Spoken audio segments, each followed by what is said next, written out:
you okay with us being here?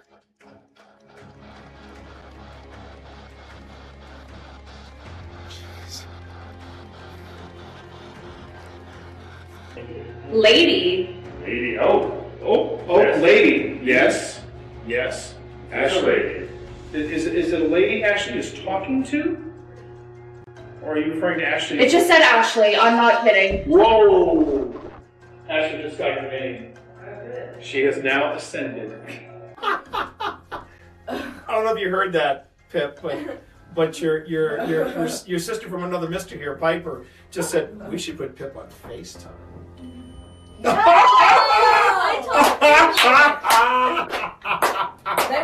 That was crazy. That's a good way to end the night, though. Yeah. Great way to end the night. Wild. About it. Okay, we need to. What is that? coordinate now. Yeah, what was that sound? What? I thought that was you rolling something. No. I thought that was you rolling something. At first I thought it was outside, but then it sounded like it was something That was- outside. That sounded like What was from in that? here. What was that? Yeah, but that switch does not seem to do anything. It just shuts off the armor. It shuts off the armor. There's a switch over here. These switches here.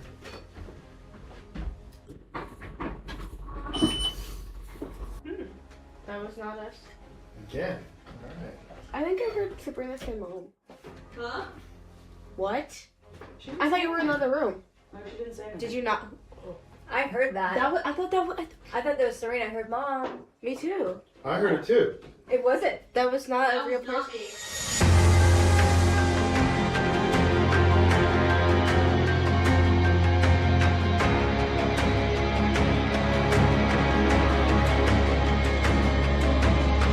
Annaburg.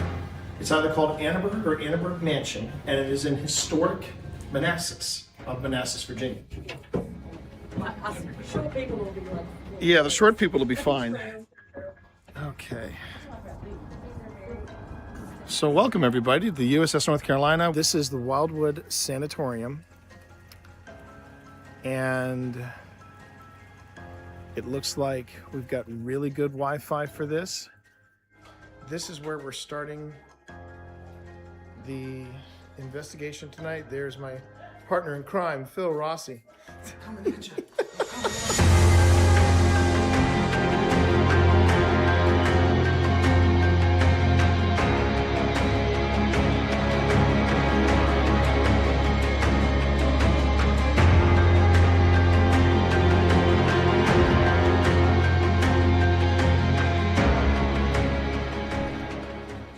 I would like the cat balls.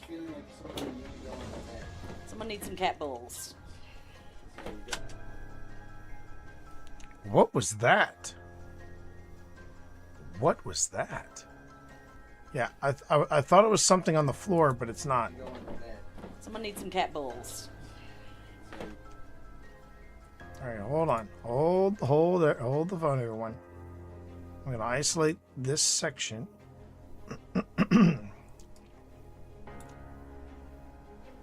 Isolate this section.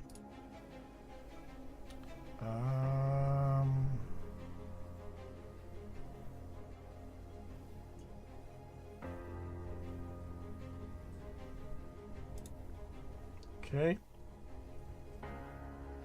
Is that still going off in there, Tina? I'm going to hand you the cat balls, if that's cool. I would like the cat balls. Feeling like something you need to go on the bed. Someone needs some cat balls. It's right there. I'm now slowing it down to 175.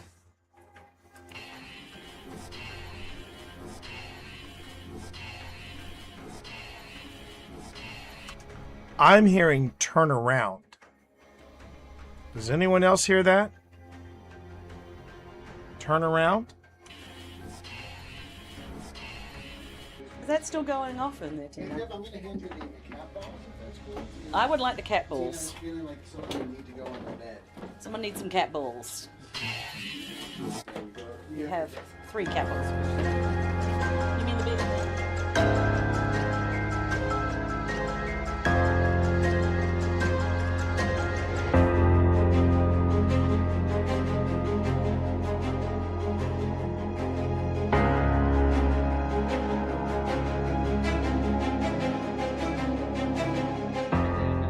try to 1, 2,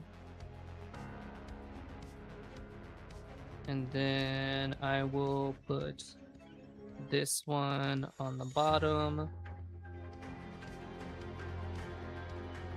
And So I then this see you're one having a lot of fun.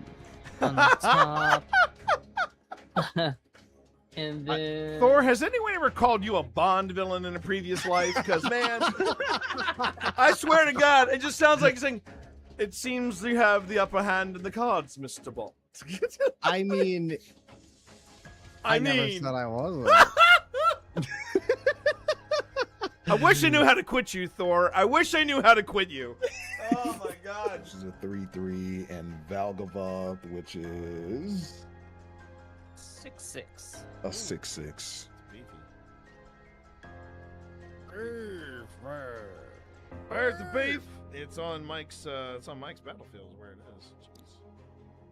Huh? It is a 6/6 on Mike's battlefield. You know what, Mike? I don't believe you'll sacrifice your Valgavoth. I don't believe you'll do it. Do it for the vine. You ain't gonna do it. I don't believe you're gonna do it. I'm gonna send Yuma. Go ahead and block. You won't. 6/6. You won't do Have it. you lost life yet in your turn? No. You're about to. Is my entire hand counter? Yeah. Oh boy. Okay. Oh. Okay. This is a game All right, for the ages. I'm gonna save This is a puppy. game. This is This a game. is a game, chat. All right, we untap the land. We untap the land. We're both at 1. I don't hear no bell. I don't hear no bell, Nick. I don't hear no bell.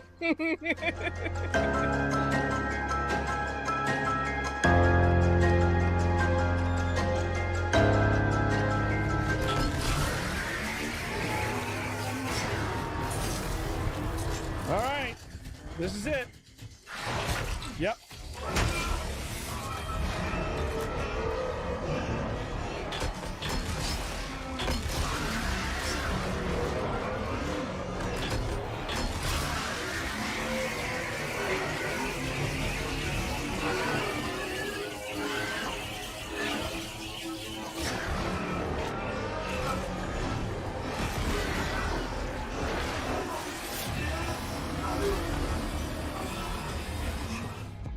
Oh my God, what the hell is that?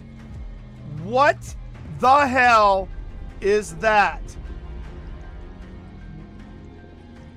What is this, chat? No. Just no. I want to go back to the feel goods. I want to go back to the feel goods with this game. Just no. No. Oh, we already got the candle blowout. And you'll know when it's speaking to you through the parabolic microphone. Yeah. I also put a microphone in the kitchen. Ho! Ho! Ho! Got it! Got him. Got it! Got it! Like I said, Got it! You'll know. Got it! Yep. Got it!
Oh my God. It happened. I got the mop chop, everybody. I got the mop chop. And let me tell you something.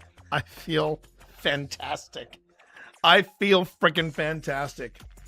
And I wasn't even late for stream. I wasn't that late for stream.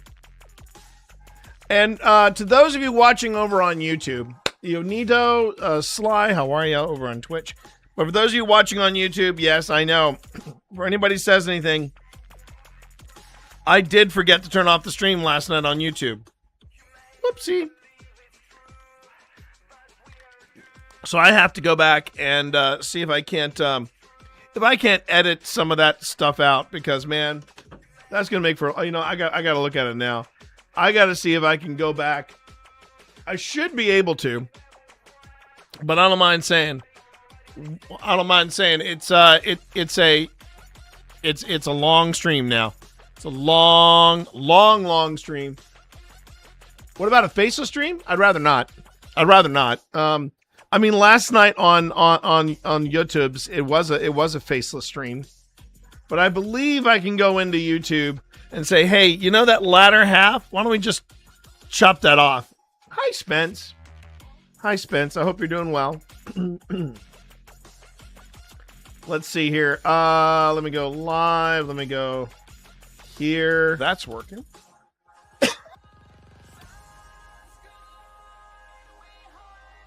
Oh, did it? Oh, interesting. I think it might have separated. Yeah, it did. Or did it? No jump scares, just the truth. Real paranormal investigations, viewing paranormal footage. That's 8 hours. Yeah. And then there were 2 other lives here. Huh. Okay, that's interesting. So it looks like YouTube actually did cut me a solid, but that's okay. I'm just going to go ahead and quickly delete these 2 so that we don't have false analytics on YouTube or anything like that. I hope everybody is doing well. Like I said, I feel fantastic right now because, dear Lord in heaven, it just feels so good to have my hair chopped. It just feels so good to have my hair cut. I have needed a haircut for a while now. Okay, so this is the one that's currently happening. So, yeah, 26 hours. Oh, right. I have a 26-hour stream up here. Let me see if I can edit it. Details, analytics. Yeah, it is so big they will not let me download it. Jeez. Here we go. Editor.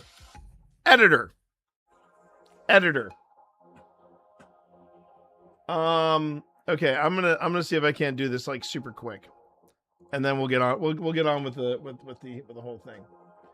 So, my stream yesterday was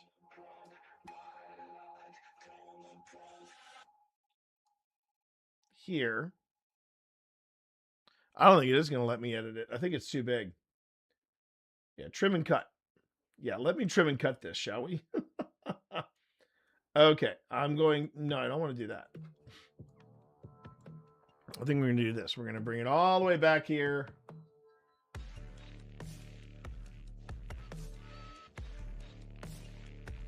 To 8 hours. There you go. And then that's going to, yeah. Let's see.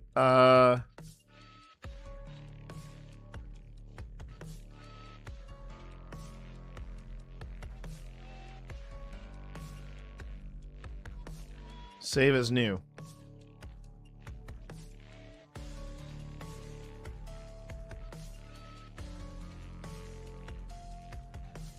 Video saved as new. Okay. Yeah, there's so much video here that even YouTube is like, man, I can't do a damn thing with this. See, because right now I'm looking at my controls for YouTube. It's not even letting me cut this. That's how intense this thing is. Oh, silly T is silly. All right, I'm going to say, okay, discard the changes. Let's see if it actually saved it as new. It did not. As much as I would love to say, you know what, I'm going to go on ahead and do this. I think I'll just delete the footage.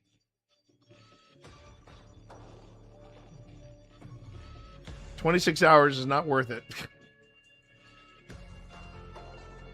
That's a lot of video to chuck, but man, 26 hours. So again, to all my friends on YouTube, I sincerely apologize for that.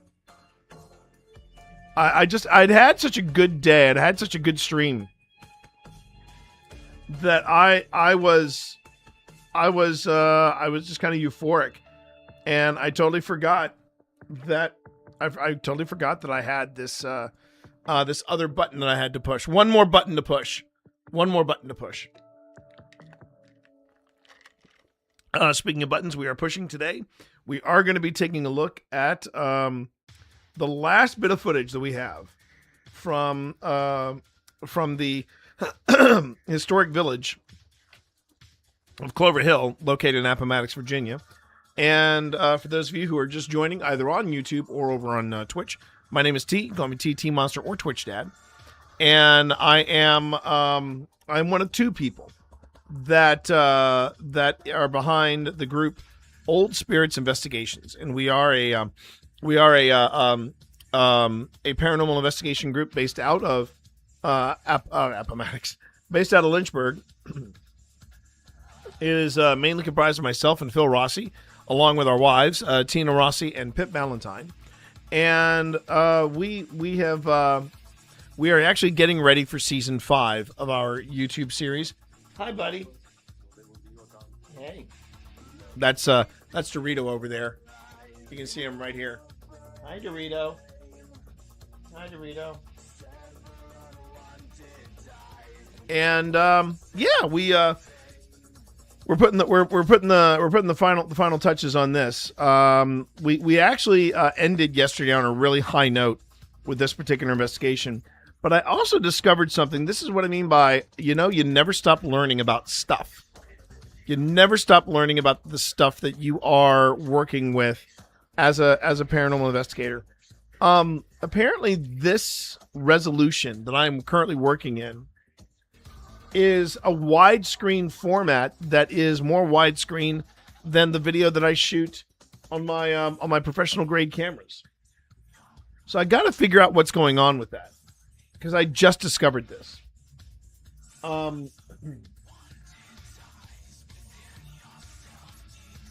Okay, so let me just take a look at my settings here for my project. Okay, so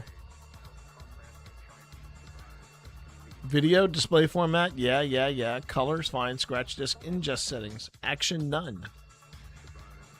It's not telling me a flippin' thing about the huh. Okay. Not what I was expecting. Give me a minute here. There's preferences, but I don't want preferences.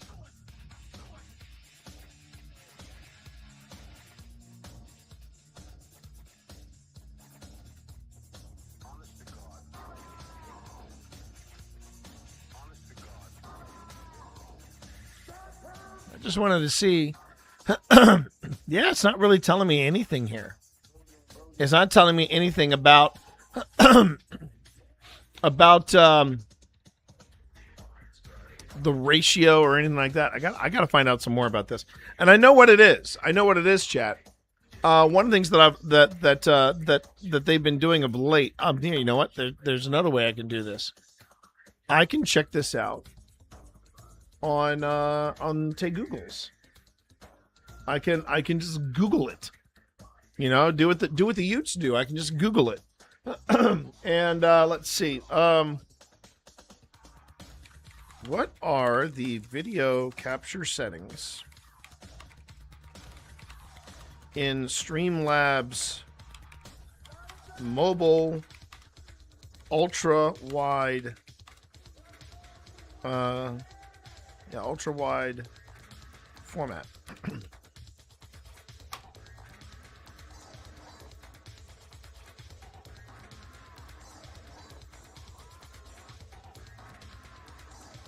Oh wow.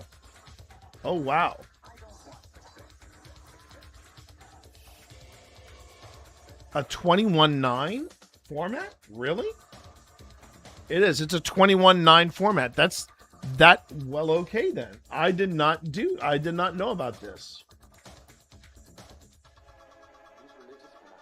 The best settings for YouTube. Okay, you know what? I'm gonna open this in a new tab, and I'm gonna look at this. Hey guys, what's going on? James here, back with Get On Stream, and in today's video, we're gonna be taking a All right. Okay, so we're over in Europe. The best settings for YouTube uploads. Okay.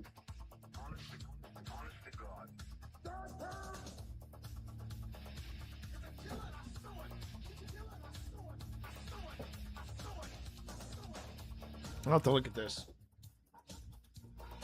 Would you stop? Would you stop, buddy? You already got treats. So I'm gonna have to look at some of this stuff. This is the stuff that I need to ingest myself, and I just gotta figure out what's going on there, because I honestly did not know. I honestly thought that ultra wide format was just the proper 16:9. I had no idea there was an ultra wide format that was wider than widescreen. 16:9 is a standard widescreen, right? And ultra wide. What are you doing over there? Ultra wide apparently is 21:9. So I gotta look more into that. Now this is all video nerd stuff. So yeah, bear with me, everybody. So I hope everybody's having a good day. Yesterday when I finally got over the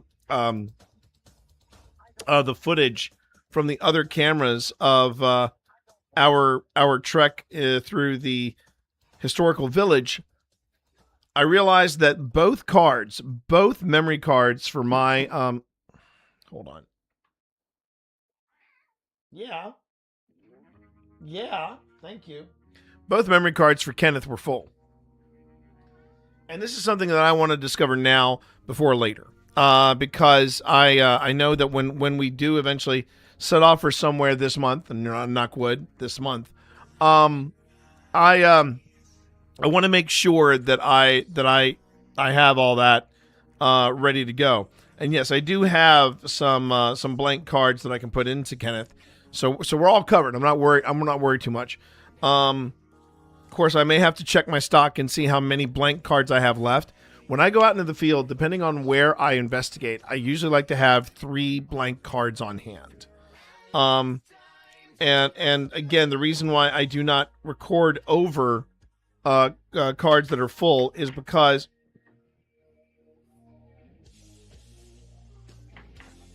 Dorito's been in the mood today. He has been in the mood. Actually, the cats have been in the mood today. I'm not sure what's going on, but the cats have been in the mood today. So I've got to be aware of that as well. But as I was saying before, the reason I do not record over cards, even after archiving the footage on there, I like to have the originals to go back to at all times. And also, I do not want to be, I do not want to have the risk of any artifacting. So with, so I always launch. I always put, I file these away, and then I put in brand new cards. Also, cards have become a lot more affordable. So there is that. But yeah, as you can tell, yes, I did. I got the mop chop. I got some advice on ways of taking care of said mop chop, and I'm feeling pretty freaking good. I don't mind saying I'm feeling pretty freaking good. Oh, and you know what? I saw what I think has got to be some super wholesome content today on Twitch. This gives me hope for Twitch. It was an older black woman. Had to be in her 60s. Had to be. If not in her 60s, in her 50s. And her channel is called, and I'm just gonna do a shout out for this channel because I just found this channel so freaking wholesome. It's I Just Love Puzzles. That is the name of this woman's channel. I Just Love Puzzles. And I was like, okay, I'm in. I'm so very much in. And she just came across as a super delightful individual. So, yeah. I just love puzzles. And I'm even going to... did I follow her? Wait a minute. I thought I followed her.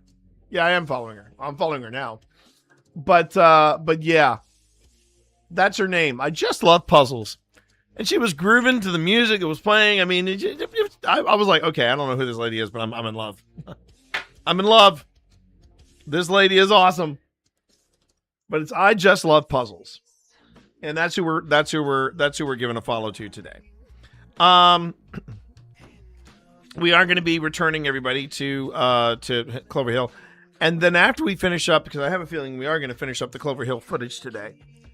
Once we do that, I think what I'm going to do is I'm going to look at the projects that I have completed, that I've completed a preliminary review on. Then I'm going to go back and I'm going to start doing, start working in additional angles, better sound, that kind of thing. I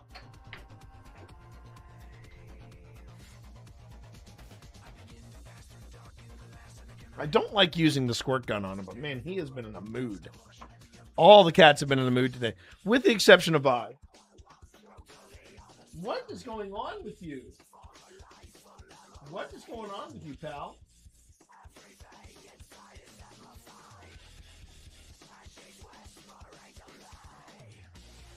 I'm very sus of the cats right now. In particular, him. What are you up to?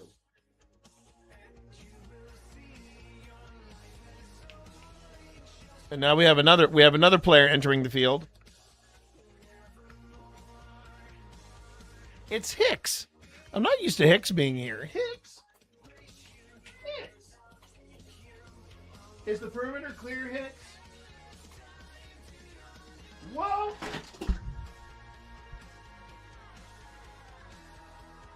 He just knocked over a camera. Okay, hold on one second, everybody. I have to manage this. I have to manage this. Yes, I know.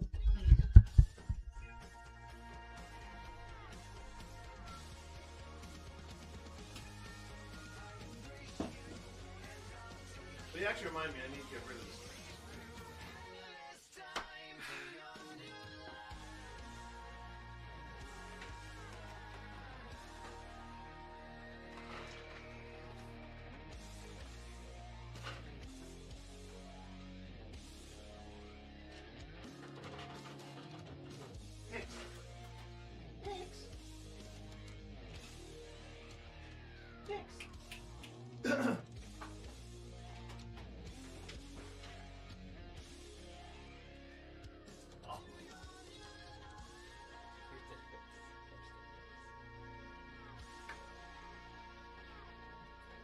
Whoops.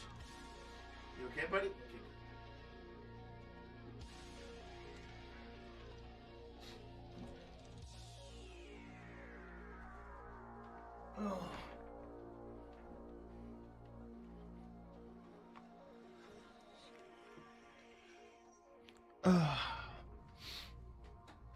Oh, very much granny grooving. Very much granny grooving. I don't know if that's the thing that the Utes are saying, but it's definitely a granny groove.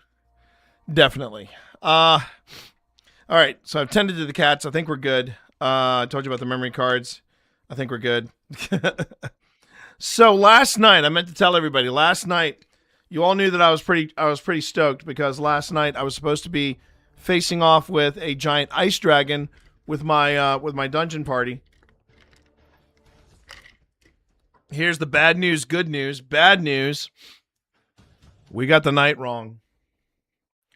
We are not facing off with the dragon until next week. So what's the good news? I finished Vox Machina. And freaking loved it. I freaking loved Vox Machina. If you're not with it, the Legend of Vox Machina and the Mighty Nine, the two animated series from Critical Role, are absolutely fantastic. And if you're into D&D, if you play D&D, heck, if you play role playing, and you just want to get your D&D on, what a great show. What a great series. I loved it. I loved every minute of it. I was glad of how they resolved the thing that I didn't know happened. That I wanted, and Spence. I think Spence knows what I'm talking about. The one that I was upset about, but then near the end they brought that back around, and honestly, I think they handled it like pros. They handled it like pros, and I'm really anxious to see where season 4 goes. Oh, absolutely, Sly. Some top tier voice actors, and then when you see how they transitioned over from the characters they played in the Legend of Vox Machina over to Mighty Nine. Oh my God, I love it. I just love it. Laura Bailey is a favorite of mine now. I want to help her have babies. She's awesome. I'm sorry, that sounds weird, doesn't it? Laura Bailey, please do not hold my euphoria accountable. I really enjoy your work and I do respect it. Now, if you want to make babies, you're gonna have to talk to my wife first and get some permissions. But let's stop this conversation before it gets any weirder. Hi, everybody. Hi, everybody. Look, I'm kind of a mess right now because I got my hair cut. Okay, and it just feels cool. Oh my God, that is so cool. They had a kid during the Mighty Nine. Let's freaking go. I love that. But yeah, I mean, I'm just euphoric because I got my hair cut. And I had a very very interesting discussion with my barber. It was one of those, it's funny, it was one of those things where I honestly was thinking maybe I should think about going to that place that Phil frequents. Phil has found a barber in Lynchburg, raves about them, and the guy does very good work on his hair. But the barber that I was talking to today, or the barber that I was talking with, he's a master barber. And the thing was that we were I was kind of out of it until they mentioned this book that they apparently were tracking down. And that led to some of the other things that were happening in the shop. Next thing I know, me and the master barber, the guy who runs this place, Gentleman John's, he's talking to me about podcasting. And we're talking about, what should he do to help stimulate sales for his self-published book, et cetera, et cetera, et cetera. We got to talking about AI. We got to talking about the things concerning readers. Now people aren't reading as much, and AI. I mean, it was a really stimulating conversation. I was like, this is why I come here. It's a full service thing. We were talking about how, especially with men's haircuts, there are men's haircuts. When people are trained for doing men's haircuts, they spend maybe a day or two on it, and that's it. Apparently, that is the way some places train people to cut men's hair. And what my master barber was talking about was men's hair is far more complex than that.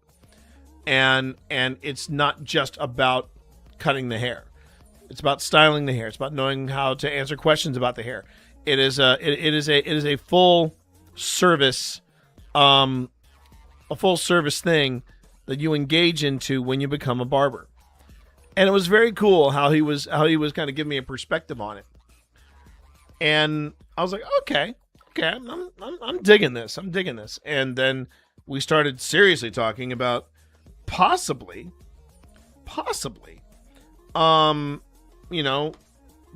me helping out him with a podcast. I'm game. I could do that. I know a thing or two about podcasting. Last time I checked. Attention, all personnel. Ads in 40 seconds. That is all. Granted, when it comes to turning off my YouTube, that's a different story altogether, but we don't have to talk about that. Although I am going to endeavor to be better about that. I'm so focused now on Twitch, I tend to forget. Oh yeah, on Tuesday, Wednesday, Thursdays, I'm multi-streaming. Mondays and Fridays, that's just Twitch. But Tuesday, Wednesday, Thursday, we're double dipping. So I got to remember I'm doing that. But yeah, we're gonna play today a little bit footloose and fancy free, because I want to see if there is an interest in watching me put together the final episode, where I'm sweetening the sound, where I'm taking care of certain things and making things pop, and how an episode is put together, at least from the basic perspectives. I mean, I'm probably not going to go into, all right, here's the final episode. It's not going to be that. It's going to be more about bringing in additional sources and seeing as to how we can make that work. It's only my second month as a full-time streamer, and I'm still working through some of the details, some of the minutia, to try to figure out what is and what isn't working. But we'll get there in the end. I'm not worried about it. As far as the job hunt goes, I'm already talking to the guys over at Mana Buds, and we're gonna see what the options are gonna be for us come Monday, when I have my first real interview. I really didn't consider yesterday. It was less of an interview, more of a confirmation. Okay, this guy is real and he's human. Great, let's move forward. I'm still processing that. Along with the tarot reading, I'm still processing that the interview I had yesterday was, we just need to confirm that you're human. And I'm that's a lot to take in right there. That is just a lot to take in. But yeah, Pip and I were totally convinced that we were going to be doing the big boss battle yesterday, and it turns out we had the dates wrong, which kind of bums me out. It kind of bums me out, because I was after all the Critical Role that I have been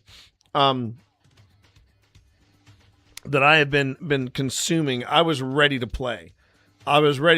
Now, something we did do yesterday, we finished, Pip and I anyway, we finished our characters for this thing that we're playing on, the one shot that we're playing on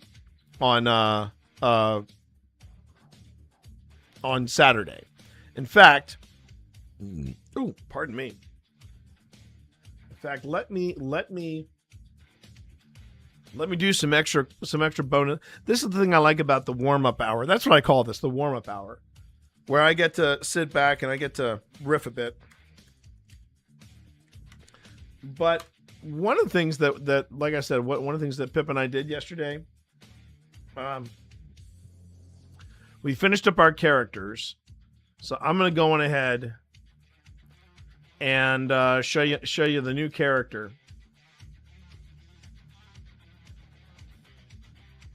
I don't know if they'll show me, if they'll let me do a. Let me just see. Will this work?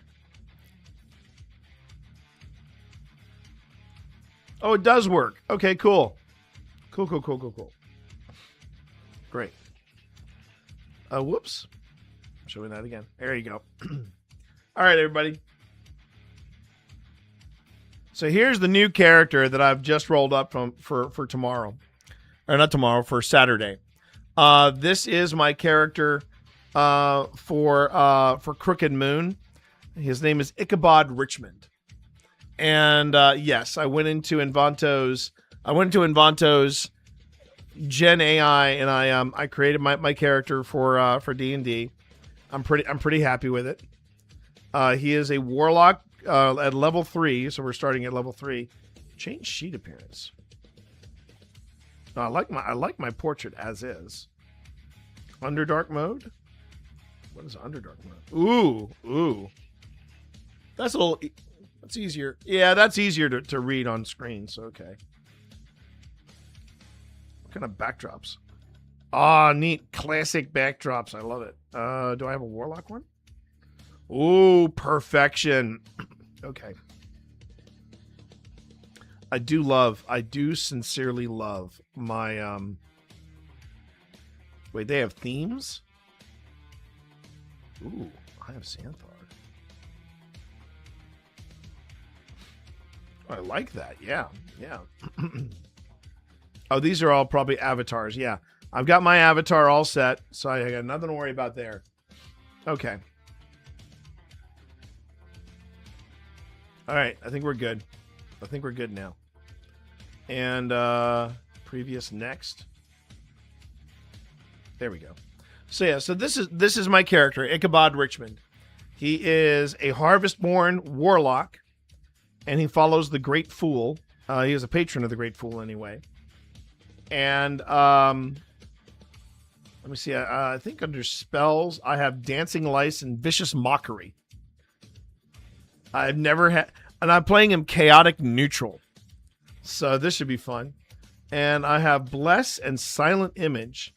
And then I have Disguise Self, Rope Trick, Spiritual Weapon, and then Tasha's Hideous Laughter. And my, as you can see from my stats, Charisma, let's see, it's Charisma, Dexterity, and Constitution are my big three. I was expecting not to be super strong. So yeah, I have a -2 on strength saves. That's the only thing that goes against me, but that's kind of how it goes with warlocks. So long as I can land the hit, that's all I got to do. I got to be able to land the hit with my thing, and I'll be good. So yeah, so I have 4 characters in D&D Beyond, and this is my latest, and I cannot wait to play him. He's going to be a lot of fun. He is going to be super fun to play, I think. I've never played a warlock. I've never played this system, the Crooked Moon, and the way I would describe it, it's Sinners meets D&D. It's Sinners meets D&D. That's the best way I can describe it. And the thing that we're doing, I know from the one shot that we're doing, it's set on a train. And I think I got the voice for Ichabod. This is going to be the voice I'm going to use. Kind of a bit like Gomer Pyle, but it's going to be breaking here and there and all, and I think that should be fun. So that's going to be Ichabod. And I'm ready. I'm ready to play him. The Ghostlight Express. That's the one shot we're doing. You can tell I'm super excited about it. I really am. But this is and he's 7 foot tall. He's basically a 7 foot tall scarecrow. And I think this is gonna yeah. And what's gonna happen is so Phil and Tina, Phil and Tina are coming with us to the one shot.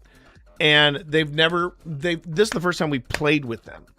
So this is going to be even better. Tina hasn't played D&D in years. But what we're going to do is we're going to go over there to their house on Saturday morning with breakfast. And then we're just going to sit around the table and we're going to help Phil and Tina put together their characters. And D&D Beyond, I've heard people have mixed feelings about D&D Beyond. Quite honestly, I think it's a really clever app. Oh, and that reminds me too. I wanted to ask. I'm going to send a real quick email to the folks over at Mythic Hall. And just ask and see if I can stream it on Saturday night.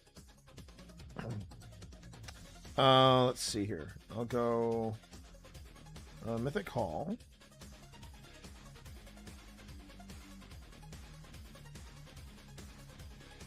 What do you mean you can't? Oh wait, is it the Mythic Hall?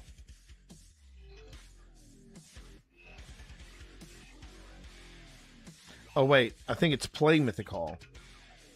Play at mythichall.com. Okay.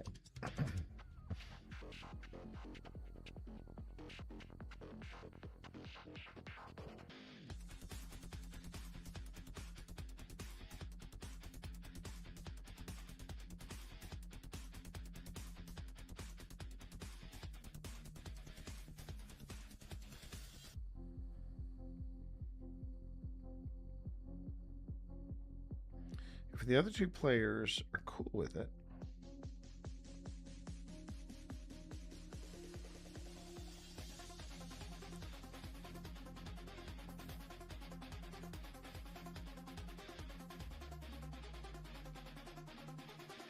Or one shot.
Okay.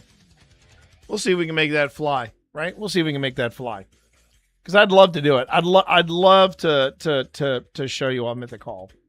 It'd be so effing cool. It'd be so effing cool. But I didn't want to necessarily. So here's the thing. Here's what's going on with me and Mythic Hall. I am trying very hard to help Mythic Hall make the jump from what they do to, you know, getting online. They have a channel, but they haven't live streamed anything as far as I know.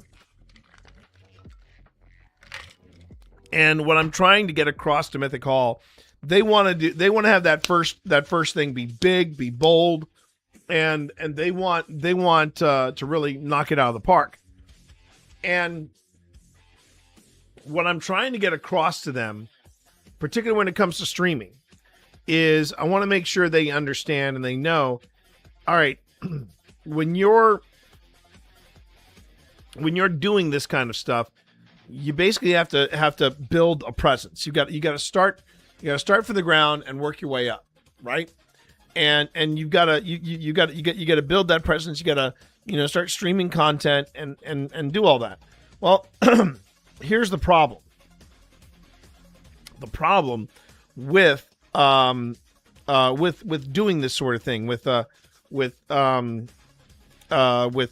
live streaming and stuff is that you do have to make some mistakes along the way before you get to before you really get locked in. It's kind of like podcasting in that way. And I want to do something simple first, just to see, all right, this is what we're going to need to focus on. This is what we're going to need to figure out and to have everything set when we start doing like proper live streaming from Mythic Hall. Particularly when they decide, okay, we're gonna launch that Kickstarter that we've been talking about, because that's one of the things that they've been planning, is that they want to do a Kickstarter, and the Kickstarter is going to be it's going to be for other rooms, and they want to build other rooms, and right now they need other rooms because they're actually having a tough time making room for all the stuff that people are renting out the room for, along with the stuff that they have pre-scheduled. So, and definitely each room is going to be different.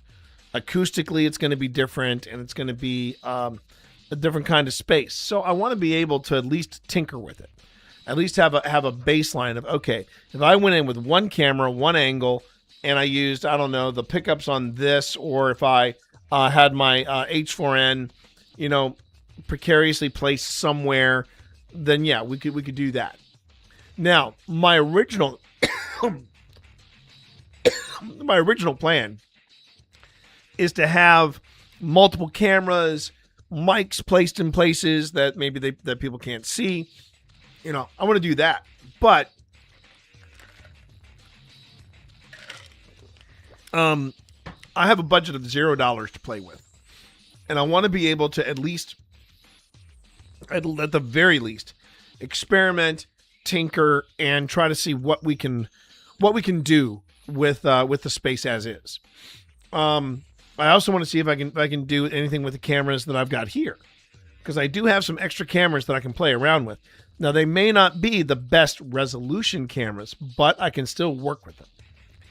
And it's just, you know, there's just a lot of things that are going into this, but I also want to make sure that I get it right, because I love going over there. I love doing the stuff at Mythic Hall. It's so much effing fun. And I just want to make sure that when I do something for these folks, I get it right, you know? And that's kind of where I'm at with those folks. And if you don't know what I'm talking about with Mythic Hall, let me explain. So Mythic Hall is the best way to describe it. Excuse me, everybody. The best way to describe it is the way they describe it. It's an immersive adventure space. What that means is that you go in there and they basically have this setup similar to what you would see with Critical Role or Viva La Dirt League or any of the different professional D&D settings that you see. Or another way to look at it, it's D&D in a castle, but it's probably a little more affordable. Instead of it being a weekend outing, you can make this a special occasion. You can make it a one-shot. You can do whatever you want with it.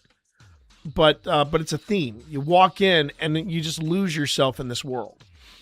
And what they have is and I posted, you know, if you want to check out Mythic Hall on Instagram, you'll see you know, images and things like that. Maybe even some videos that we've shot there. And they have an animated window that matches whatever the campaign is you're playing. And they've finished the first room. In the first room, they call it the King's Hall. And it does. It looks like you're walking into a King's Hall, but this is where you're going to play D&D, right? And they have plans for an enchanted forest. They have plans for a tavern. They have plans for a Nostromo-style spaceship. They got all kinds of really cool stuff.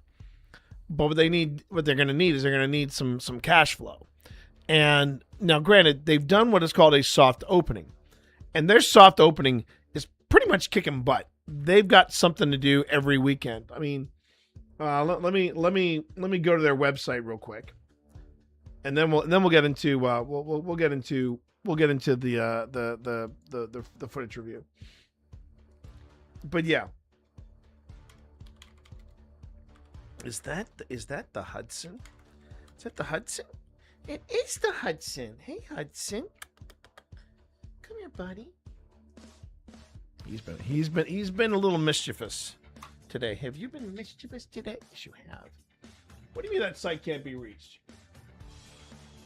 Well, it can't be reached because I misspelled it. MythicHall.com. Okay. So, if you're curious, this is the Mythic Hall website. And that is what it looks like when you go in. That is what it looks like. It really is so. It is so effing cool, and it's like you're passing through the Looking Glass. So here are some of the upcoming things they've got going on. They got the Crooked Moon with Sean Porter, and there's multiple dates. That's the one shot that we're going to be a part of at Mythic Hall. The Gaslight Express. I'm sorry, the Ghostlight Express. The Ghostlight Express. That's sold out. This is a new one. The Dragonheart Heist. Katana Ra one shot. And then they have Curse of Strahd. They have an actual campaign there. Sold out. I'm doing this right here. Hekna. They've got a Fallout coming in. That's a one shot. The Ice Spire Peak. That's the one we're nearing the end of. The Scaled Blades. That's another one. Where it's open for tickets. Oh, they're doing that one shot several times. Okay. And I'm wondering, I have to figure out who the I have to figure out whether or not that Fallout is being helmed by the person I think it's being helmed by. I could be wrong, but we'll see. They have seminars like Learn to be a Dungeon Master. And then you've got a one-shot Legend of Zelda role-playing game. They have private sessions, so if you want to do your own private session, you can. They do Star Wars one-shots. And then here's some of the other one-shots that they're doing. A Troika one-shot, which I'm not familiar with. A Costmeyer one-shot and another D&D one-shot. And then they have Spelljammer Into the Breach. I am not familiar with Spelljammer Into the Breach. That sounds interesting. They also do. They're also doing board game sessions is there as well. Their Star Wars stuff has been doing really well too. Been doing very, very well. But these are just the things they've got planned for February, and then they start going into March. They're planning to do all kinds. They want to do more than just D&D games, obviously. You see, they got Katana Ra, they've got Fallout, they've got really, really cool stuff happening. And yeah, I've been having a ball playing D&D there. I feel spoiled having my D&D games here. They also do seminars like learn how to play D&D. And the other thing that I've also promised them too is that when they get that Enchanted Forest room up and running, it is my intent that I'm going to do, learn how to play Magic the Gathering. Because the Enchanted Forest room screams to be a place where you play Magic the Gathering with friends. And this right here, this is SB. He is my DM for Hekna. This is a warped campaign, but I've been having a blast with it. And it's in this campaign, I play Vermithrax again, the Sojourn. He's a dragonborn monk, and he is traveling the world. He's blind. I've been having a really fun time with that. Icespire Peak is where I'm playing Quentin in Devonshire. And so, yeah, we're having a good time. I would love to do I'm starting to feel that itch to play Fallout. The Fallout one would be fun. And they've got slots open for Wednesday. I got to talk to Pip about that.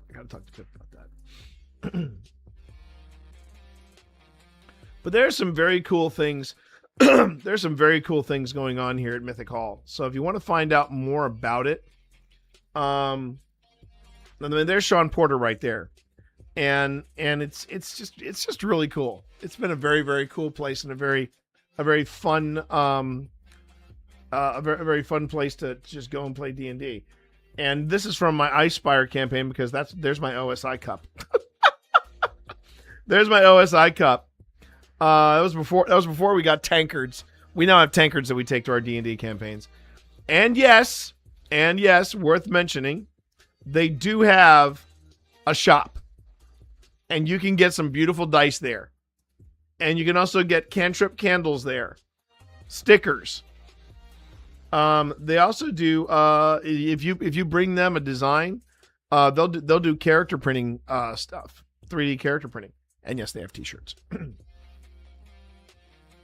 Their store is quite cool. And also very dangerous. That's why I need the job. I need the job because of magic and because of this. Because of this place. I discovered, chat, that I am something, chat, of a dice goblin. I am Hail to the king, baby. I am something of a dice goblin. And I don't think that is an affliction. I think that is actually something that I should be proud of. And I wear it like a badge of honor. I do. All right, everybody, you ready to get some ready to get your ghost hunting on? Because we're heading in. We're heading in. And I'll show you exactly where we left off. So we're in the school right now, and this was our last stop of the night. But this is the school of the of the historic village of the historic Clover Hill village. And it went something like this. This is where we ended yesterday.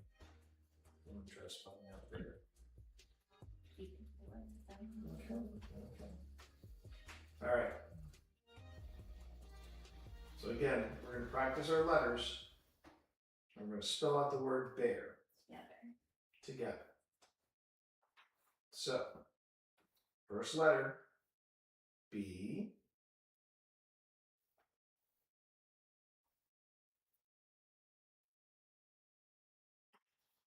No, I'll point out when the device is at the word, is at the letter. B.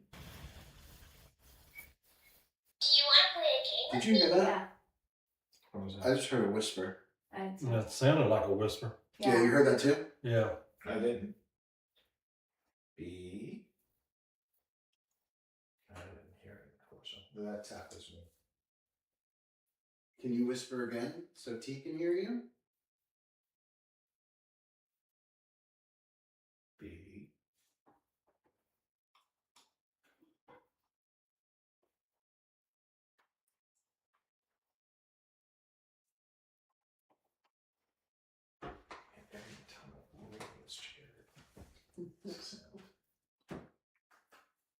So that's what we ended on. We actually picked up a nice little juicy whisper that everybody else heard in real time, but I did not. Now, the device that we have out is called it's called an envoy, and it's frustrating for me because I've been wanting this envoy to work. I've been wanting this envoy to blow me away, and unfortunately, when it gets into spirit board mode, it really doesn't do much for me. Now, there are other modes that it offers. It's an all-in-one kind of device, and I've had better reactions from it when it's in emoji mode. Now, some skeptics and some critics of the Envoy really hate the emoji mode. They think it's ridiculous, but what the emoji mode is that it has different emotions. It has bored, it has sad, it has angry, it has happy, it has scared, and it cycles through those faces. And then when it finds it, then it'll find, in theory, it'll interact with the spirit will interact with the device, and it will tell you what it's feeling. And one more time to help you out. And it's neat, but right now I have it in spirit board mode. B. And I'm trying to get it to spell out bear.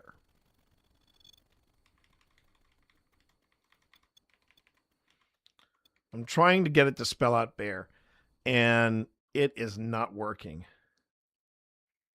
And I'm also trying very hard to keep the words of what it is, what I'm asking the word, what I'm asking for it to spell out. I'm trying to keep the words simple.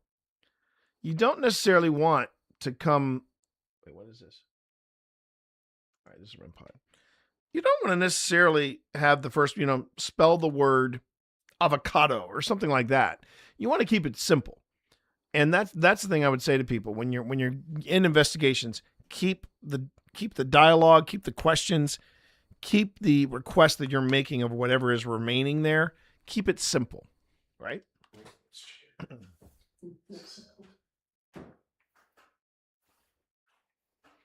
One more time to help you out.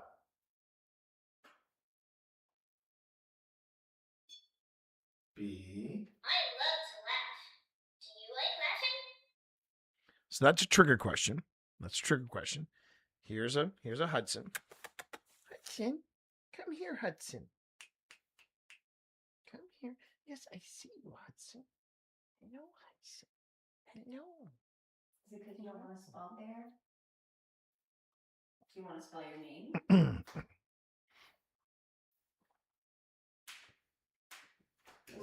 Well, if you gave us that L for light, when I put it on the teacher's desk, thank you. If that was your intent.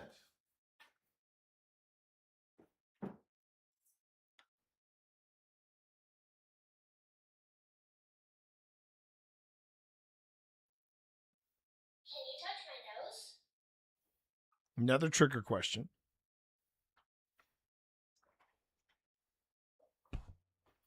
Maybe I should use you as a trigger. As a trigger object, huh?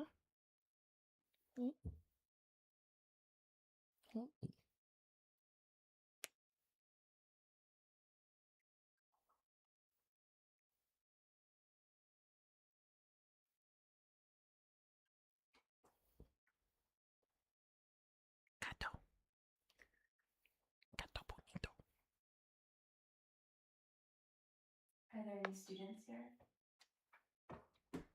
That was me.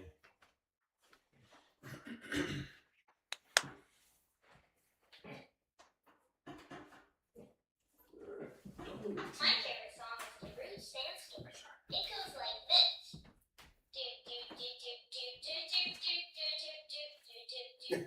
Did it just say sandstorm? Yes. Oh my god, I got. That was a big electric hug. And that was the funny thing.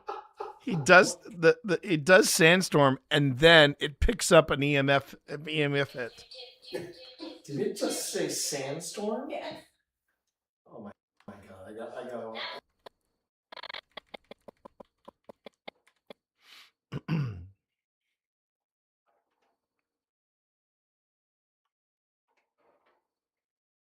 Was this EMF detected? Okay. That was a big electric hug. What was it doing? It was humming EDM. Oh wow.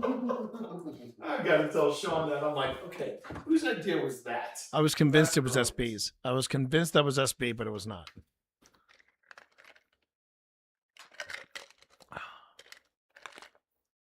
Okay, I'm gonna put this toy away. If you're not gonna spell out any words for us, I was really hoping you would show me how smart you were. I think you may not like what it spells next. F. I know. You. After what happened last night in jail, I would not put it past them. But if it Now did, that would have been funny. If I had gotten an F and a U, then I'd have been like, okay, you know, little minor provoking. I brought that on myself. did that, I would be like, okay then. But meanwhile,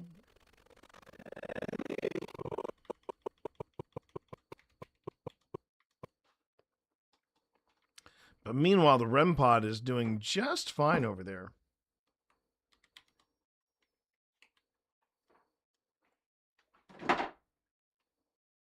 Are you knocking stuff? So the cats have gotten their treats, but Hudson did not get his treats. So I got to make sure Hudson gets some treats. Right? Right? Would you like some treats, Hudson? Would you like some treats?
Happy kitties.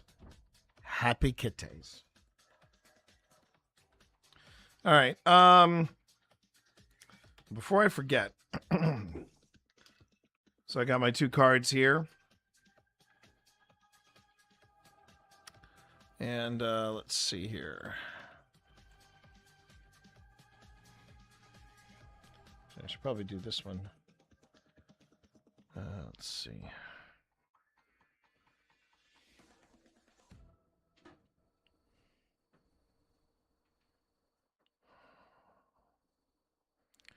I'm trying to remember the last time I even purchased memory cards. Pretty sure I did it in 2025. Let's see. Scrolling back, scrolling back. Scrolling back, scrolling back. And that's a card reader. Let's see. Here they go. Gigastone 2-pack.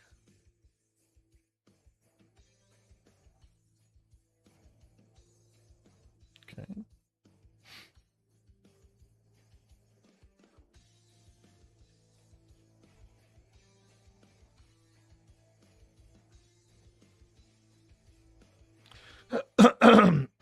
Okay.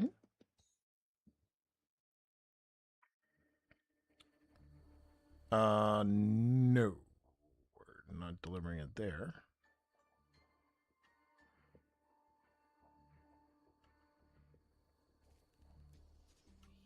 Okay.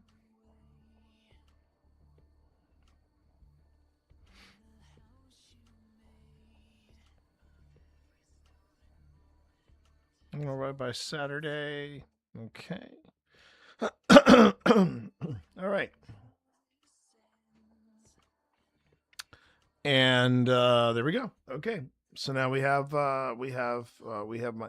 So like I said, I like to have at least 2 of these cards, ready to go. And now I can go ahead and I can archive these cards, and we're good to go. We're good to go. Okay.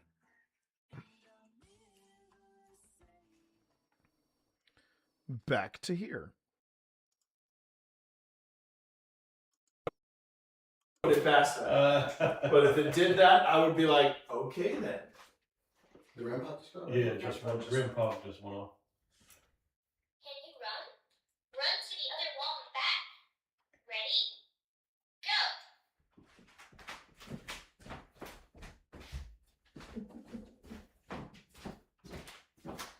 How'd I do? You didn't do it. It's the other wall back. I did. I ran into the wall. Okay. I'm going to change this up. Change it up. Ooh, I'm getting very good in one ear. And pressure. It's because you're against the wall.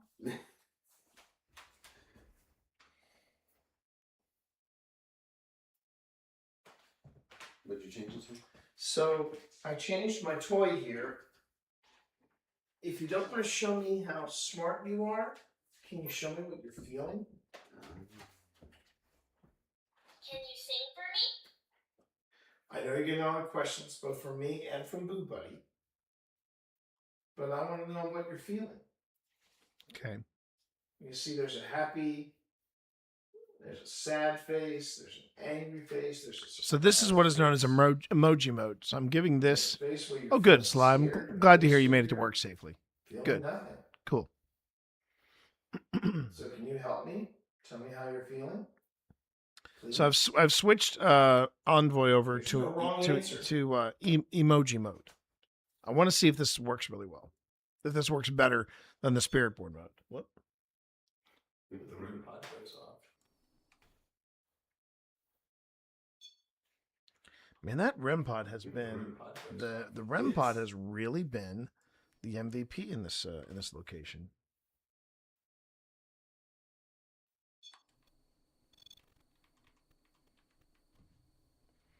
Okay.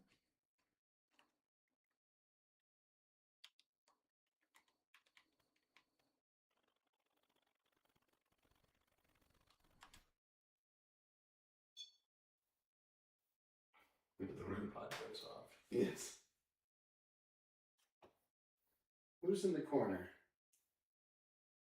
Maybe you want to tell us how you're feeling. Do you like hugs? Would you like one?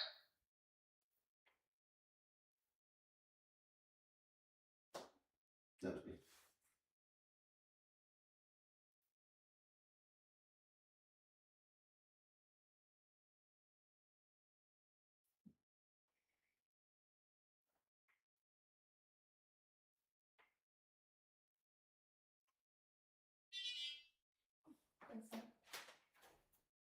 Oh, it said that it's feeling angry. Okay, so this is the first time I've ever done this. First time I've ever done this with emojis.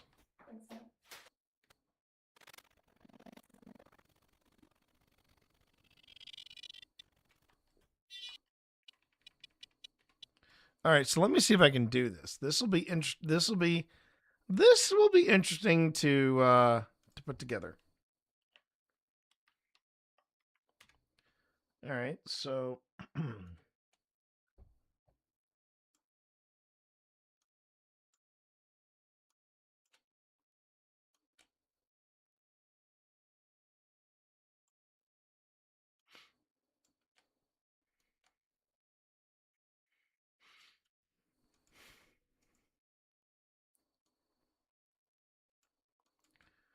now if I remember correctly, there is an emoji font in I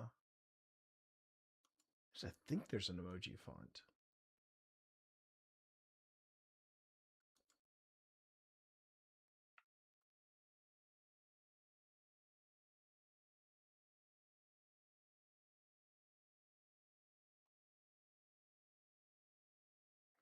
Okay, sample.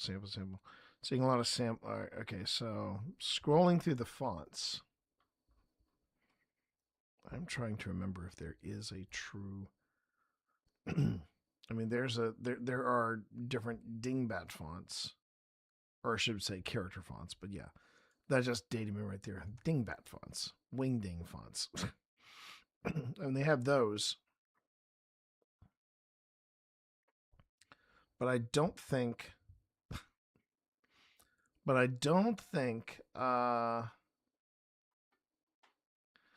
think in Apple's Premiere they have a typeface that's a font, or that's emojis. All right. Let me go searching. Let me go searching. If we have to old school it, we can. Let me just see here. All right.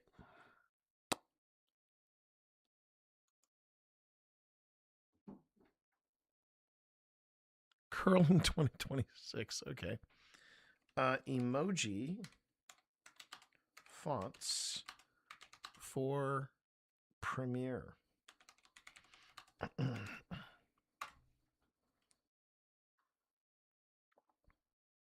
All right, there's how to add emojis in Premiere. I mean, it's not that it's a hard thing to do. Okay. Learn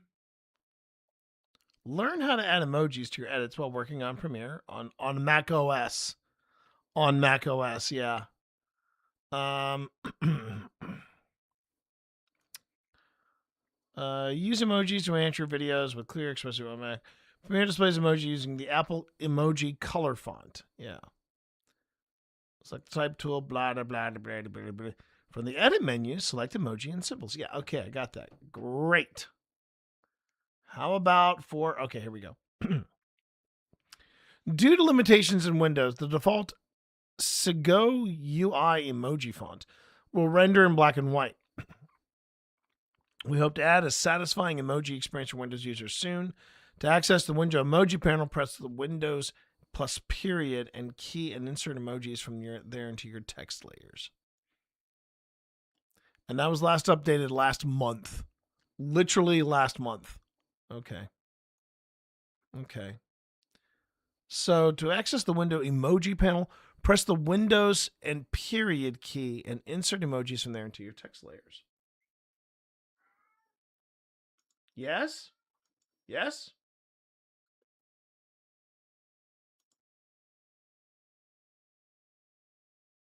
All right. So, oh my God, there it is. And let's see, we've got, all right, let's see, angry.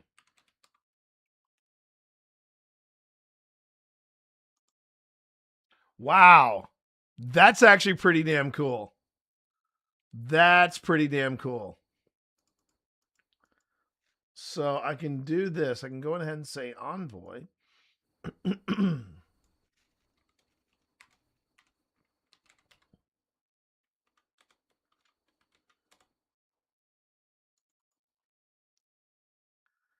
can make that a little smaller. Make it 55. And then we'll add. You know, that's perfect. That is effing perfect because that's where the envoy is. Oh, that's effing brilliant. How about that, chat?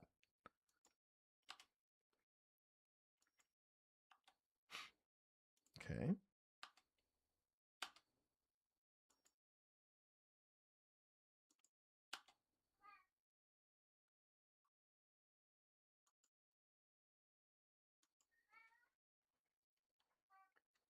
Okay. Hello? Cat? I know that's you, Dorito. Hi, Dorito. What's going on? You were talking to me. Did you want to? Whoa! Don't flash chat. Did you want to say hi to chat? Did you want to say hi to chat? Did you want to share any of your thoughts with chat? You want just to have some cuddles? Yeah, nothing you wanted to say to chat. Really? You're Mr. Talkative when I'm not cuddling you, but now I'm cuddling you and you don't want to talk to chat? Okay.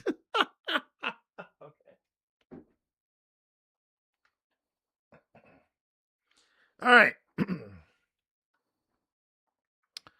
um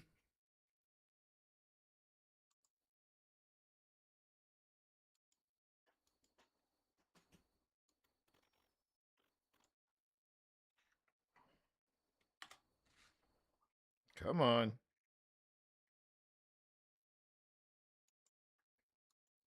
I just worked in an emoji. Come on, Premiere. Don't be flipping out. Hello there. Hello there. How are you, Z? Hope you're doing well, man. Hope you're doing better than Premiere, because Premiere right now has decided it doesn't want to work. So I'm going to give it another moment or two before I try again. Oh, you so cray. You so cray. Why are you like this? Why? Why, Premiere? Why? All right.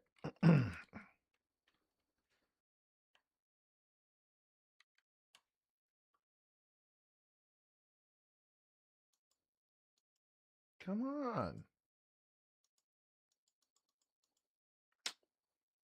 All right. I'll put a little music on then. Working through a stomach bug. Feel much better today. Never actually got sick before. You know, stomach bugs are the worst.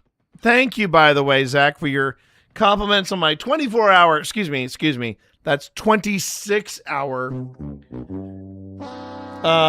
stream that I have since deleted because, quite honestly, it's so big it won't let me edit it. I totally blanked on that. I was so proud because I hit the I hit the end stream button. I said, "Hey, I'm done." But the only thing that I don't like about this multi-stream plugin, yes, it does make things a lot. It makes things a lot easier. I'm the first one to say that. But I have to make sure that I click on the button to turn off the damn stream from here. So there's that. Full-time streamer, everybody. Cat, I swear to God.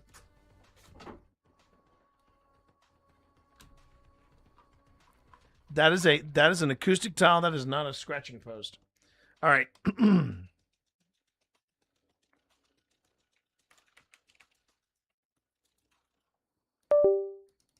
Thank you. All right.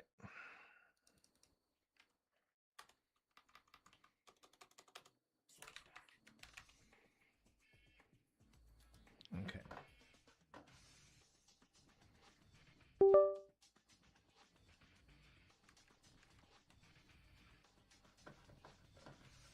Tell me it's working now. Come on.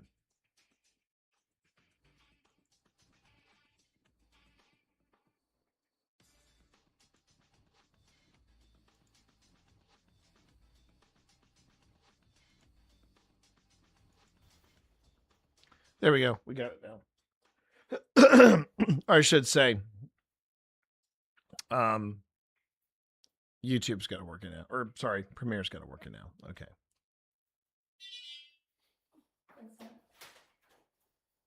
Oh, it said that it's feeling angry. Are you angry we're in here? That's me. That's very interesting. Maybe they're angry at you during the teacher's class. Oh. Are you angry because someone's sitting in your seat?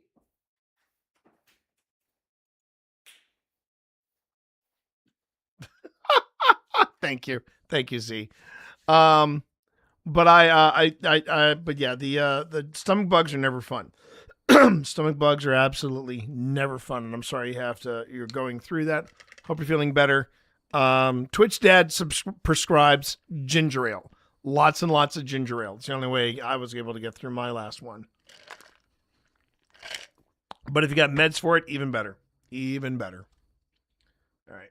What year is it right now? If you want T to move, can you give us a sign? I'm trying to remember if that was the only time the envoy went off.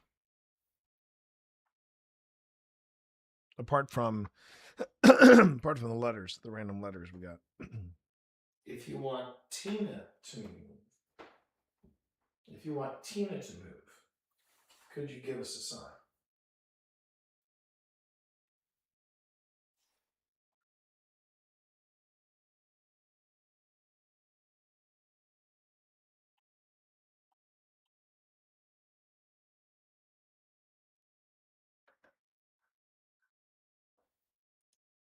I'm gonna try something.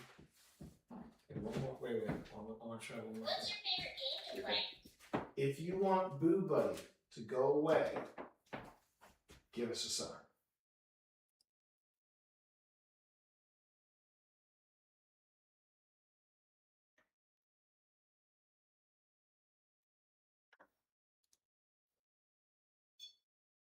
Oh. Okay. Can you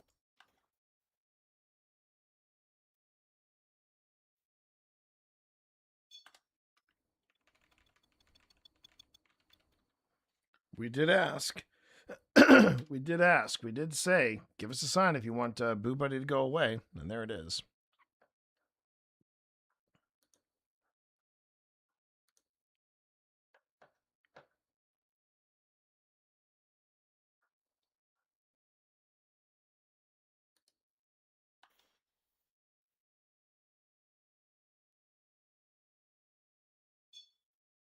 Oh. Okay.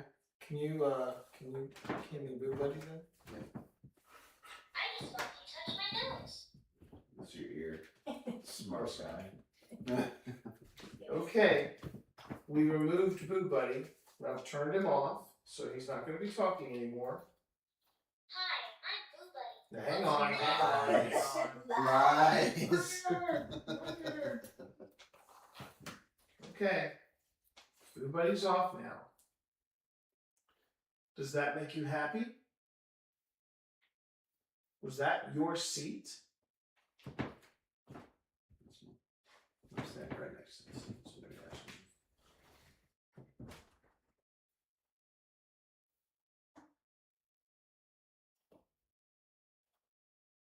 Here, let's try this. I'm going to touch each desk. And when I'm touching your desk, you give us a sign. Is this your desk?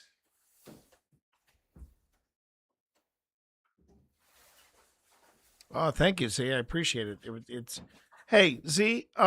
Video guy to video guy. I have a question for you. Serious question too. Most of the stuff that I'm shooting for YouTube, it's the ratios coming off of these professional grade cameras. Okay, and if I remember correctly, these cameras are 16:9. I just discovered today that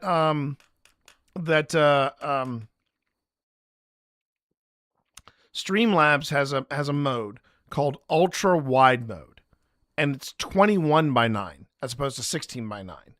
If I upload a 21:9 ratio video onto YouTube, is that going to get cropped out, or is YouTube going to force it into a 16:9 ratio? Do you know anything about that? This is why it's good to have friends like Z, because not only is Z incredibly gifted at catching really good fish, but he's also got game when it comes to video stuff. So I'm hoping Z will have an answer for me. And if you don't, that's fine too. I'm just throwing it out there because I need to do some homework about that. Oh, this is. Ooh, wait a minute. Okay.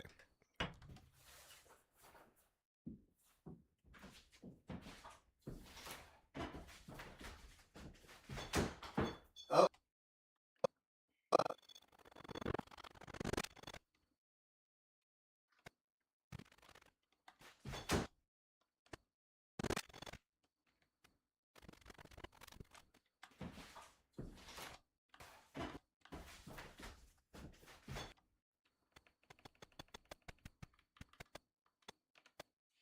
Okay.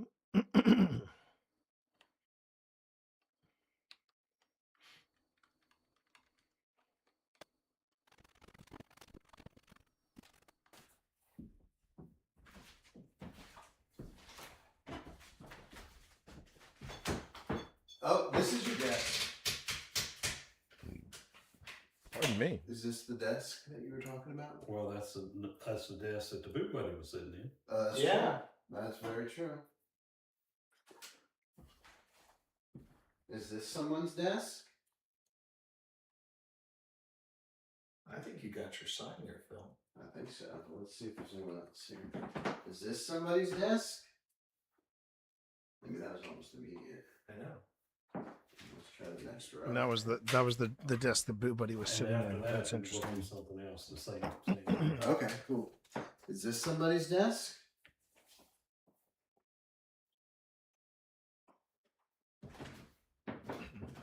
Is this somebody's desk?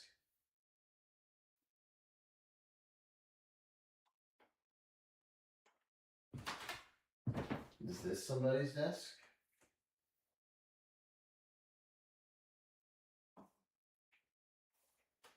Is this somebody's desk? Wait a second. Is this somebody's desk? Is this somebody's desk? What does that sound? To be honest, I don't know. But for example, I use my phone to shoot my 3-person POV and use the 0.5 camera, which is the super wide. YouTube does not crop that out. However, be careful because I feel bending in the video can happen if there's a lot of movement. Yeah, okay. Okay. Thanks, Z. Thanks, Z. I appreciate that. And attention, all personnel. Ads in 30 seconds. Ads in 30 seconds. That is all. And remember, buddy, if you want to support the channel and avoid ads, you can always drop me a sub on this channel. You can also pick up YouTube Twitch Turbo, and that will give you 0 ads for any channel that you visit. I know my GoPro can also go extra wide, and YouTube won't crop out the video. Okay, that's good to know. That's really good to know, because this is new. This was new to me. I was like, wait, 21:9? What the hell is this? So yeah, that was a shocker for me. Okay, so back to this.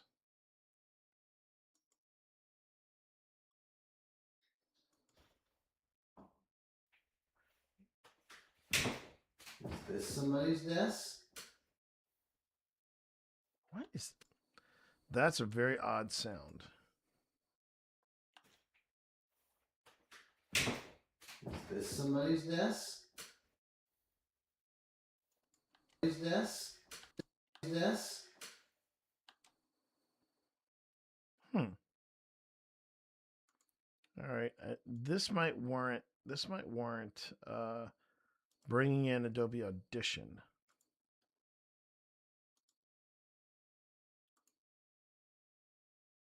Let's have a listen to this.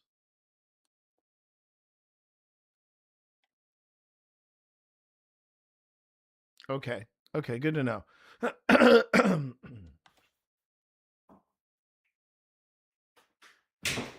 Is this somebody's desk?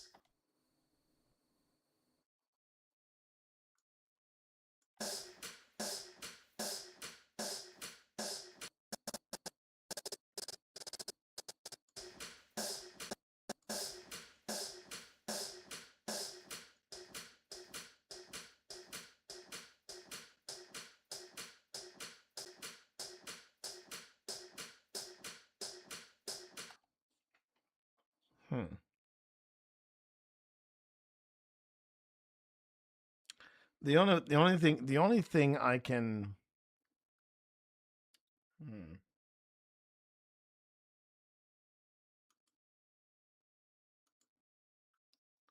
The only thing I can figure out with that sound.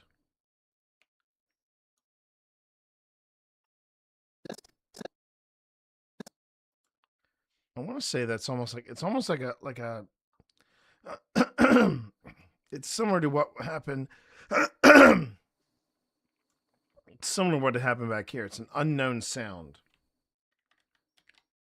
Oh, nope, that's not what I want.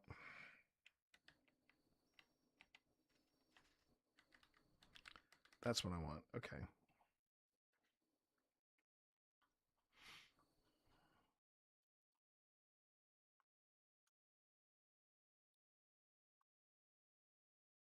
What I'm going to do is I'm going to place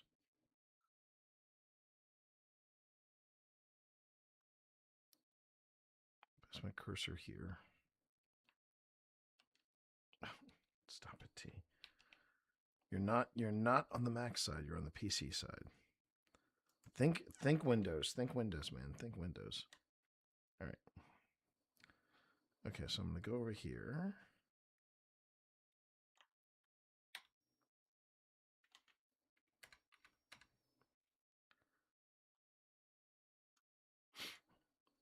Move this back here.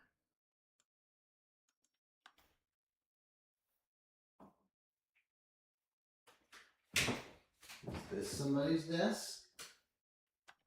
That's just a really weird sound.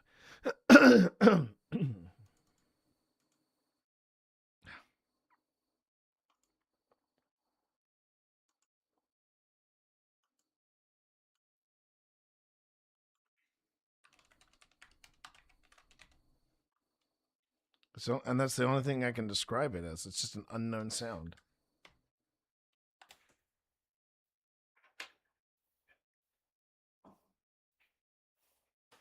Is this somebody's desk? I mean, it doesn't sound like boards groaning. It doesn't sound like it just sounds weird. Is this somebody's desk? So what I find interesting is nothing else went off. This one? The Envoy didn't go off. Is this someone's desk? The REM pod went off when it went to that desk. I'm gonna sit right here. And if you don't want me sitting here, give us a sign, and I'll get up.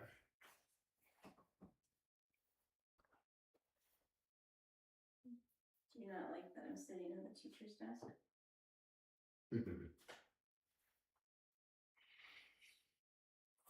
Remember, you can tell us how you're feeling too. You did great. You did great that one time. You were saying you had something else for us to try? I was just going to ask about the teacher's pet's desk. Yes. Now, let's see. Let's do the same thing. Okay, so I was recording this I want to using. know where the teacher's pet sits. Who in the class can tell where the teacher's pet is? What desk does she sit at? Is it this one?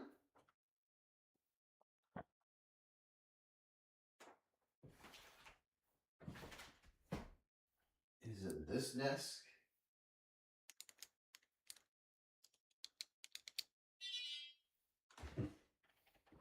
That kind of happy.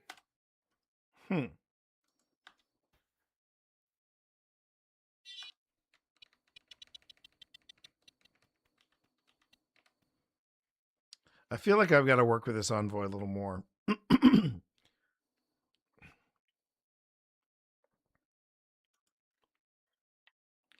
But it would be great if I could just get it to trigger a little more. All right, so I go Windows period and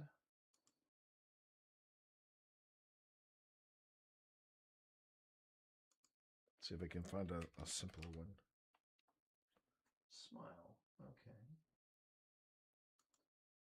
That's a better one. That's a better one, I think. Okay.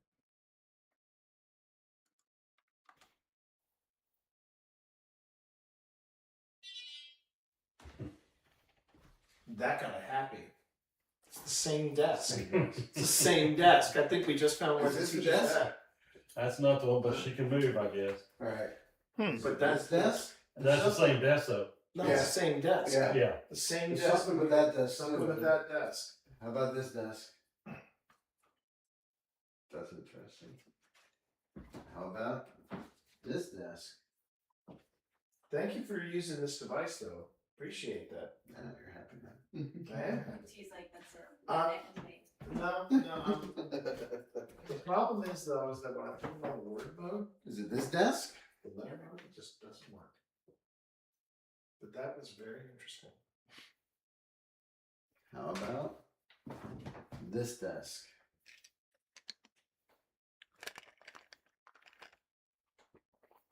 How about this desk?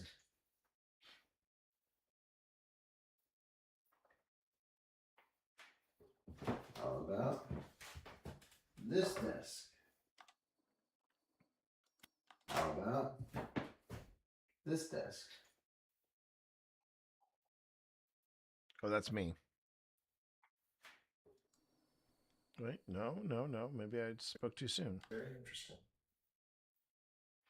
How about this desk?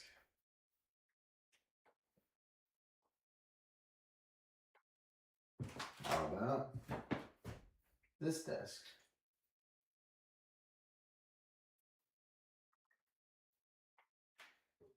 How about this desk?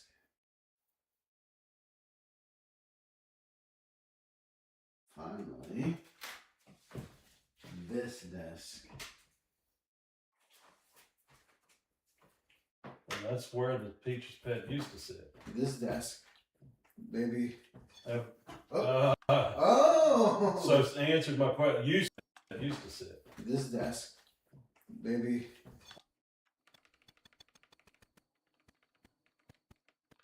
See, this is where it gets interesting. If these devices were truly working on like truly working like in time sinks or something like that, and they'd be like, okay, we're going to go off every few minutes or something like that, right? I would be like, okay, that makes sense. You know, these are all on timers.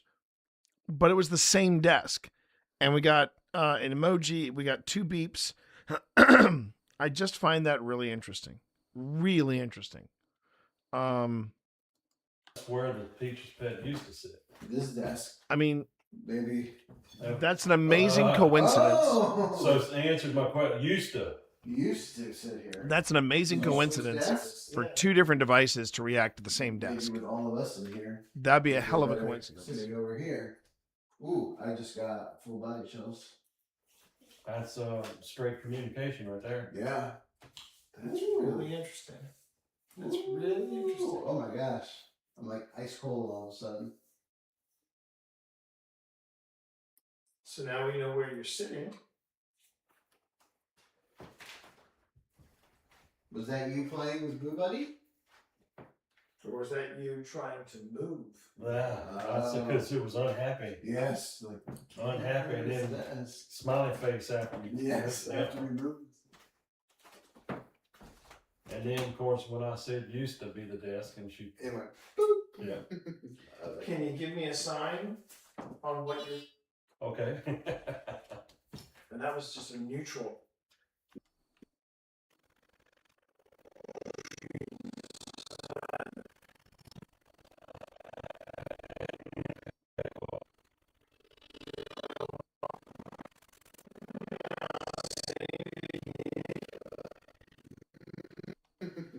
Can you give me a sign on what you're.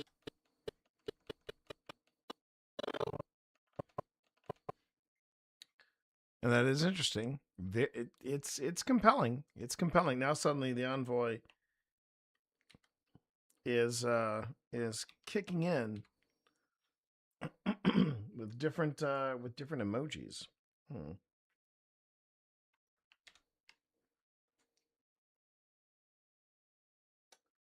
So bored maybe? No, not bored. Bored is wrong. Or how about deadpan? Yep, that's it.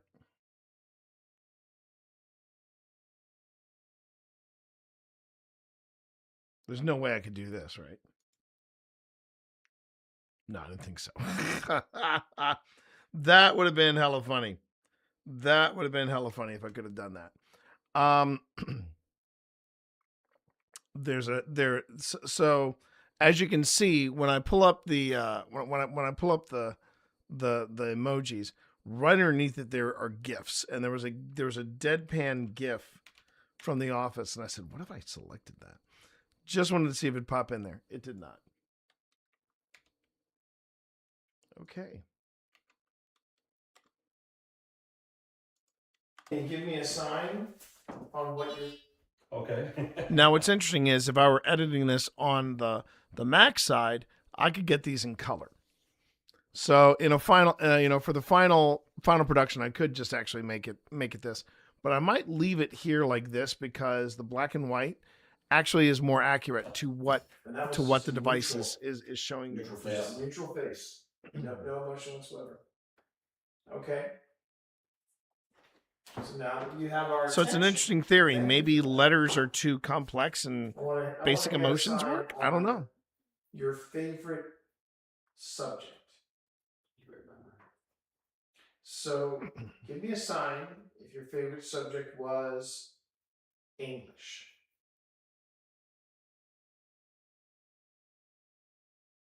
Math.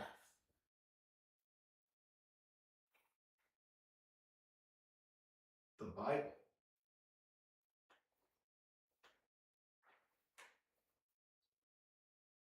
Science.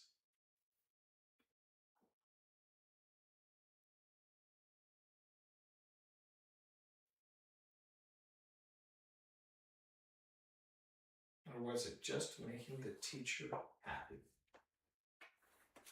Was that your favorite thing about school? How about art? Mm-hmm.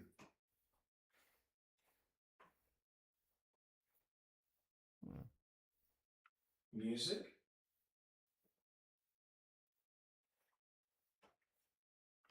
Recess. Yes. Everybody loves recess. Everybody loves playtime. Yeah, everybody loves recess.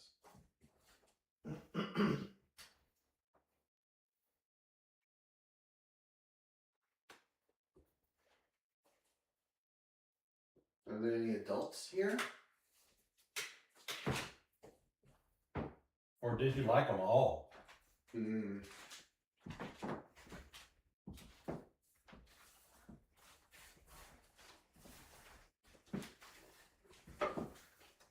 Was school a place that? How did school make you feel? Ooh.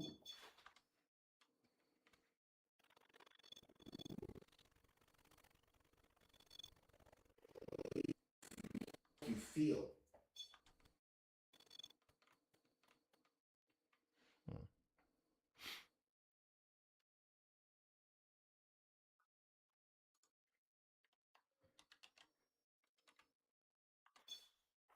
Ooh.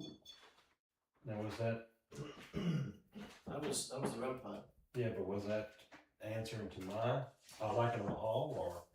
Well, it could have been that, or it could have been how the school made you feel. Yeah, happy, or?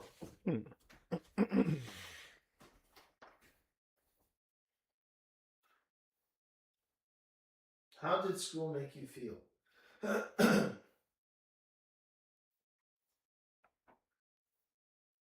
You can show me on this device, or you can give us a different sign.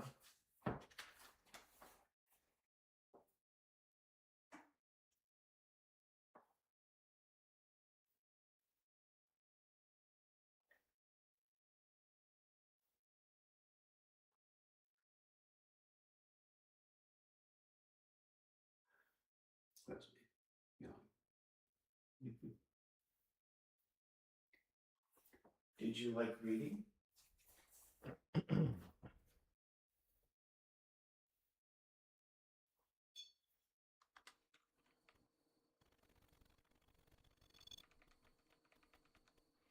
And we're back to the REM pod again. Okay. Thought we had made some breakthroughs with the envoy, but it looks like we're back to the REM pod again. Okay. All right. Well, we like that because we're writers. Mr. Phil and I, we write stories. Your teacher may not approve of you reading these stories now, but teacher might enjoy some of our stories if she likes spooky stories. Do you like spooky stories?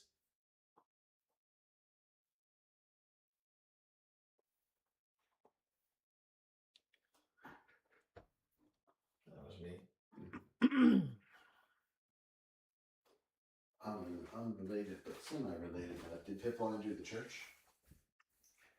That's a very good question. Yeah, you could text her on that.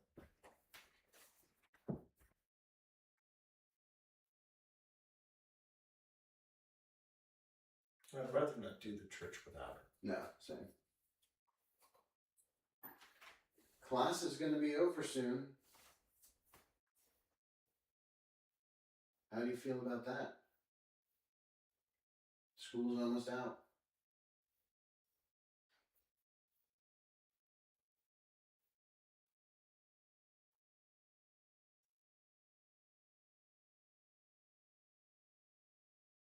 Will you be sad when we leave?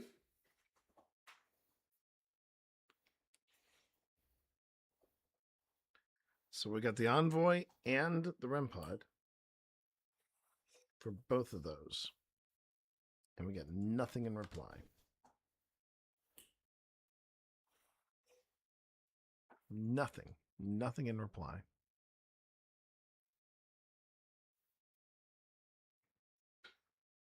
We're really happy you have been communicating with us. Yeah. It's been really nice. But we'd also like to know how you feel about us being here, talking to you, asking questions. Do you like talking to us?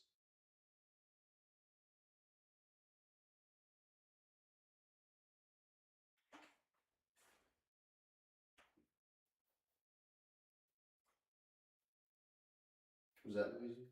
No, that was me. That was me. Oh, I was just thinking about giving George a try. oh yeah.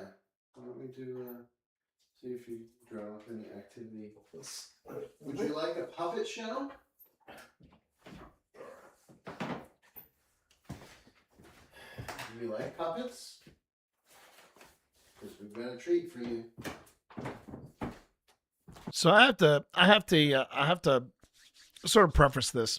I have a ghost puppet named George, and George the ghost has been a fixture in my family for years.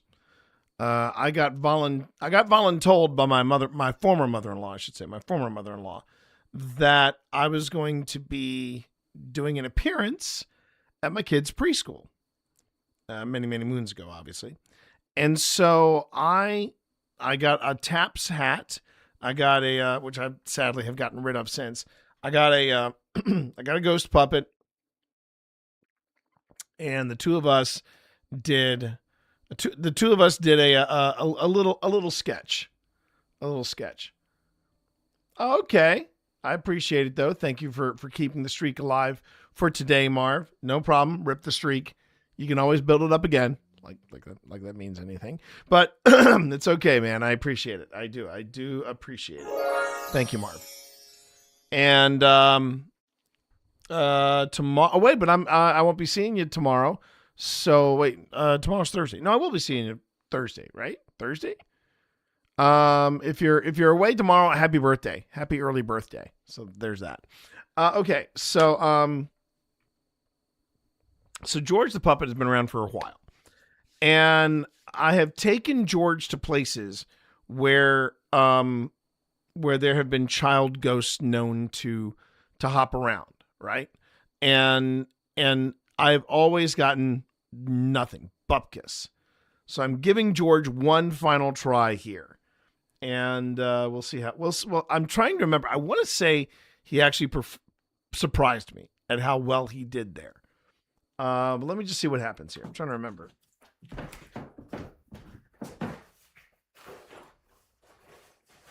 George has got a good heart.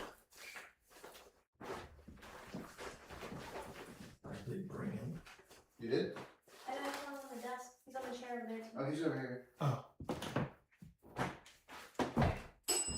Sorry, that was me. Just realized it was turned down to its lowest sensitivity. Did you shut that off? I don't know if that was me or because it did stop pretty heavily. No. I had the sensitivity was down to its lowest. I turned it up halfway. Is that you ringing the bell? Okay.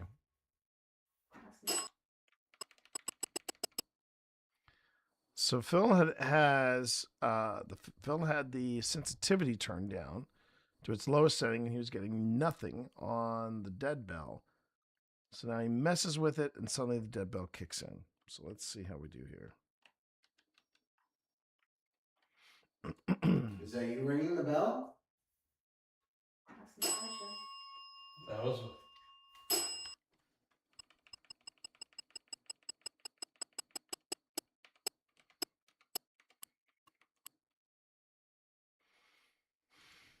Okay, so we got dead bell, and we got dead bell times 2. Thought that was a third ring down there, but I guess I am mistaken.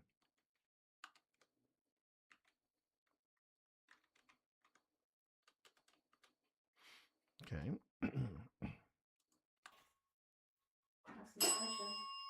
That was. That's a lot of rings. That is a lot of rings.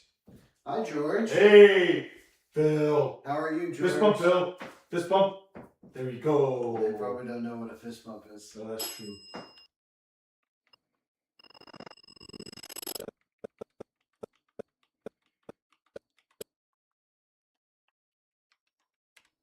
That's true. Ding! Ding! Ding! What do you think of this puppet? I know we're not alone. I know we're not alone. I saw that go off. I saw that go off. And now, ding! Teacher, I have a question. Why are ghosts real?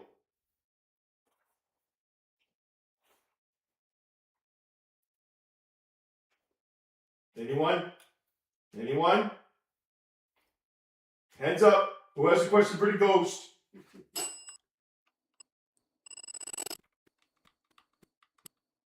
Okay.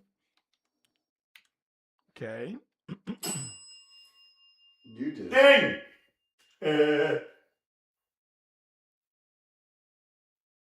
I see your sign, Mr. Remy. Do you have anything to say? Beep. Beep. Beep.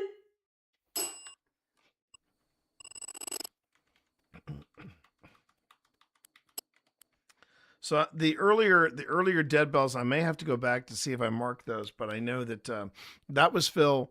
That was Phil adjusting the dead bell. That's why I'm not necessarily marking those. But I'm trying to remember if we got anything else other than the dead bell. I remember the dead bell started kicking off. The bell's got a lot to say.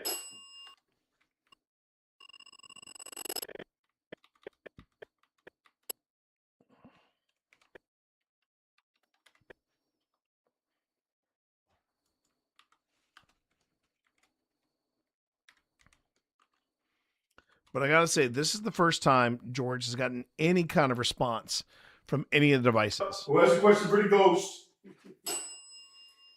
You did. Ding!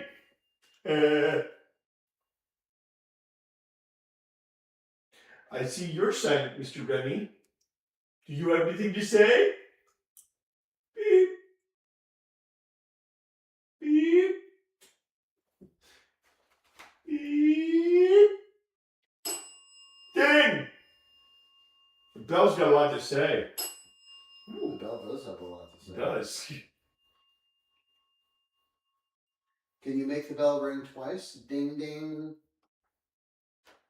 Okay, hands up. Who likes me more than the bear? One ding, yes.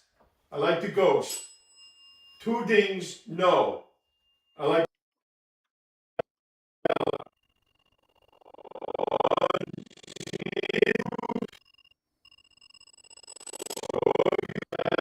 the ghost.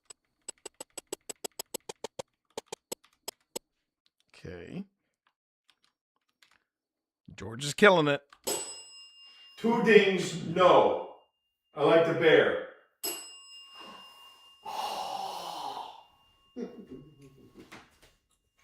Well, there was some space.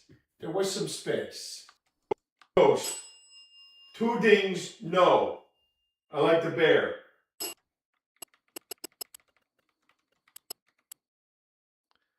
See what Phil is looking for is ding ding, not ding, pause, then ding. But let's see. Let's see.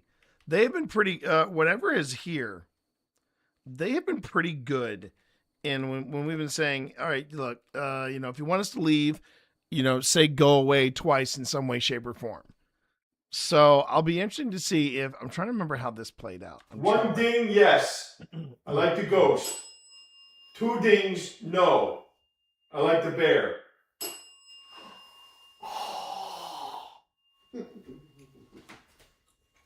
Well, there was some space. There was some space. So, I think you're kidding yourself. They like both. maybe, Pip. Yeah, this is what you missed. This was what you missed at the school. You were missed at the school. You were missed, period. You missed the moment where Phil was like, no, we're not doing the chapel without Pip. So don't ever think you're not part of the team, because you are part of the team. T. Morris is proud of me. And yes, I am proud of you, and I'm proud of Doug. Attention, all personnel. Ads in 25 seconds. Ads in 25 seconds. That is all. Fun fact, Pip, my back isn't, though. I know. But maybe if we go in the spring where it's not warm, but it's also not cold, not cold, I should say. But yeah, fun little tidbit from last night, baby. Turns out I left my stream on YouTube running yesterday after I logged off. So Twitch is fine. YouTube now has a stream that is like 26 hours. I have since deleted it. So we have the Twitch stream for a bit, but yeah, it was a bit of a mess. I have Z to thank for the acknowledgement. Although I knew that it had happened. So yeah, that's on me. Oh, there she is, the screaming Mimi herself. Okay, hands up. Who likes me more than the bear?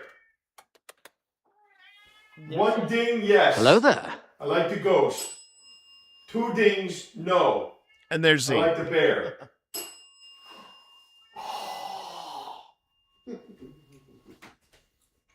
Well, there was some space.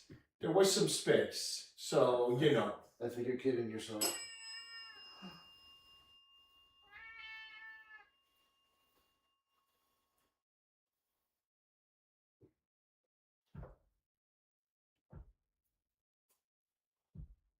Oh, I just heard a noise over there too. No, that was me. No. I heard a tap over by the table. See if you heard a tap by the table. I think you're kidding yourself. Yes, I hear you.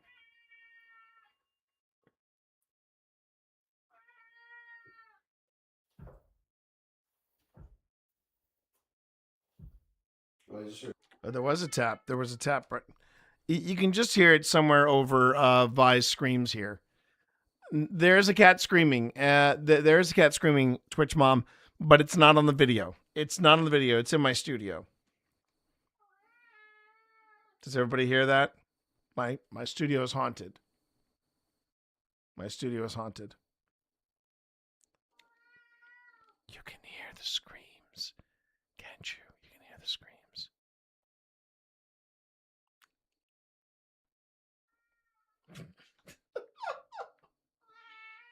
Yes, my darling dove. You've gotten plenty of treats today. Why don't you go and take a nap on your What? Oh, but now that beautiful Appalachian Queen's coming in. You want to come up here, Edie? You want to come up on my lap, Edie? Come on. There's my girl. Here's my beautiful Appalachian Queen, who unfortunately has been licking herself raw. So we had to put her back in her collar, sadly. But she does make a beautiful pumpkin, don't you, Evie? You make a beautiful pumpkin. Do you want to get up on the desk, Evie? Come on. Vi! Oh, I just heard a noise over there too. No, that was me. No. I heard a tap over by the table. Okay. We're going to have to listen for that tap again. Okay. Bye.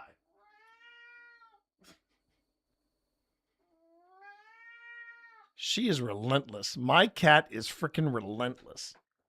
I love you, Vi, but you've already had treats. I know. Brrr. But Evie cannot have the treats. She has to have her own treats. You know that, right? She does know that, which is why we're going to take a very brief break, and I'm going to go on ahead and feed. But I'm going to make Viola pay for this. She's gonna get on the camera. She's going to get on camera for this one. So there you go. Yes, you're going to be on camera for this one. Yes, you are. You're going to be on camera for this one. Come on. Get up there.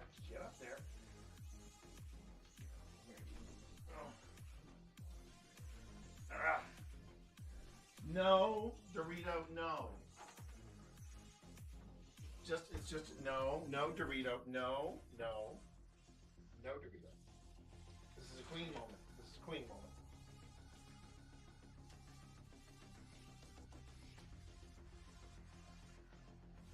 First for Edie.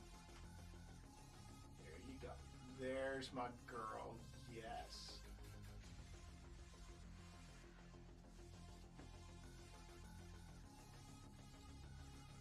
Hang on.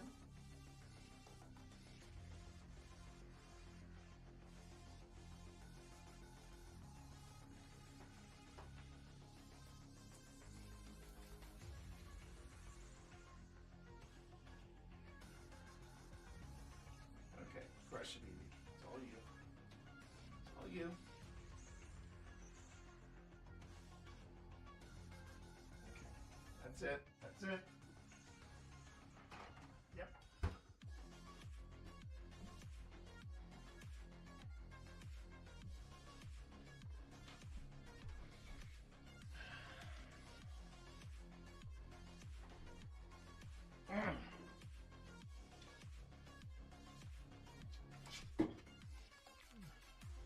She looks so offended when I finish the treats.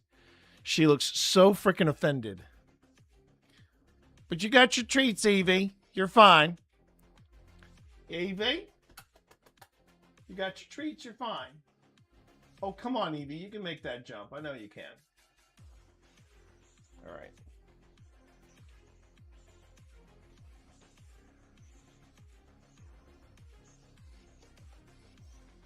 Wow, that's an intense song. But now you see why I can't have music playing while we're looking over footage, because when you look over footage, you want to make sure that all you're hearing is the footage. Okay, here we go. So I'm listening for a tap, a very tiny tap. I think you're kidding yourself.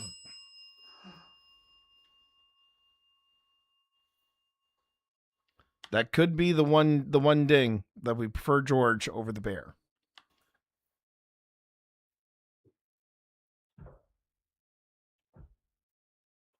Yep, right there. It's the tiniest of taps, but it's there. All right. So I'm going to do this. I'm going to go on ahead and I'm going to put it there, but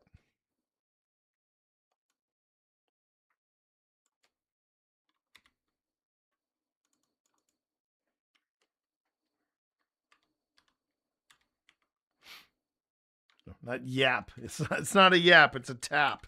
There you go. And usually I put taps in the 100 font, 100 sized font. And then we move it.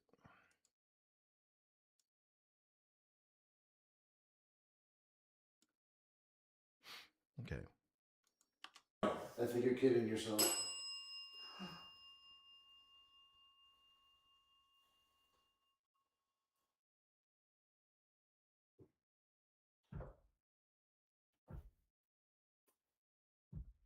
Oh, I just heard a noise over there too. No, that was me. No. I heard a tap over by the table.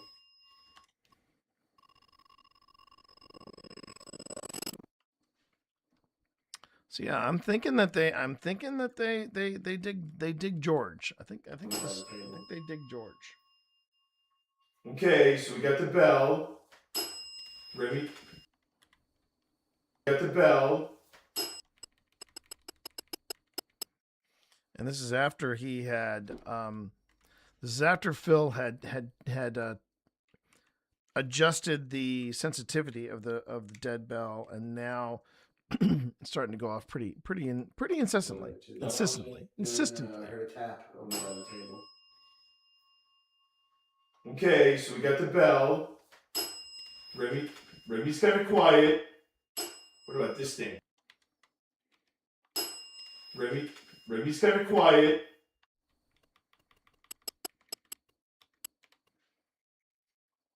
Oh, Twitch Mom, I know you're out there. I wanted to say, baby, they've got a Fallout RPG session available for Wednesday night. I was wondering if you wanted to do it. Oh, jeez. I'm coming up on a break soon. Don't worry, everybody. I'm coming up on a break soon. I will get some hydration. I heard a tap over by the table. Okay, so we got the bell. Remy's kind of quiet. What about this thing? How does the ghost puppet make you feel? Show me. If it's a smile, I'll stick around. If it's an angry one, I'll go away.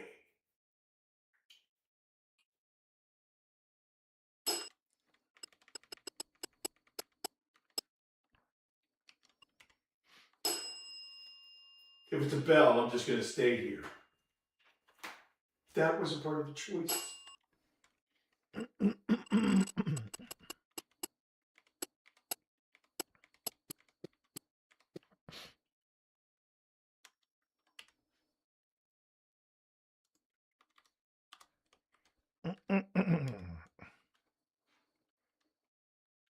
Two ZX. No, just X. Just X. Thank you.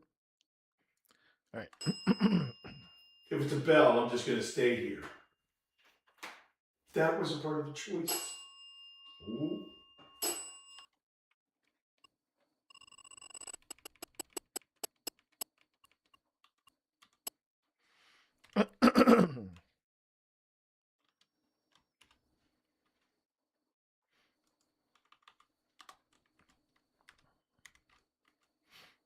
All right.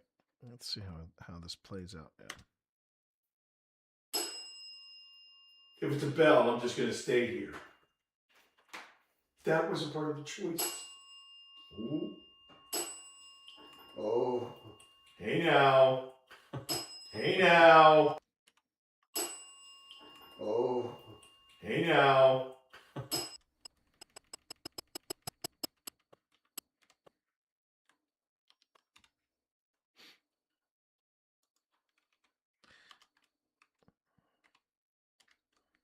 And the thing is, the dead bell was still on even before Phil had adjusted it. So I find it interesting that now it's starting to step up. That was a part of the choice. Ooh. Oh. Hey now. Hey now. Do you want George to go away?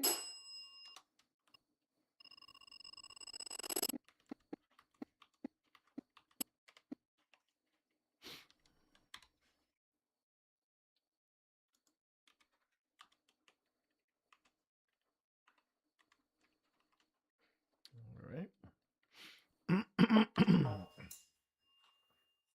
Do you want George to go away? One for yes. Yeah. All right. Let's do this right. Let's do this right. One ring, yes. Can I finish? One ring, yes.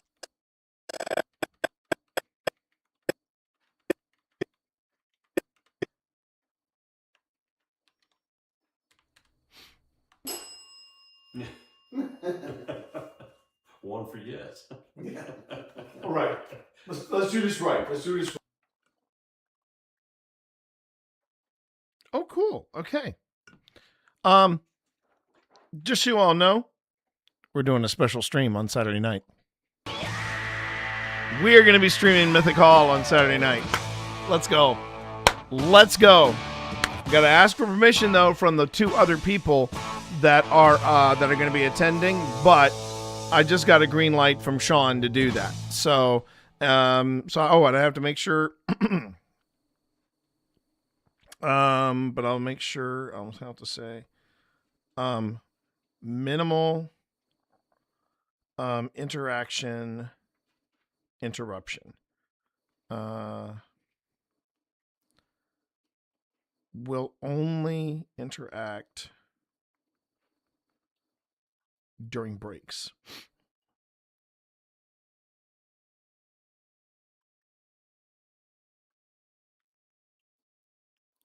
Really looking forward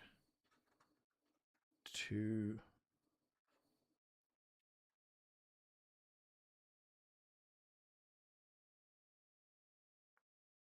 You're not. Are you licking crumbs up there? All right. Are you licking crumbs up there? Oh no, you're licking yourself. Sorry, I didn't realize it. Didn't realize it, chat. She's licking herself up there. So, well, when I say she's licking herself, she's actually licking the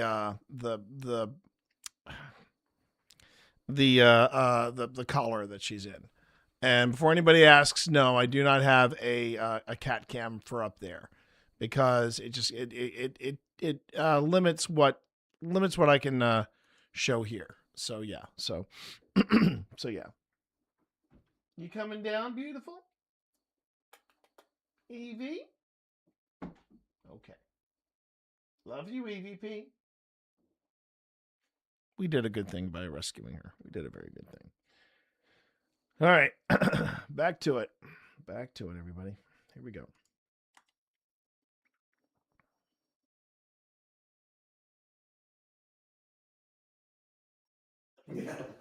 All right. Let's do this right. Let's do this right. One ring, yes. Can I finish? Can I finish? I want to finish. Okay. One ring, yes. I want George to. Yes. I want George to.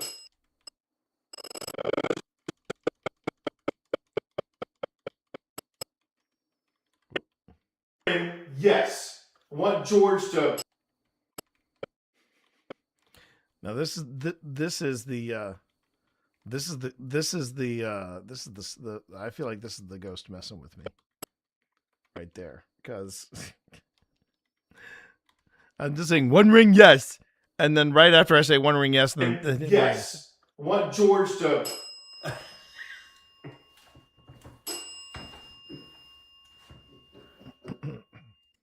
I want George to.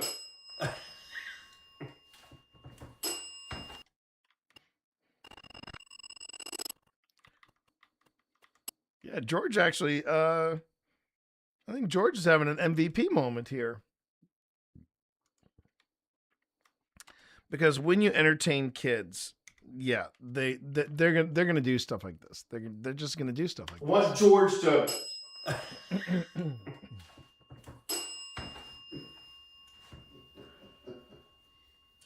This is the Appomattox jail all over again, isn't it?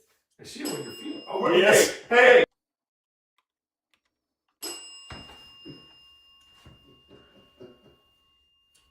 This is the Appomattox jail all over again, isn't it?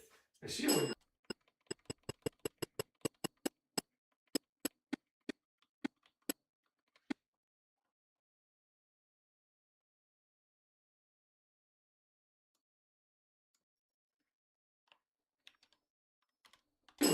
Oh, yes. Hey, I'm having a conversation here. Don't butt in. Watch yourself. Oh, yes. Hey, I'm having a conversation here. Don't butt in. Watch yourself. Yeah, this spirit is like, check yourself before you wreck yourself. He really is.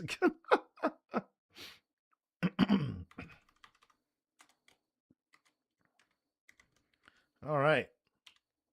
Man, the dead bell is between the dead bell and George. It's coming into play.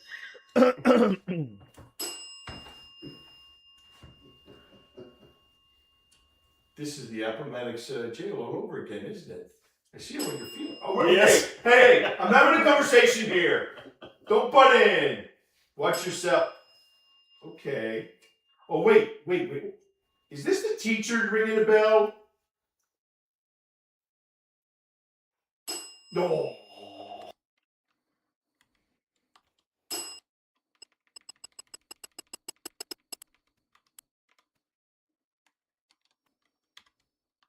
No.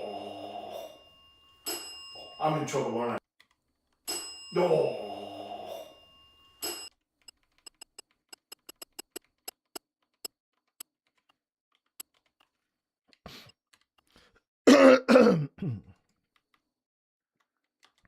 I dare say I think this is the most active I have seen the dead bell all in this investigation. This is the most active I've seen it. No. I'm in trouble, aren't I? That was a no. Yeah, 2 rings. Teacher, 1 ring.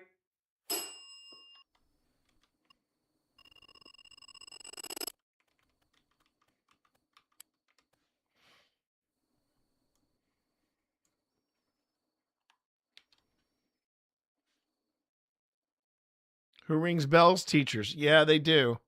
They do and they can. That was a no. Yeah, 2 rings. Teacher, 1 ring. Student 2 rings. Oh my God! Oh my God!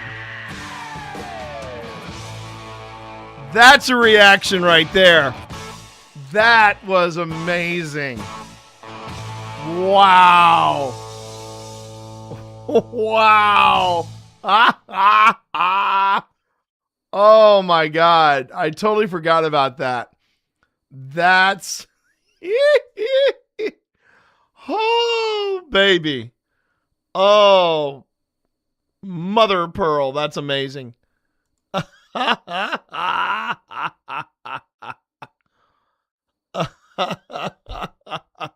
Yes, you did, Z. Yes, you did. But don't worry, I'm gonna clip it. I'm gonna clip it so that so that everybody catches that. But that was wild, and that's a direct response. Don't worry, I'm gonna play it again.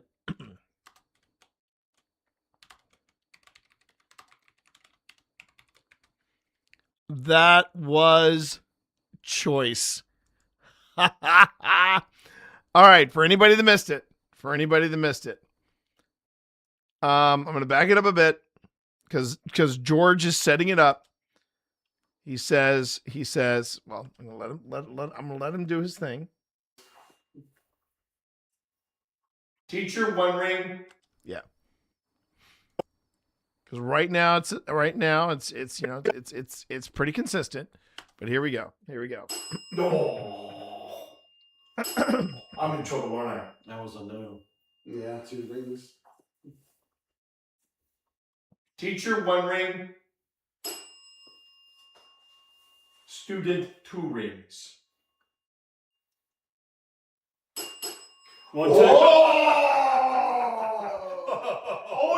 And the cat ball goes off.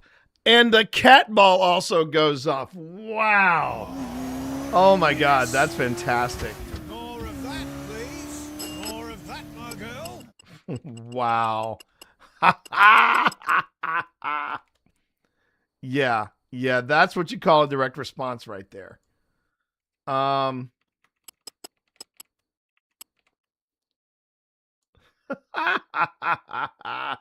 Woo! There we go. Oh, I didn't want to do that. Let's see. I did it anyway. All right, so I'm going to make this a little longer. And then I'm going to go down because I've got to do this because it happens so quickly. All right, so it goes.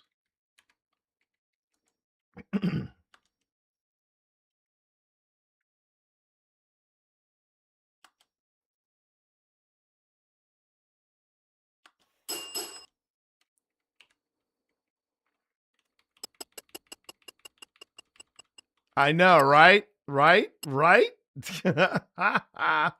You when you get a response like that, that is by definition a direct response because I said 2 bells, student, ding ding.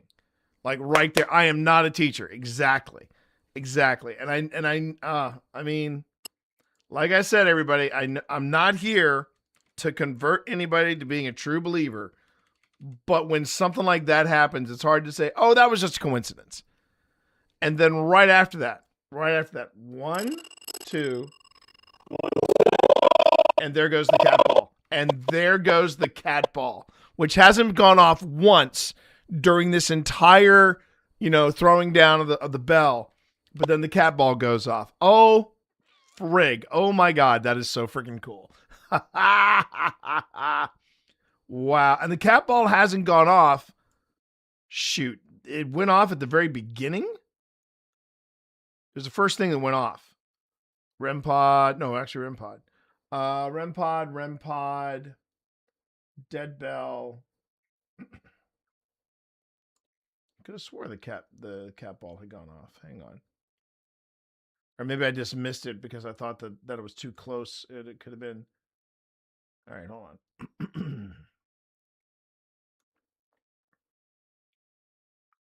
REM pod. Boo buddy. Yeah. Unless it was me setting up. All right, so that's us walking in.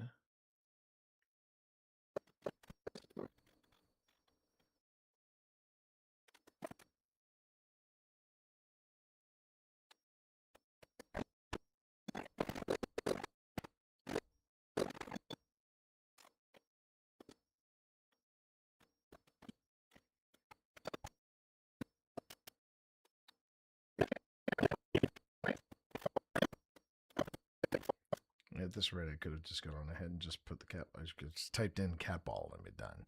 All right. Okay. So.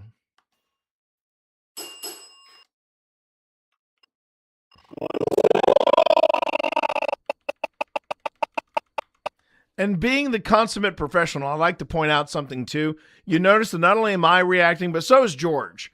George is also in the moment. So not only am I in the moment as a paranormal investigator, so is George. So yes, George is the unseen, unknown, additional team member of OSI. We might have to get him like a little mini T-shirt or something. Okay. Just that reaction though is priceless.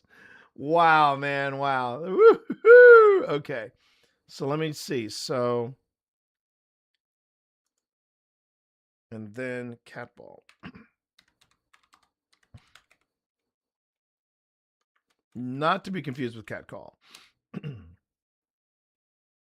So now something I feel like I should point out. There are plenty of skeptics that really do not care for the cat ball. And there are some professionals that really do not care for the cat ball. They have basically said it's unreliable. Here's the thing that I find interesting about this little sequence. The cat ball that when we tried this, you basically turn the cat ball on and it just sits there. It's been sitting there for nearly an hour and it has not gone off, right? And and what's important is that you want to make sure that the cat ball is one of the cat balls like the ones that we have where only motion sets it off. It doesn't go off. There are some other similar cat toys that will actually light up to get the cat's attention. But these cat balls are confirmed to just be, they only move when they experience some type of vibration or something. What's amazing about this little exchange is that it happens after the dings, and with all the other strikes against the dead bell, the cat ball has never gone off. But then at this point, so we're going to back up. We're going to watch that whole section again. Want George to.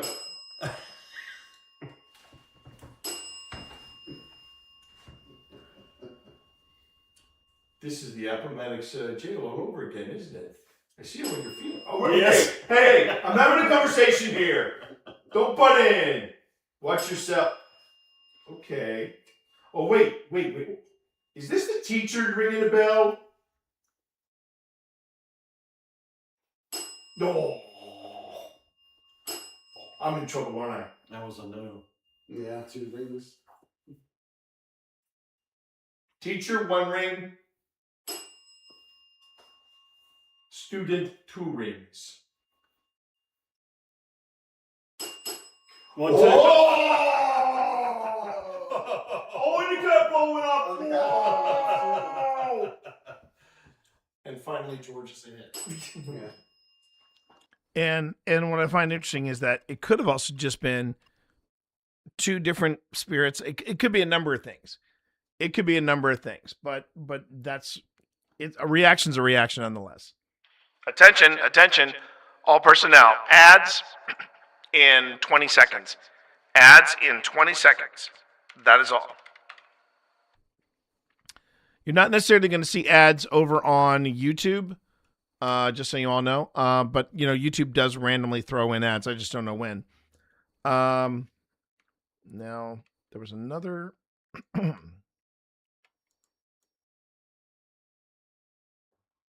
So there was another. And finally, George is a hit.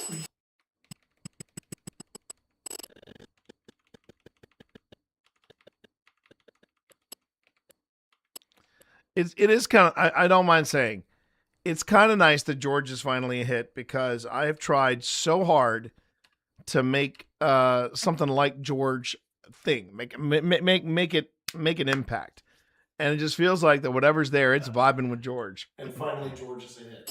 Yeah. Okay.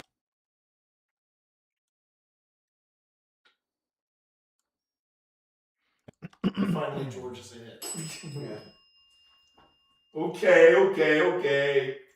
You guys are good. Oh. Okay. Hear me out.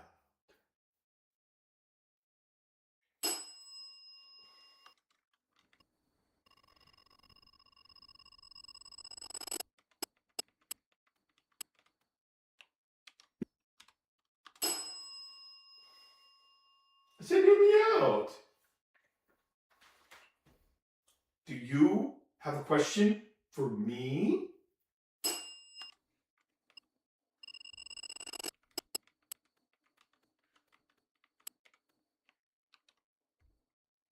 Oops, no, don't want to do that.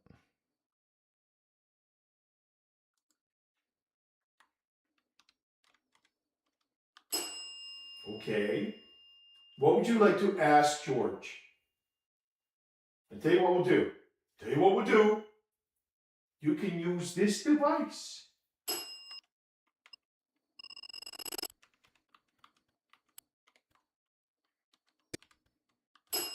Yes.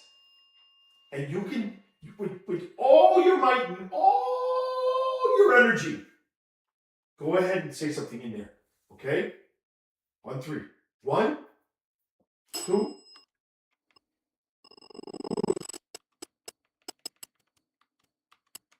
I remember now. So what I'm doing here is it's a common practice, but I'm doing it with a puppet, where you basically go quiet, but you point out your audio recorder and you say use all of your energy and ask a question. By the way, welcome back everybody from ads. So what's happening here for those of you who are in ads? George is provoking a question. He's basically saying, take all your energy and ask George a question. And he's pointing towards the audio recorder that's here. So what we find out is if anything reacts to that. Here we go. 2, 3. Ask me a question.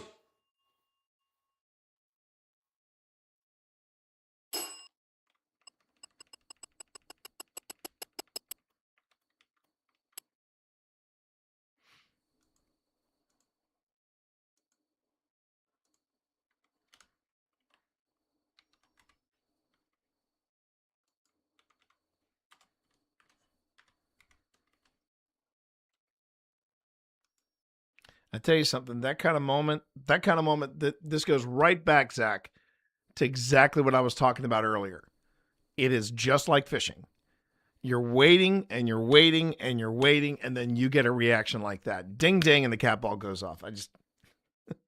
That's one of those things that just makes the day. It makes the freaking day right there. 2, 3. Ask me a question.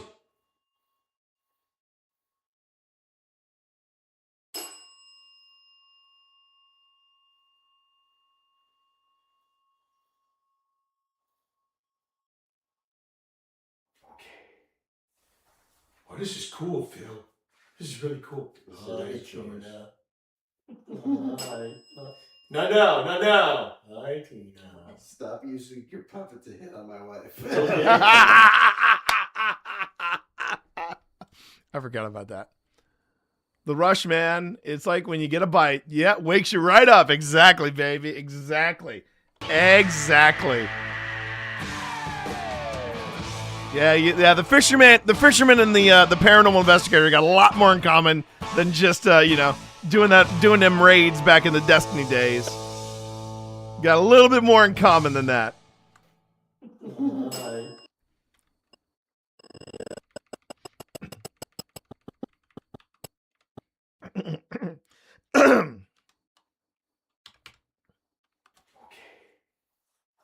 Oh, this is cool, Phil.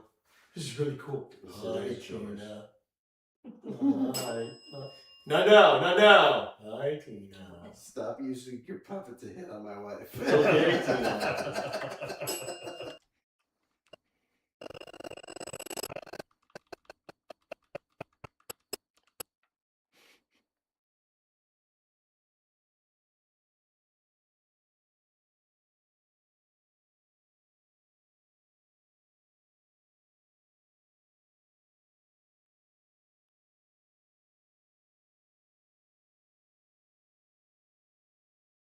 I'm just sending this to Phil. Stop using the puppet to hit on my wife.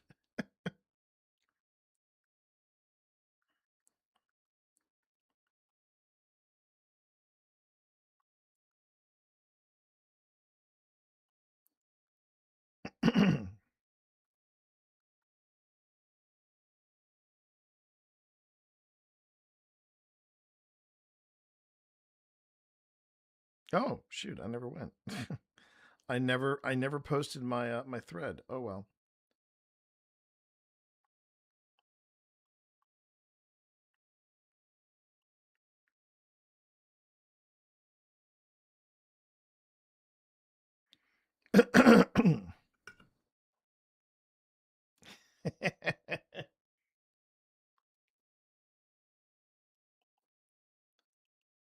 Hi, Panic. How are you? Hope you're having a good day. Hope you're having a good day. You stay safe in Minnesota.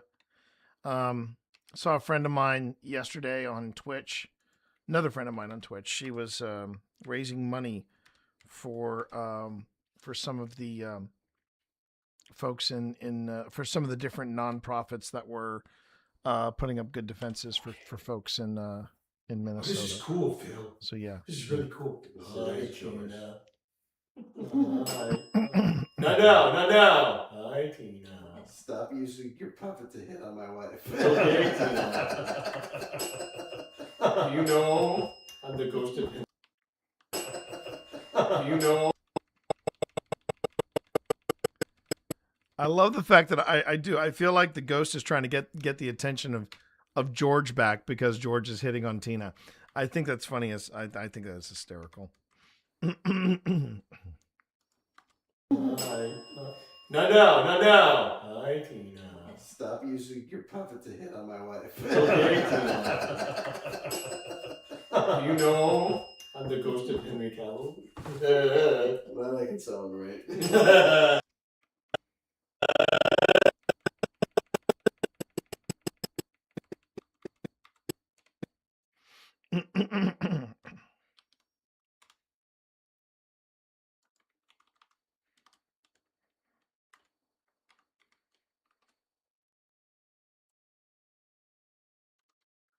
All right, and just to add to the fun to this. Cool. Hi, Tina. Hi. Not now, not now. Hi, Tina. Stop using your puppet to hit on my wife. Okay, Tina. Do you know I'm the ghost of Henry Cavill?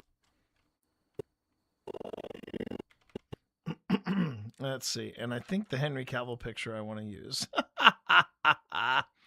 Let's see. What is the picture I want to use for the ghost of Henry Cavill? Well, if anybody wanted to see the clip, there you go. There's the clip. Let's see. Where is it?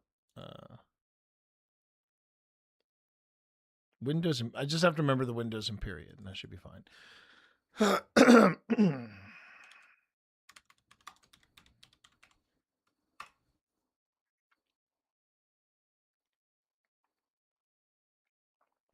There's so many good pictures of it. That's the beautiful thing about Henry Cavill, though. There's so many good pictures you can use of Henry Cavill. Facial. Do we want facial beard Henry Cavill, or do we want clean shaven Henry Cavill? Do we want to use Witcher Henry Cavill? Do we want to use shirtless Henry Cavill?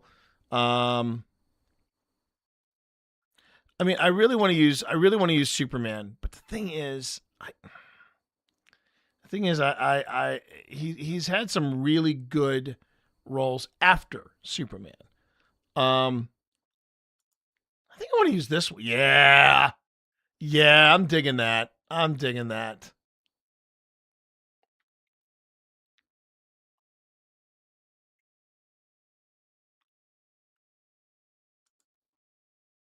Let's see. And we'll put it under assets. And we're going to put it, under assets, and we'll save it. We're going to use Witcher Henry Cavill. Witcher Henry Cavill. I think that's, I don't mean to speak for everyone, but I want all Henry Cavills. Superman coming out of the ocean. Yeah. The only problem I have with that Henry Cavill. Oh, that's Tina's favorite. Okay, never mind. I'll do it then. I'll do it. What's this? Oh, we also have this one, baby. This is a. Oh wait, or maybe that is a different. Maybe that's a different one. Maybe. Oh, that's Henry Cavill from the really bad Immortals movie, I think. So, the favorite one is Henry Cavill coming out of the ocean, but he shouldn't look freaked out. There we go. There we go. Oh, geez, there's an entire thing, like a whole gallery of him shirtless coming out of the ocean. There it is. Yeah, but that one has a. Oh, that's cheap. Do not put a freaking watermark right across his pecs. He worked hard to get those damn pecs. Let him enjoy those pecs. Let's see. Let's just look here. It's a matter of finding the right vibe, right? That's AI. That's freaking AI right there.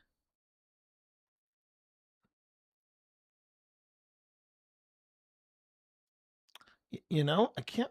I realize. I realize that Tina's probably not looking. Oh, wait a minute. There you go. That's the one. That's the one. That's the one. Oh wait, no, maybe not. Hold on. It's all about the face, and I know that Tina's probably thinking, I'm not looking at the face, T, but you know, I just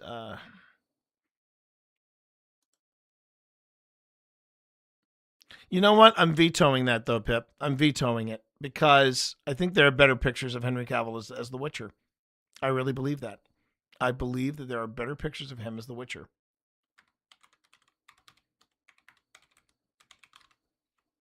Also, he was in better shape. I'm just going to come out and say that. He was in better shape for The Witcher than he was when he was Superman. And that tells me a lot. I really do think that Cavill cared more about being he cared more about being Geralt than he did Cal. I really believe that. And I'm not going to say Tina can fight me on that because I'm probably going to lose that battle. But let's go with.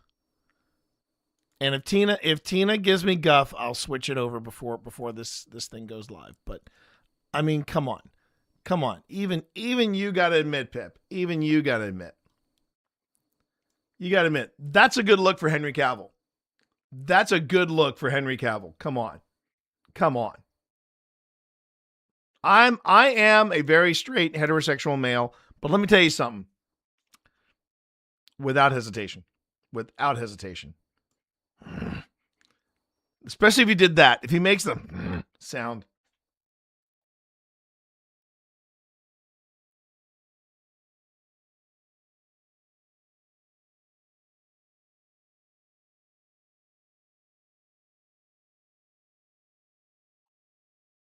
Okay.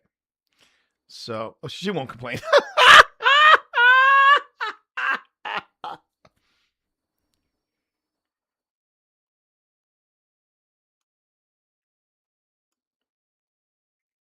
Phil will, but hey.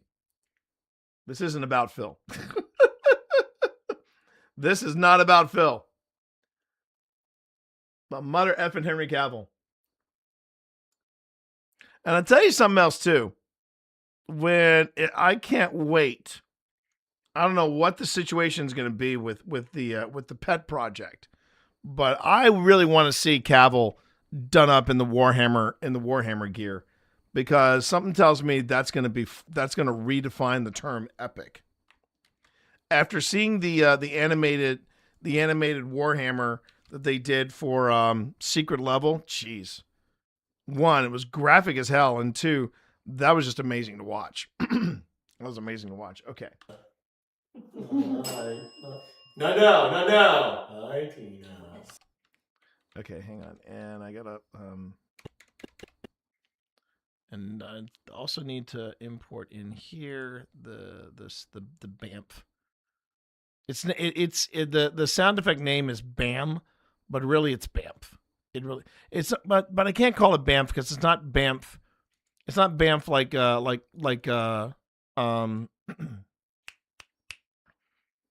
like Nightcrawler BAMF. Although that is a very cool sound effect. And Brian Sanger got it so right, got Nightcrawler so right in X-Men 2. I know that's I'm completely jumping the rails right now, but just bear with me, everybody. Okay, there's replay, there's deposit photo. Okay, it's not in this folder.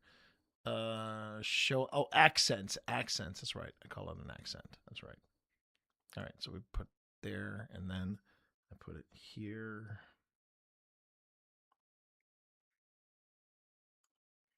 And then we have this. Do you know I'm the ghost of Henry Fallon?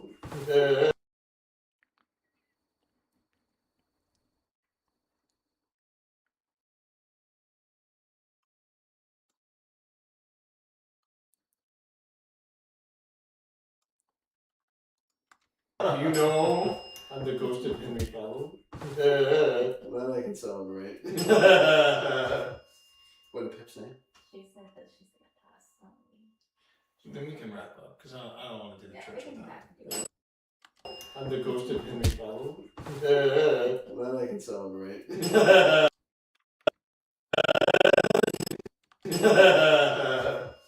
What did Pip's name? She said that she's gonna pass on me. Then we can wrap up, because I don't want to do the Yeah, church we can without back it. Man, that bell is just going off. The bell had something to say, obviously.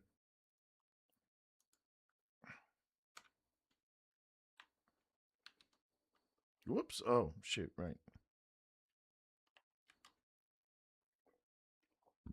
Ooh, pardon me, everybody.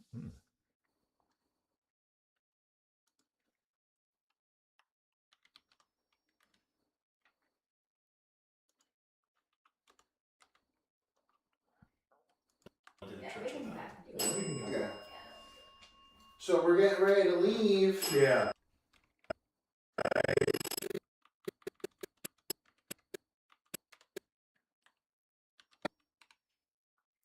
I'm trying to remember what setting Phil put the bell at, but it must have been, I want to say it was maybe a midway or halfway point, maybe. Okay. So we're getting ready to leave. Yeah. Thank you for the dings. I wonder how many times they were trying to ding it earlier and they're like, it's not going. I know, because it was turned all the way down. All right, we're gonna leave now. But could you show me on this thing here? On this thing here.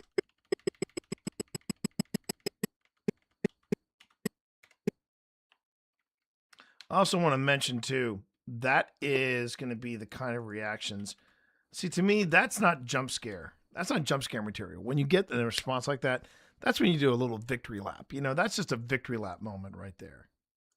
I love On this thing here, could you show me what you're feeling now? Yeah, we'll keep that turned on while we pack our stuff up. Yeah, but I want to know what you're feeling now. I'm coming to get the bell now, okay?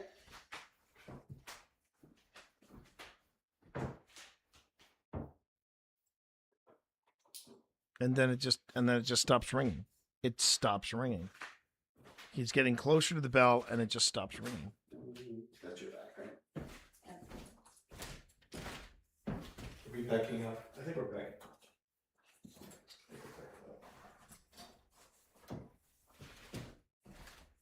Yeah. Oh, that was amazing. Face expression. What? There's like give tea one more expression. One more feeling. Oh yeah, let's have one more feeling. Yeah, one more feeling. And then I'll pack up and I'll go. But thank you. Thank you for all the dings. That was fun. You got it? Yep. Careful. That was Phil. That was Phil. That's Phil.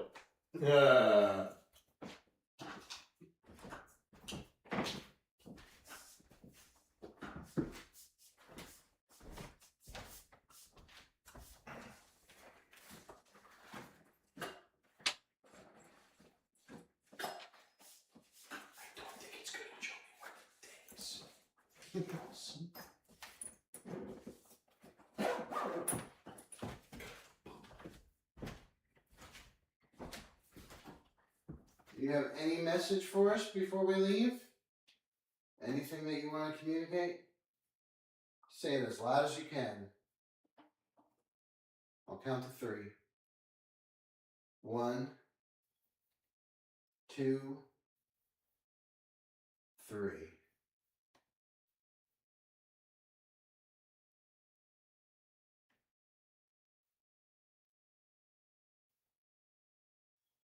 Okay, thank you Thank for you. sharing your space with us. We appreciate it.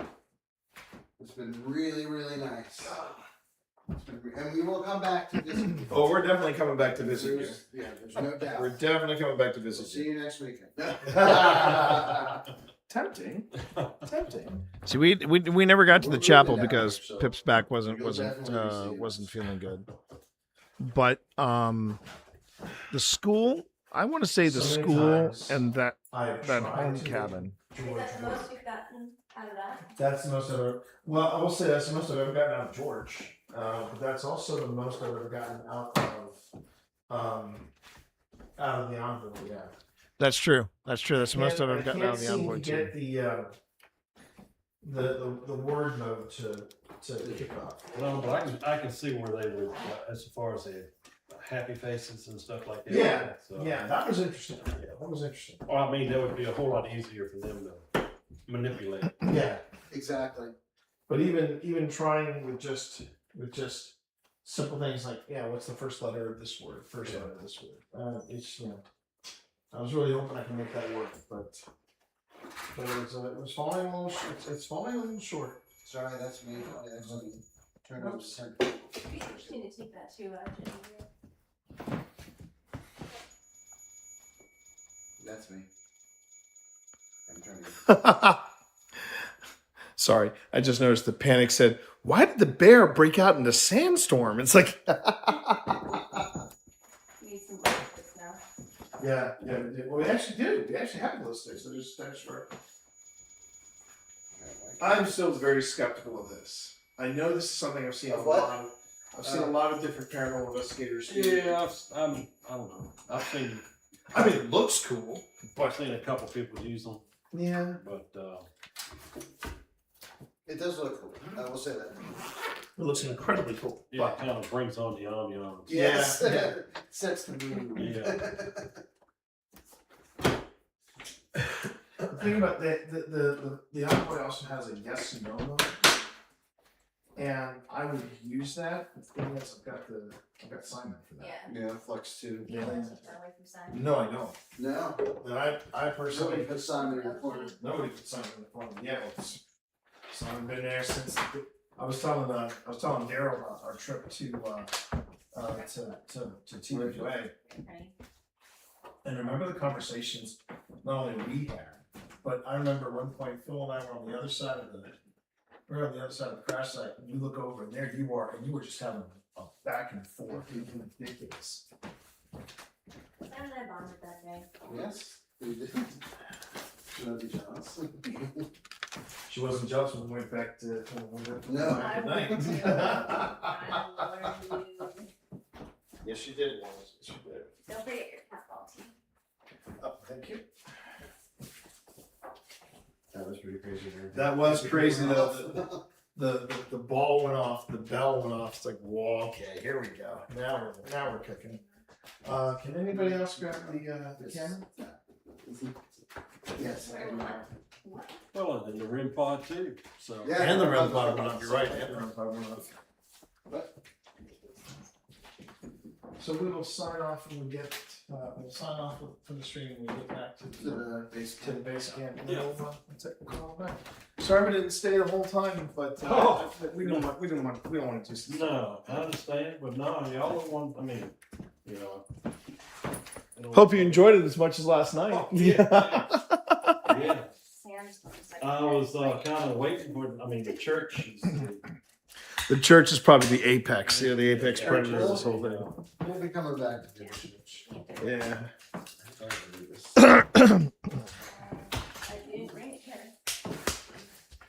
But I can also say the last few times the school and the cabin have been kind of up their game to Up the their church. game. Yeah. It's competition. Yeah.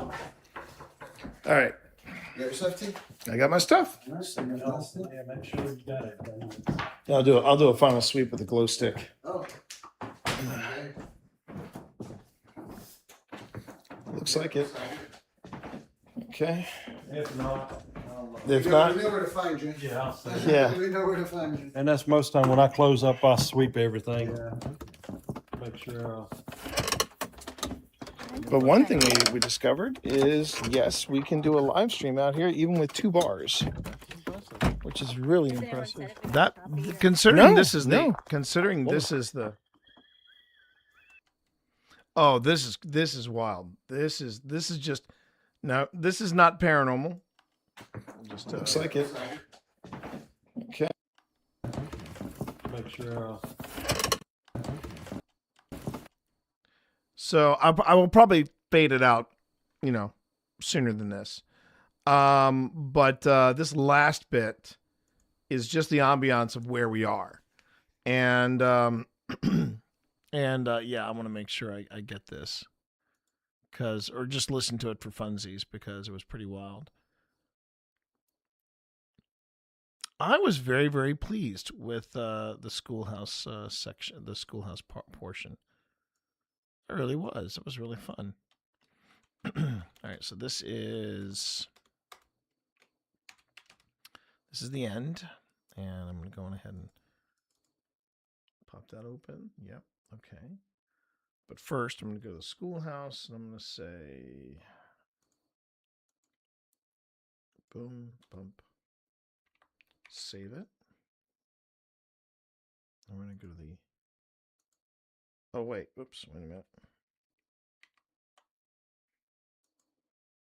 There's the schoolhouse. Okay, so we go boom, save it. Now we got the end segment, and let's see, I flip it around, boom, and then repel, delete. This is a 6-minute clip. No big deal. But listen to the wildlife. This is when we're heading back. Make sure. But one thing we discovered is yes, we can do a live stream out here even with 2 bars, which is really impressive. No. What was Coyotes. coyotes? Yeah, we've had coyotes. Holy shit. Yeah. Attention, all personnel. Ads in 40 seconds. That is all. So I'll play that little bit again. And so we walk out. So we're walking out. We're getting ready to go, wrap it up for the night. And this is what we hear heading out into the dark. Yes, we can do a live stream out here even with 2 bars, which is really impressive. No. What was Coyotes. coyotes? Yeah, we've had coyotes. Holy shit.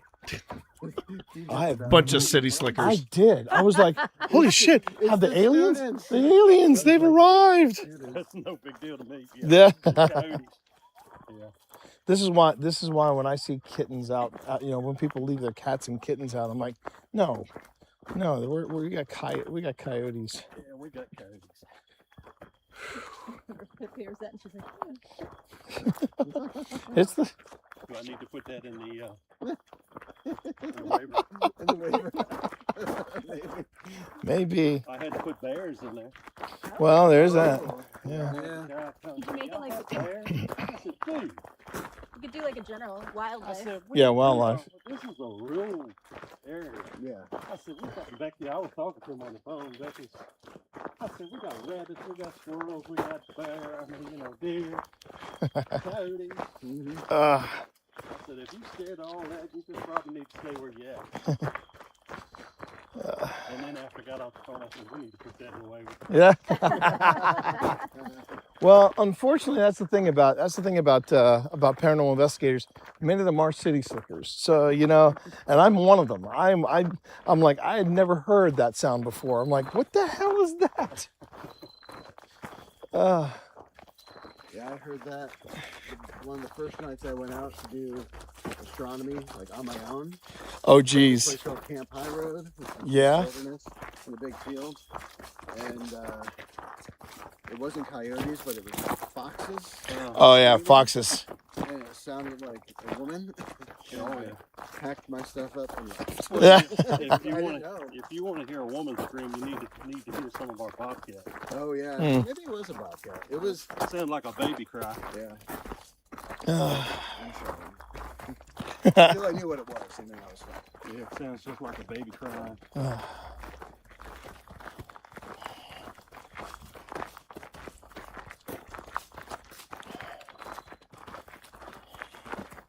But I will be very interested to see, because I guarantee you, again, we hear quiet, but I bet you there was some stuff in that silence that we picked up.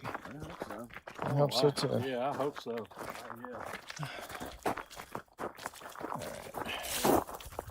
I'm glad it was a good night. It was It great. was. It was great. No. It was fantastic. Fantastic. I wish we got your face on camera when you heard the coyotes.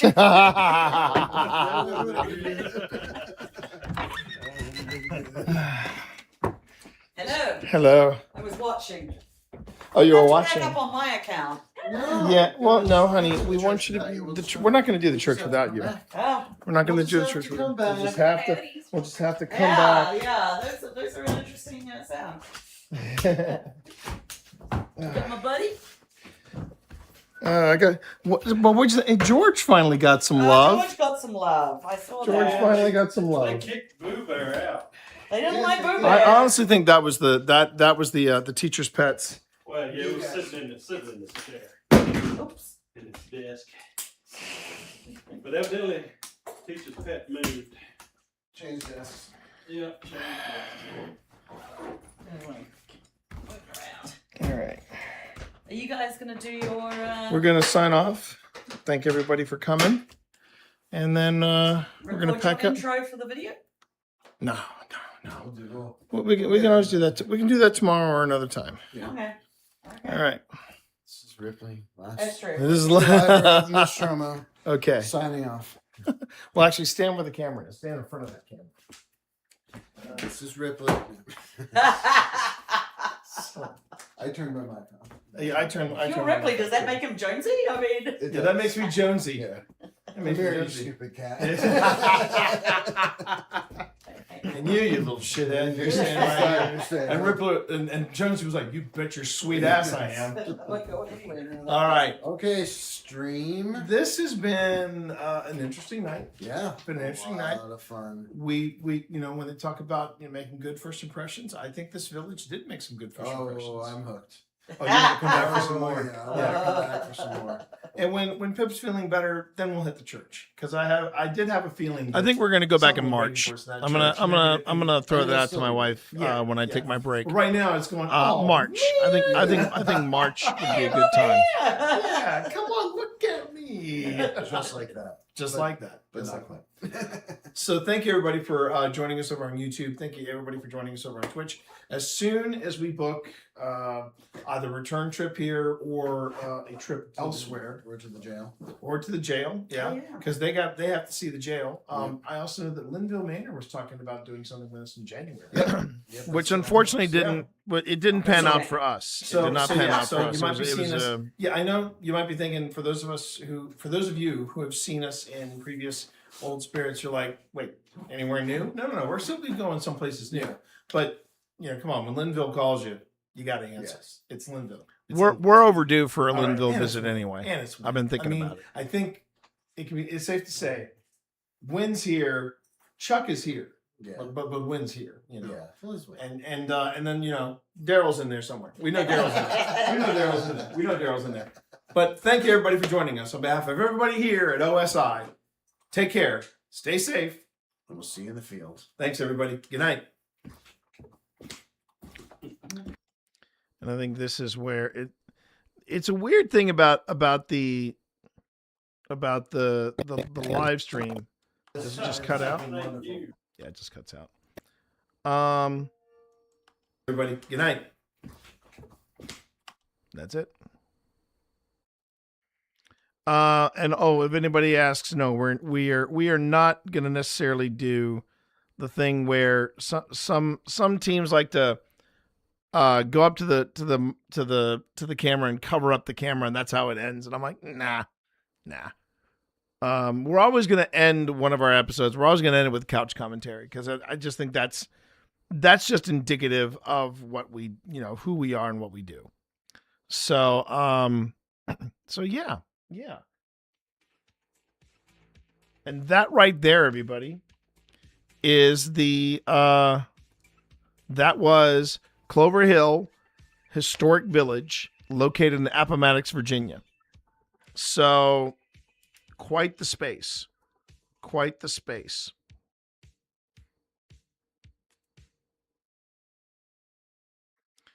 And this, what I'm looking at right here,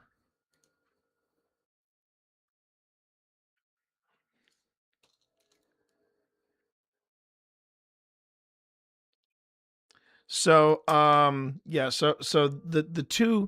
two cards that you saw me pull earlier, those two cards basically cover May through August and August to November. Now, normally we get a lot more time out of our cards. We can usually record a lot more time out of our cards. And if anybody's curious, this is 5 years worth of investigation. 5 years worth of investigation. Yeah, I got cards here dating back to, including audio cards dating back to 2021. Kind of humbling. But this is this so we started archiving in earnest in 2022, I want to say. But yeah, but the reason why we shot through those two cards so quickly was we did an overnight recording, and that was when we were recording me asleep, and we wanted to see if there was anything that nudged us in the house, in the rocking cradle house. Before anybody asks, yes, that's coming up next. Well, it's coming up very soon. All right. So we got that. We have that successfully archived, and now I load up 2 new cards, and we start all over again. Oh, that was a fun investigation. That really was. That really was a fun investigation. I hope you all enjoyed that. I hope you all enjoyed the footage. And I think we're gonna get a pair of really good episodes out of there.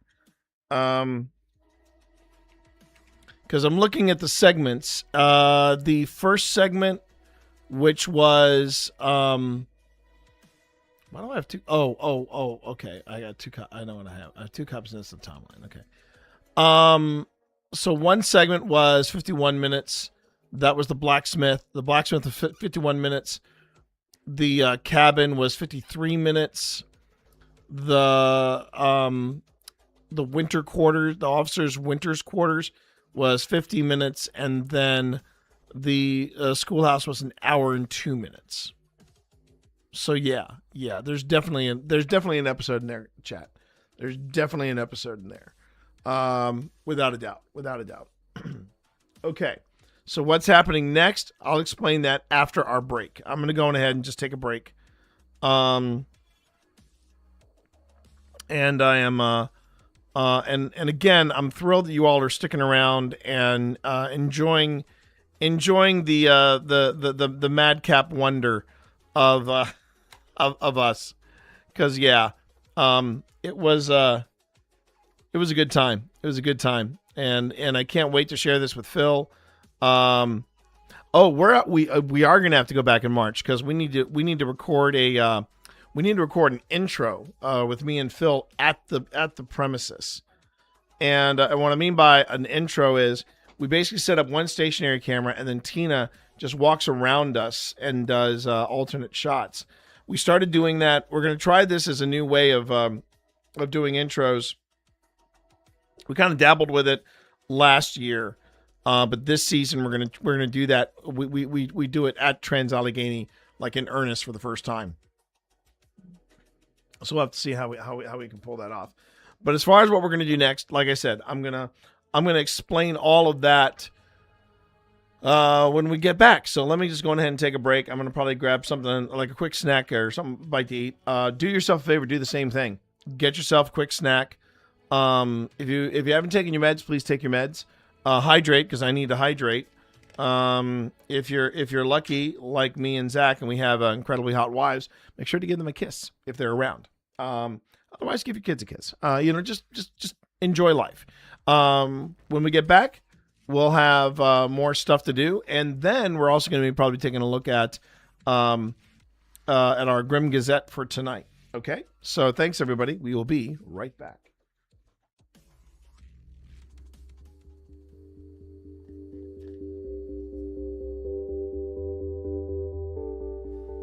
If they're watching it from a distance, they're like, that's pretty freaky. Is this a weird magic? Yeah, or even, what kind of technology is this? What kind of TV is this? Cammy said, if you are here with us, can you show us by making the ball light up? All right, we can do that. That one we can do. And I will even go one step further. I'm going to wait and see what Paratech has to say. Oh, look at that. It just lit. It just lit up. Can you see that, Cammy? There's a bit of delay. Did you catch that, Cammy?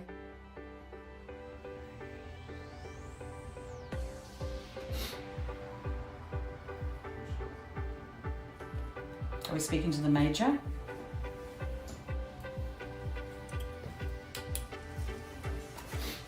Hi there. Okay, that's very nice. Is that Laura? Or William?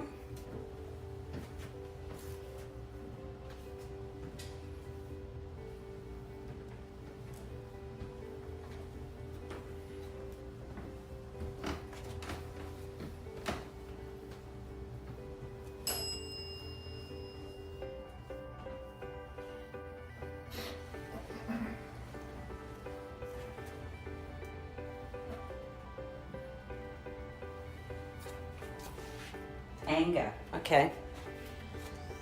So you say hi there, and then you say you're angry. What are you angry about? Just pointing out that the green light over there is going a lot. There's a lot of activity on that green light over there.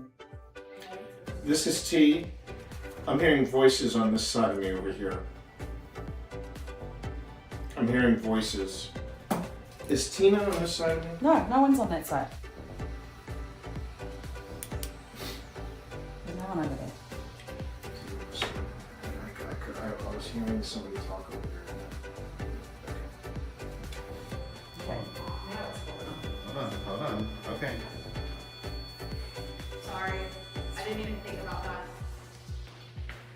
Thank you.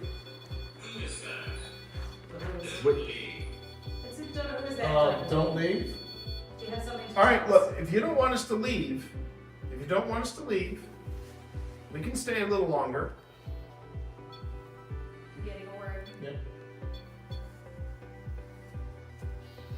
Anyway. Anyway. So I tell you what, if you really don't want us to leave, can you make those lights go all the way up the red again?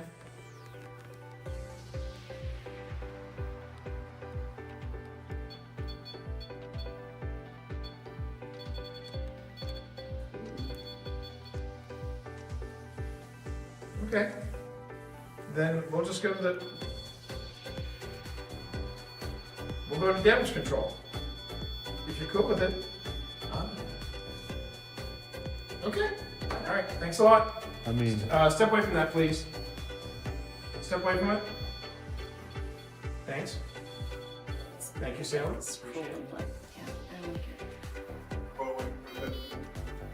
Andrew, you need to go. And you need to leave Alex alone. You need to go. Entirely. It's ready to go. Yes, entirely. You need to leave. You need to. But I know her. No, you don't. No, you do not know You don't her. know any of us.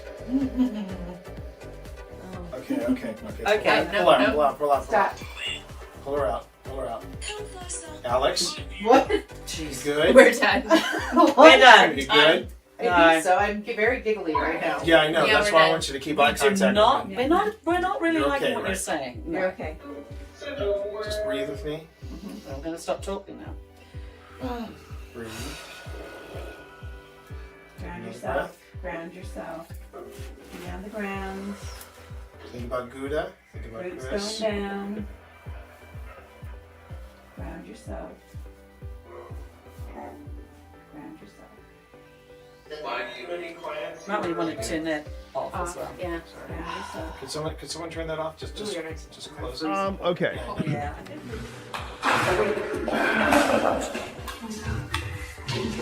Oh, I gotta send that to Phil. I gotta send that to Phil. That's a great catch. That's a great freaking. That just made my stream right there. That's a great catch. That's a great catch.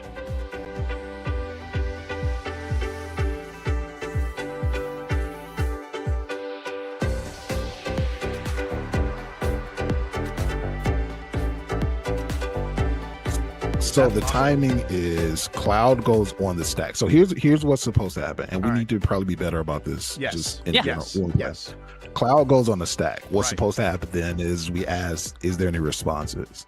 Mm-hmm. It is that point that you say in response, blah, blah, blah, countering spell. So you would have the opportunity with Cloud on the stack to respond. Okay.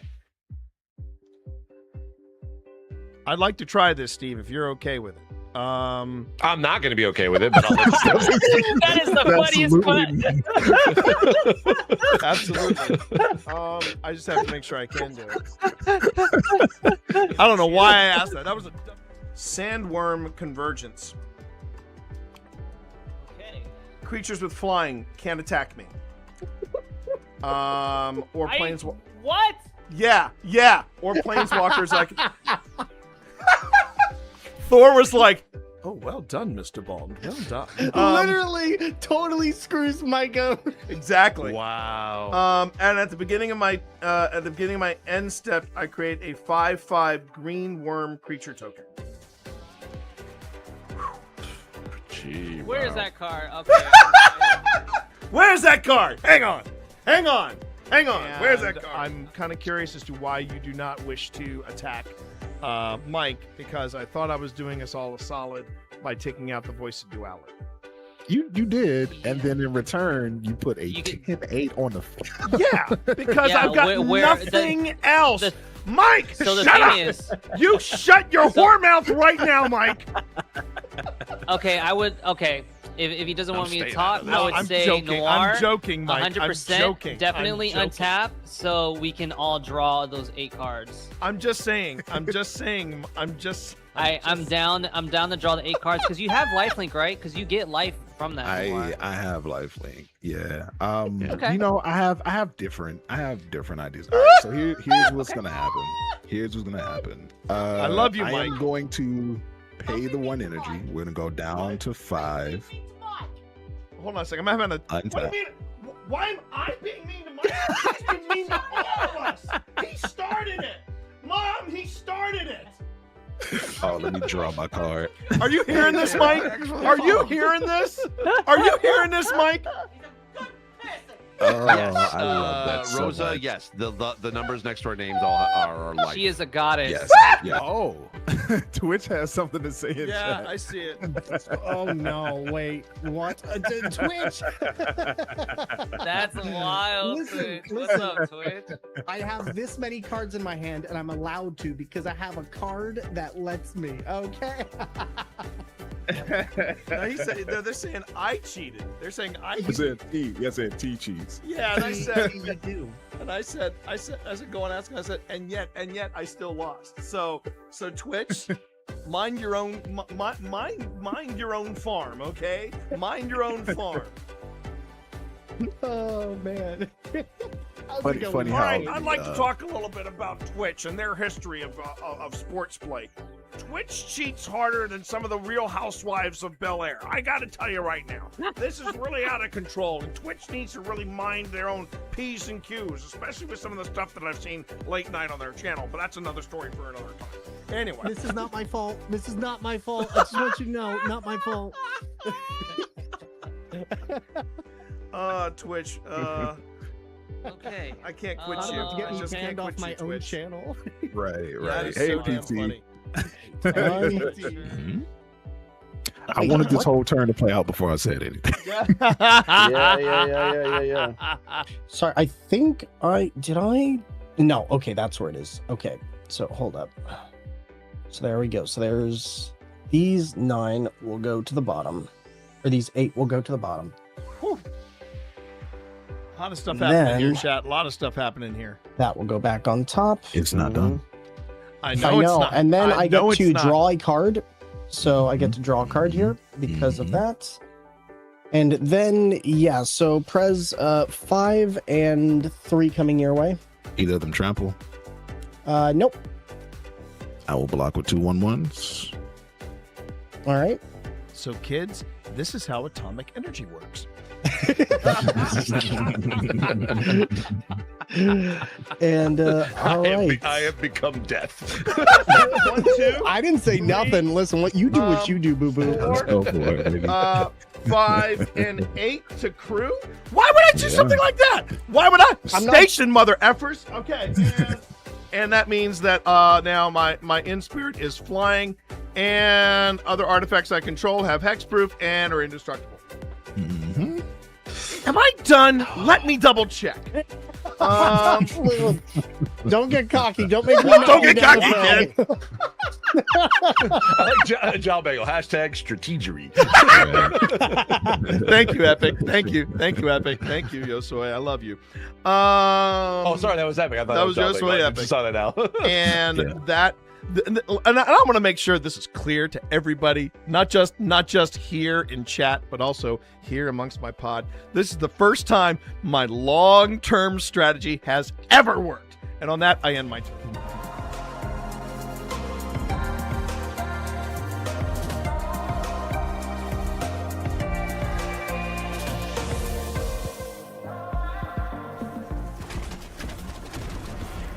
Did you shoot my friend? That was a bad choice. That was a bad... These people are shooting at me. I'm going to voice my displeasure. Here. There you go. There you go. That was very unpleasant. Hang on a minute. Hang on a minute, Steve. I'm coming for you. I wouldn't recommend it. They're all shooting at me. They're all at Who loves you? Who loves you, buddy? Okay, all right. Who loves you? Who loves you? Who loves you? I love you. My family does. I love you. I love you too. I love you too. You albino. You albino god. You. You blind albino god. You. You know. Like, I got think steaming probably undies for you in my the Lord worst way. Savior, I think I probably do. would be I one. do. I Like love grandma, you so I think much. oh my God! Chat, we take this act on the road. That's the best bit. Well, I have ascending dots on my PKE meter here, so Yeah, that's why it's burning up. What is the? Still says it's ascending. Oh, Steve! It's over there. It's done. Let's going out. Oh, look at this. Oh, I found a. Hey, wait, where'd that rift come from? I think we knocked it out of Steve's hands. No, it was in that room. I saw it. It was like, ah. Bye, Steve. Get him in there. Get him in there. Don't get the rift. Okay, all Don't right. worry about me. Get this rift. Concentrate on the rift. Pack's about to overheat. That's fine. That's fine. Take the rift. Take I it. don't like the way he says that. I don't like Take the way he the says. rift. Is he sneaking up behind us? I'm just excited that I found it. What is my name? Yeah. My name is Sabotage Your Backpack. Is what my name is. Uh-huh. My name is Sabotage Your Backpack. Uh-huh. Right.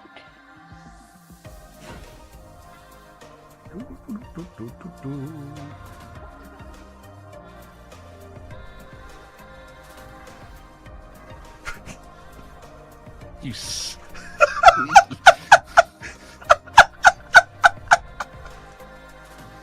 All right, my friend. Okay. Going back in. Getting back in. All right. I'm gonna play a little harmonica. Oh wait, before you go back in, Steve, there was somebody who had a question for you. How are you handling the dark? Oh, fine.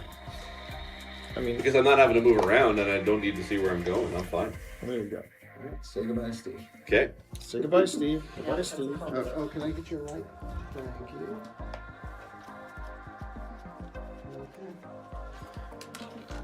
Let's see if we can talk to Jack again, because last time we were here.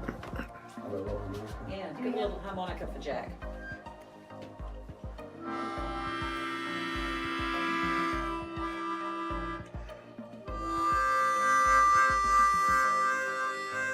You can. You can. Chords. I am playing chords. Chords, yeah.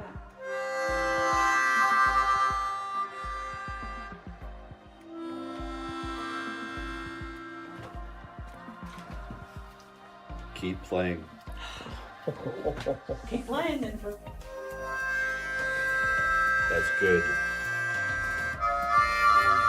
Okay. Yeah. I'm gonna save this just in case.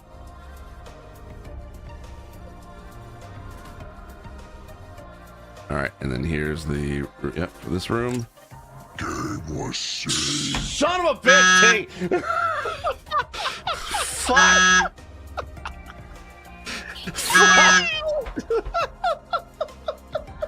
Hey, you! I'm nothing but a benevolent sort of host of the Dragon Games, and I kind of want to, see how this goes. I'll just say that the previous Moonbeam damage, do a bit of dunamancy, go back in time. That is now full 30. So there we go. Max damage. 30 hit points instead of 15. I know. Amy, don't give me that look. Amy is writing a letter to their DM right combat now. battle with a dragon. Yeah, we're getting our asses kicked, Amy. We need everything we can get. So I'm breaking the rules because it's my Dragon Games. That's what I'm gonna do. I would like to all right. chime in real quick, Steve. At this time, I'd like to thank Amy Voelpel for her last appearance here on Dragon Games. It's probably going to be the last time she's here. Yeah, so it's thank been you, a I pleasure, appreciate Amy. it, yeah. Thank you very much. You're awesome. And now back to you.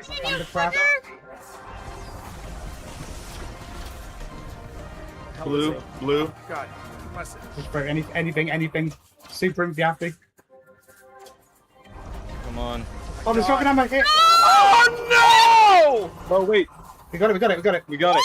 Oh my god! Oh my God! Holy shit!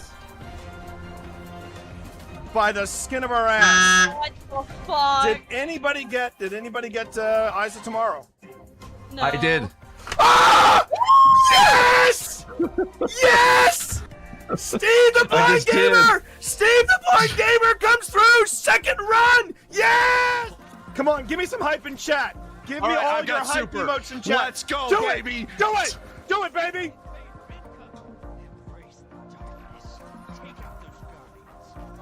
All right, I've Hang got in there. super going.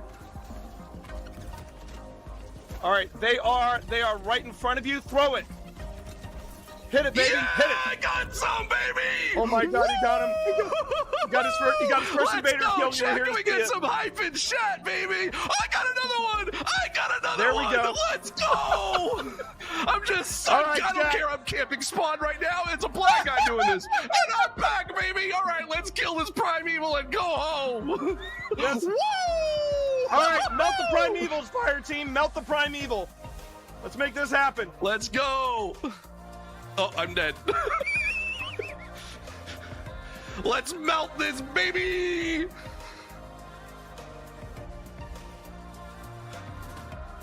Let's hit this. Let's hit it. All right, Hit it, let's go baby. out on a Hit win, whatever folks. you got. No, he's not. No, he's not. Yeah, we did it, baby! Let's go! How many did you take out? How many did you take out? I don't know. I don't know. I think I Well, took no, out like it'll say maybe in your 2 or stats. 3. It'll say in your stats. It'll say my in your- stats. it'll say Okay, in your let's see. stats. Let's Hang see, on. chat. Here we go, Come chat. on. Let's do this. Oh my God! He was I got one away 3. from Army 1. Let's go! Yeah! Oh my God, we did it!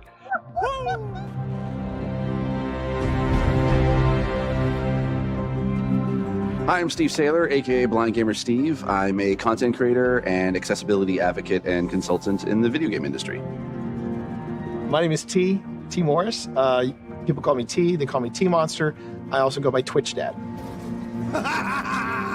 When I started looking into wanting to stream, I had known this dude here for about, I think about 10 years at that point. 10 years. And so I reached out to him. I was like, hey, you know what? I know you play Destiny. Would you be cool at kind of helping me and guiding me through the game? I've never played it before. This is when I gave you a little bit of honesty. I said, are you sure you want me? Because you see me play, so you know how bad my aim is. It'll be the blind leading the blind. And he went, that's what we'll call it. All right, there's the Traveler. There's the Traveler in front of us. Let's go. Walk forward. Walk forward. I want you to enjoy this. As someone who has a disability where it affects my vision and it is hard for me to be able to play games in general, having someone take the time and guide me through being able to play a game and not try to rush me through things, that meant the world to me. Where's that? All right. Oh, there he is. Yes! Yes! Oh, yeah! In any other game, it's usually people don't want to play with a disabled person. Whereas with Destiny, I can jump in with T, I can jump in with my friends, and even when we just jump in with random blueberries in the community, we can still be able to help each other out, and that's why I love Destiny. Did you shoot my friend? That was a bad choice. It's all about being able to reach out and pick someone up and being like, we can do this together. And that is being a hero. It's being able to lift everyone else up. It's not about you. It's about the fire team. That's what makes a good guardian, is when it's about reaching the end goal and reaching it together.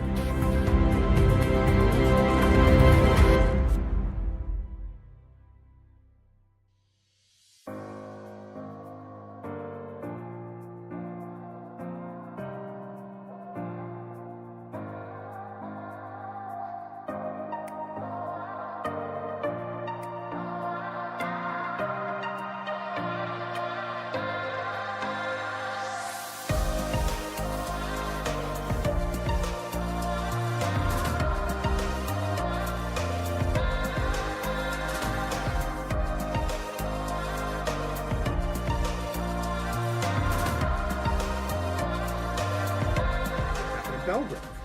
For anybody who missed or were unable to see the VOD of Belgrove, Phil and I had this very elaborate setup. Pardon me. The cat's got to lick its ass. You good, cat? You good? He's fine. He's fine. Now you can see it's the resolution is absolutely spot on, isn't it? You gonna say hi to chat over here? You say hi to chat? Say hi to chat. Say hi to chat. Say hi to chat.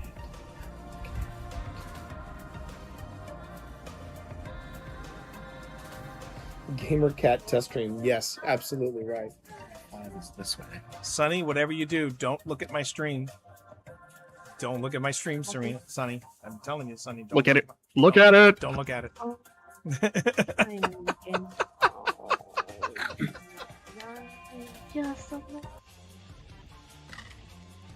Okay.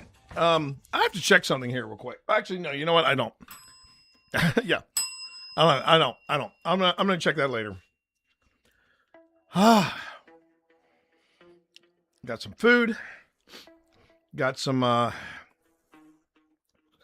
So I had a late lunch. I'm gonna have a late dinner. That's fine. And who's Dan Clancy talking to? Huh. Okay. Okay.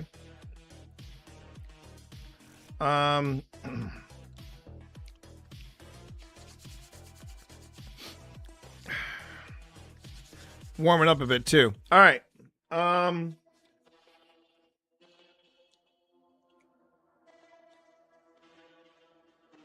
going to save this one more time.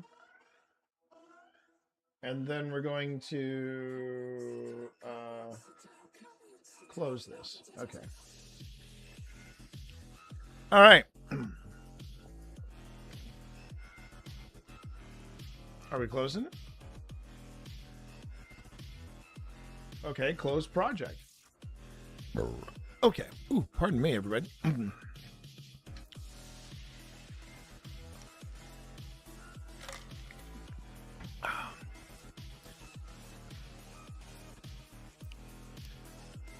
All right.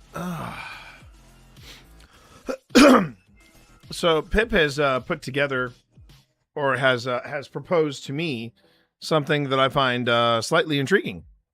So right now I have the investigation, right? I have investigations down, going through the footage and everything as IRL. How's Thermal? Been ages since I've seen them. Hope they are doing well. Yeah, Thermal's doing fine. I was hoping to see Thermal this past summer, but unfortunately, the Kellys couldn't quite make it happen. However, I think based on the reception that Camp Crystal Lake the musical had, it wouldn't surprise me if Wolfsbane Theater doesn't do a repeat of this particular production. Hugs to them from Minnesota. Yeah, you bet. All right, so when I was doing review of everything, right? When I was doing a review of the footage and everything, that I think was more than okay to put under. That was okay to put under. Sorry, I'm trying to think of the word. Under IRL, because it was ghost hunting, and it's ghost hunting IRL. I'm gonna call this here.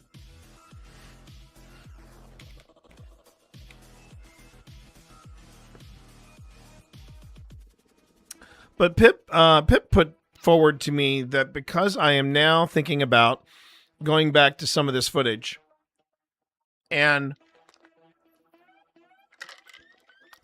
doing actual editing, like bringing in better sound and bringing in different resources and assets and actually showing you how the sausage is made when an episode is put together. What are you doing? Hold on. What are you doing, Kat? I have been requested to get a photo of you.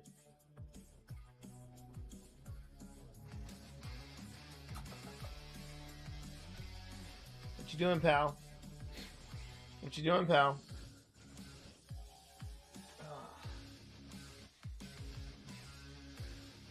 What? What? What?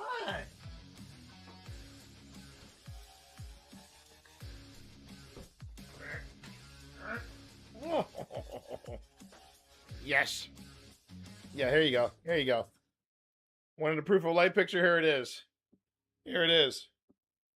Here it is. Oop.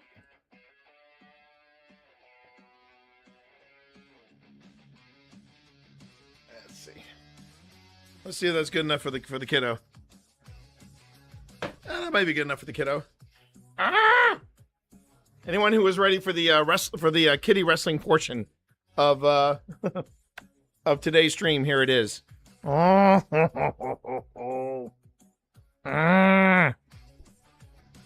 Unfortunately, there is no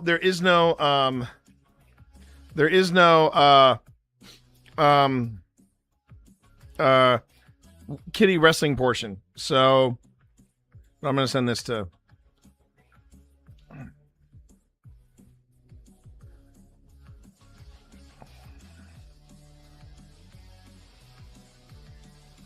all right. Never asked Dad to send a picture of a random picture of the cat. I will do something embarrassing for the cat. Okay.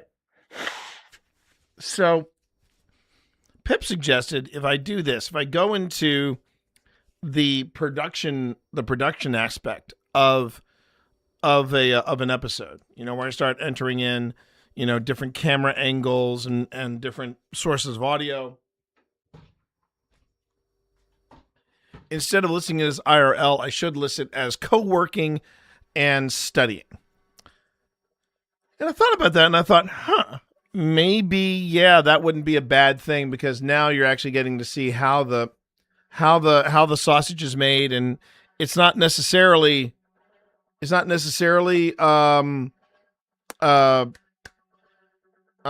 production so much as it's not so much as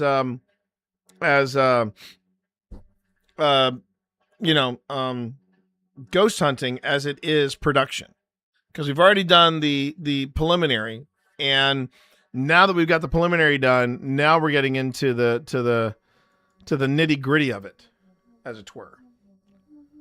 Okay, there we go. It's but right now I'm just waiting on the media to relink. These are massive files that I'm dealing with. I make no bones about it. These are massive files. But yeah, I think she might be onto something. I think Pip is onto something about that, and we're gonna give it a shot. I think we're gonna go on ahead and see how that rolls and how that rolls with folks. And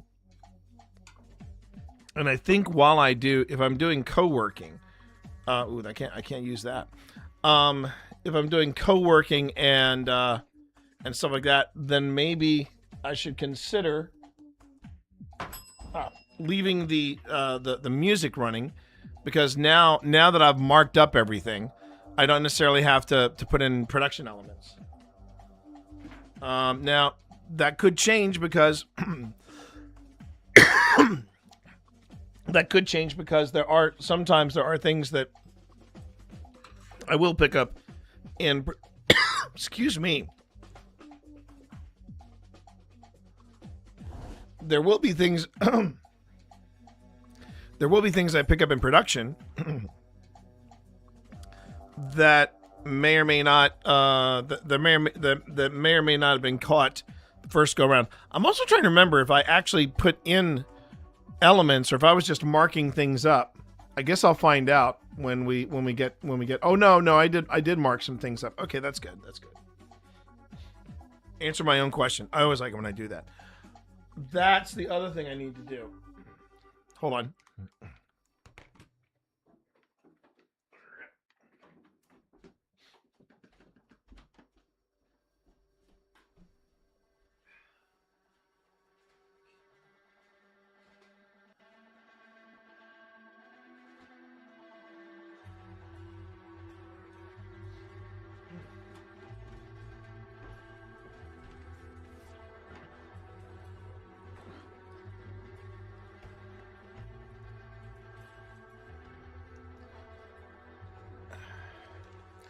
There's also some audio capture files that I did not necessarily grab.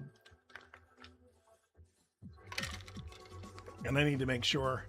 Wife law. There you go. Pip is always right. Yes, she tells me that often. She tells me that often, everybody. Let's see. Digging deep for a Chucky. Oh no, I think I got a Snickerdoodle one. It's white chocolate, but yeah, I'll let it pass.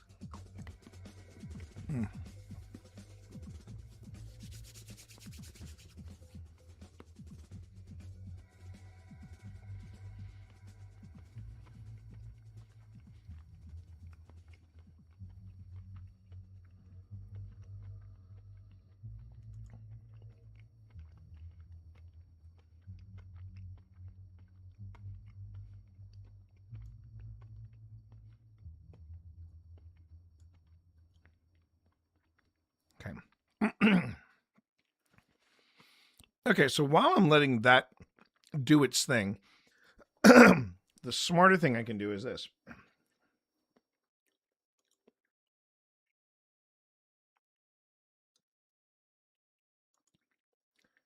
I can go on ahead and launch Adobe Audition. And from Adobe Audition, I can go on ahead and I can actually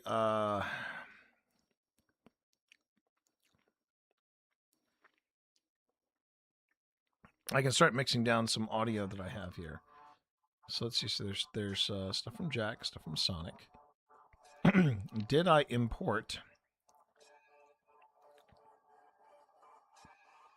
Did I import the different? Okay, there's basement. Looks like I did not. There's audio from Sonic and all that. But I have not imported all this audio. Okay. Now audio tends to import in much faster than video. So I got that going for me, which is nice. Okay. Wow. Wow. Trying to edit to that could be a challenge. Not gonna lie, that could be a very, very intense challenge.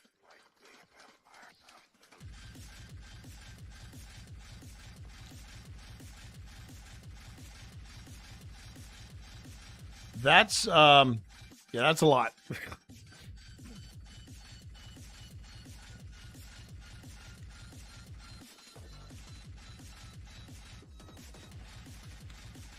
Whew.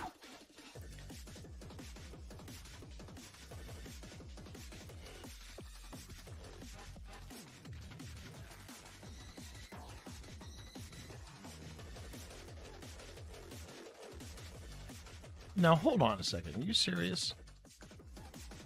Oh, that's what it was. Oh, okay. Okay. Okay. Oh, man.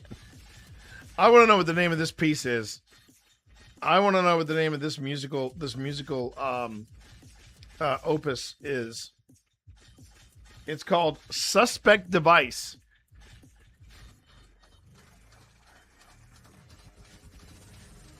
The name of the group that puts it together is Broken Note. Wow. That's pretty intense. But I kind of like it, so I'm going to like it. Okay, and then I'm going to create this.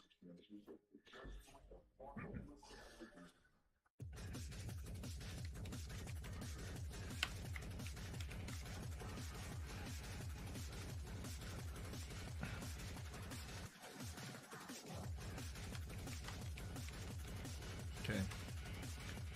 All right, so I'll throw this in here. And I'll throw this in here. And while I wait for, while I'm waiting for the, okay. Probably should have done it from here, but that's okay. All right.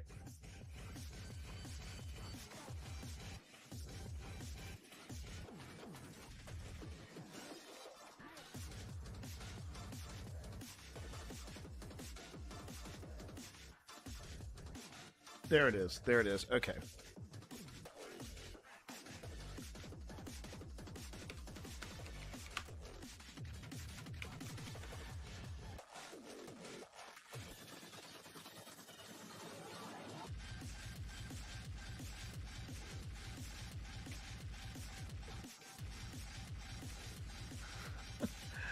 Don't worry. I don't think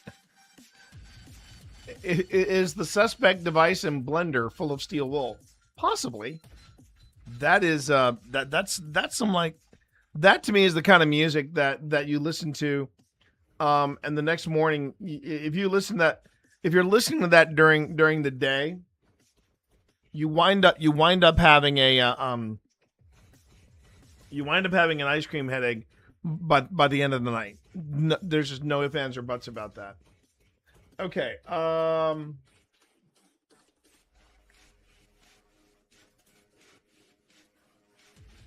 I do want to have this a little better organized. So let me do this. Sorry, I'm kind of doing this on the fly. And by the way, that doing stuff like this on the fly, welcome to Paranormal Investigation. Sometimes you got to do that. Sometimes you just got to be flexible. There's something I can do that might be smarter. Let me just try that. We go to the drive, and then nope, not that drive. There you go. Come in here.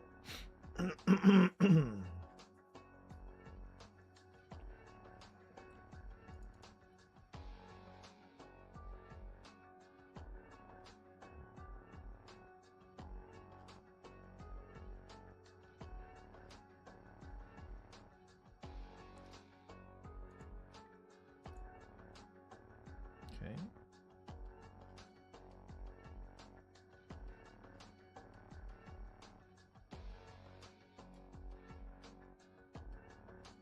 I was thinking about doing it. Ugh.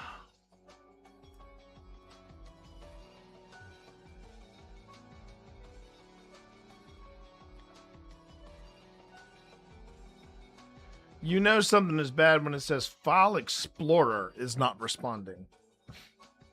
Not sure why it's suddenly acting this way, but okay.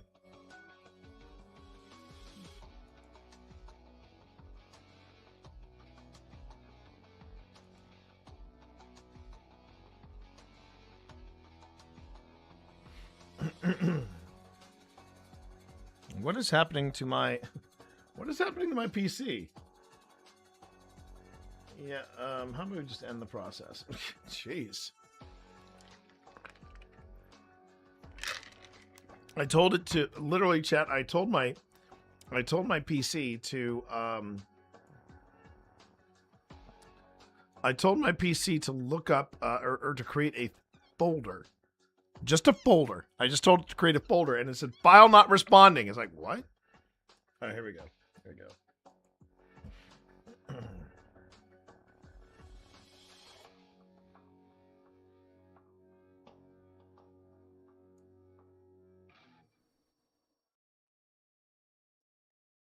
Okay. Whoa, I don't know what that was, but yikes. Sorry, I realize you're oh wait, you are seeing this. Okay. Your computer is haunted. Moose out front should have told you. Let's try this again. Okay, I want to open this up. Okay. Thank you. And then I want you to open up this folder. Thank you. And I want to go in here. Thank you. I want you to, oh, there's the new folder I made. We're just going to call this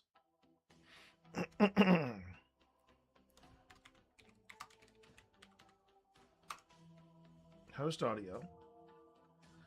And then I'm going to go on ahead and I'm going to drop in this.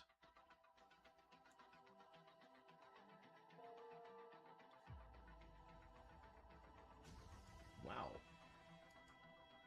Okay, I guess I can't do that. That's fine. You know what? I think I'm overthinking this. It's an empty folder. It was an empty folder. Now it's got me paranoid.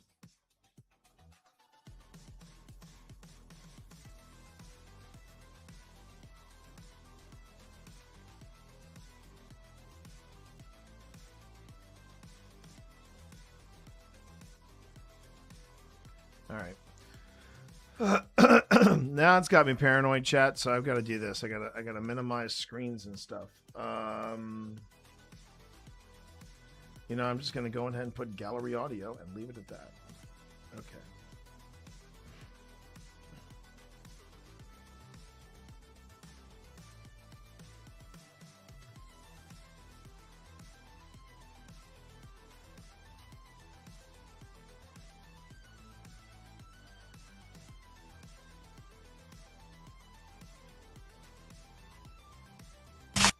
I definitely heard the same thing you did. Yeah, and then he just sort of turned around. So is the Watts house haunted by the unsettled spirits of Shanann and her daughters? Or are these simply random, seemingly very clear? We were looking at that last week. Oh, that's because that is related to something else.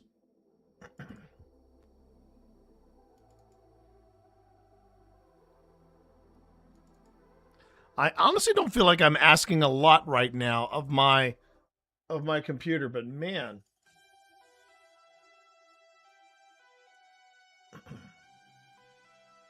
Okay.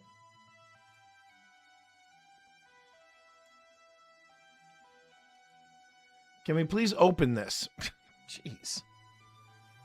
I don't think my computer is haunted anymore. I think it's possessed. I think it's just straight up possessed.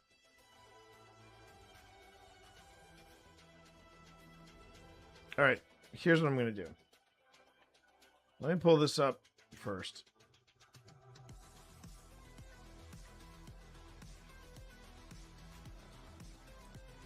And then I'm going to put this in here. It does not know what it wants me to do. And at this point, I don't know what I want it to do. It's still thinking about this. It's still thinking about making a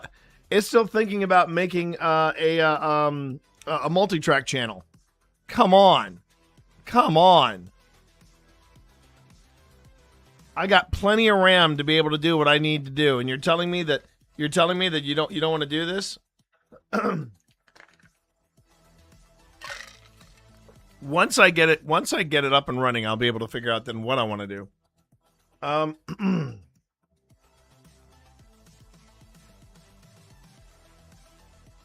Adobe Audition not responding. I mean, okay.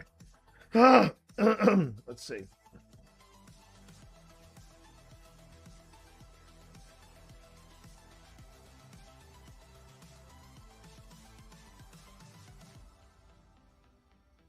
Premiere looks to be fine. Yeah, Premiere's okay.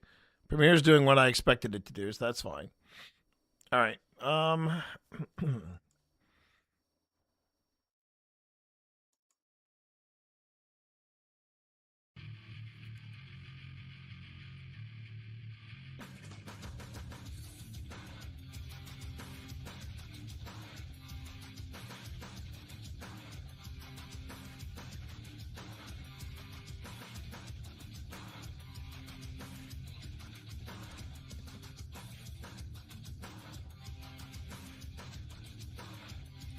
I'm just going to pull up my task manager just to see what it's saying here. Hopefully I can understand what it's telling me, but that's for another day. Hang on. Attention, all personnel. Ads in 40 seconds. Ads in 40 seconds. That is all. All right.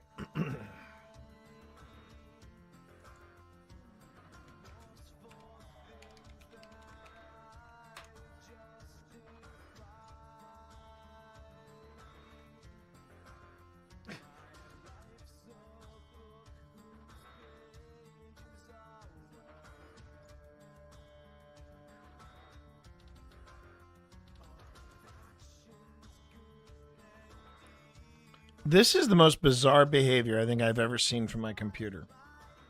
It's just doing things that it shouldn't be doing. That for at least from what I excuse me. The way I understand PCs anyway. Shouldn't be doing this. I'm beginning to wonder if Adobe and Windows Microsoft Windows had some kind of falling out. Here we go.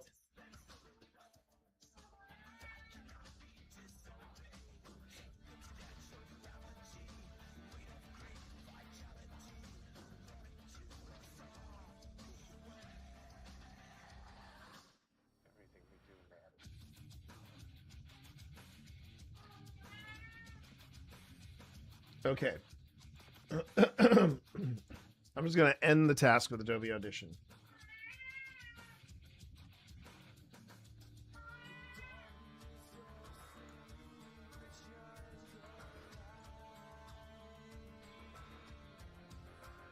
It really does not want it really does not want to end the task with Adobe Audition. I'm not sure what's going on here. Oh, there we go. There we go. Okay. Yes, Vi, I know you're put upon. Still prepping audio. All right.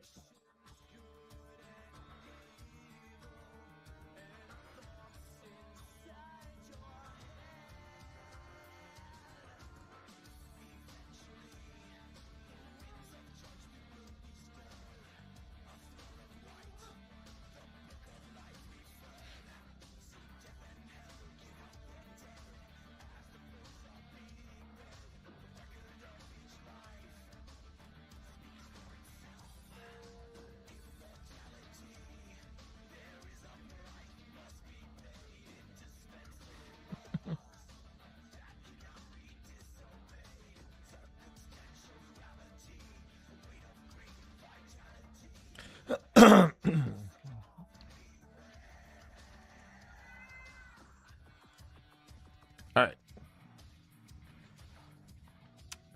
While I wait for Premiere to get caught up to do whatever it needs to do,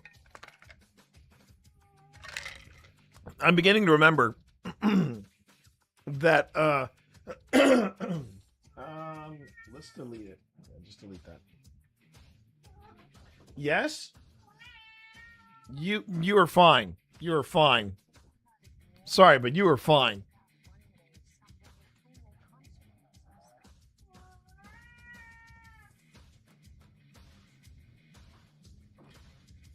Okay. So we're going to make a multi-track. We're going to put it here. We're going to call it host audio. I'll say okay. And now I'll wait for it to create my multi-track. I'm going to wait for it to create my multi-track account or file. Kat, you are not helping. No, you're not. You're not helping. I appreciate you, Kat, but you're not helping.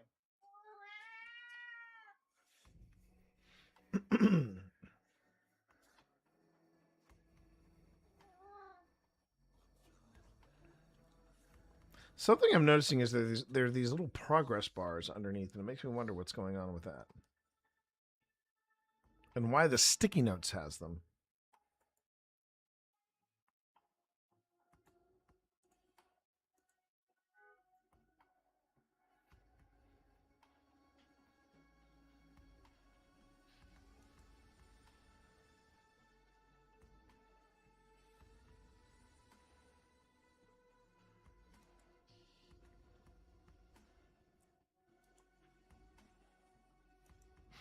Oh, geez.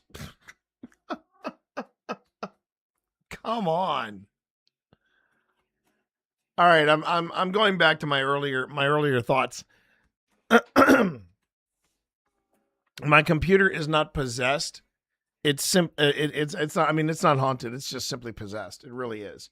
Now it's relinking media, and it's also preparing audio, and it's got media intelligence analysis. So it's moving along at what I think is a decent clip. It should be moving along faster, I think, but that's just me. That's just me talking.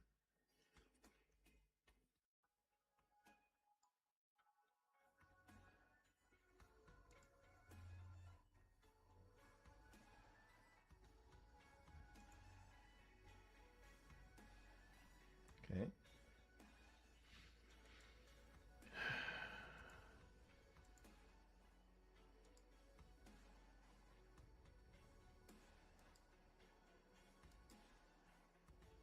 Oh dear God.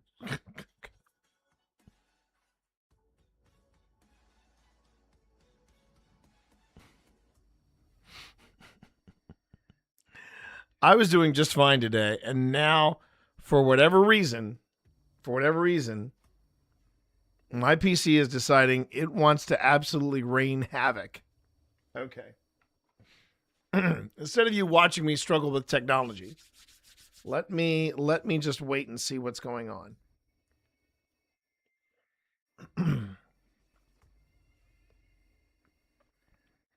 I don't know why it's saying it has to relink the media. I haven't moved this. It's one of the things about Premiere that I haven't quite mastered or quite understood. In that, yeah, and Adobe Audition is not responding. I don't know why. Chat, why is Adobe forsaking me now? It was doing so well earlier, and now it's like, yeah, I don't want to work with you anymore. I'm done. Calling it a day. Thank you and good night.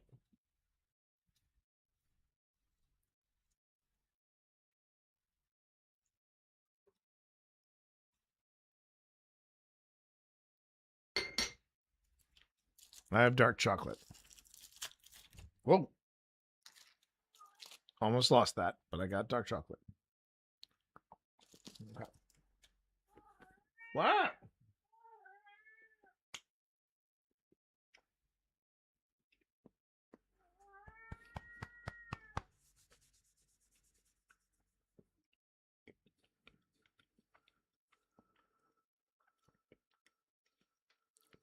So, well, all this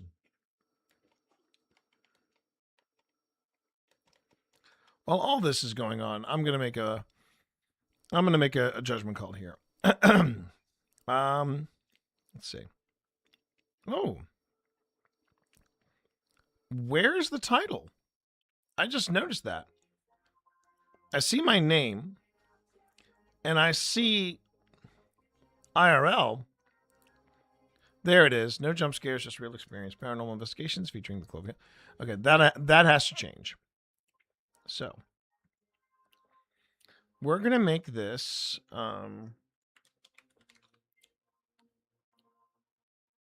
Working on it. I could just call it working on it. Yeah.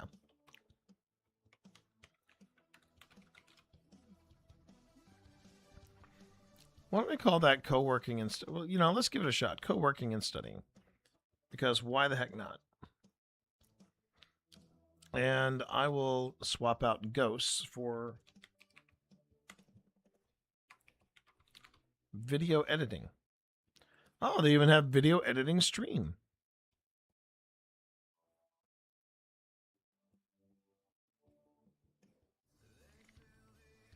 Yeah, let's call it that. Okay.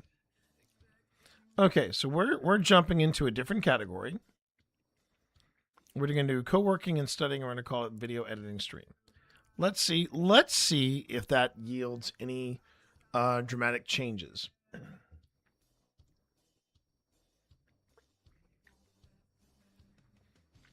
All right. I hear you, Vi. I'm just choosing to ignore you.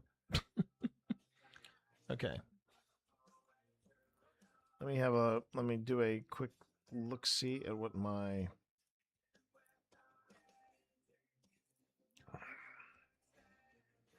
but it won't be much co-working and studying if the software is not is not a little more there we go.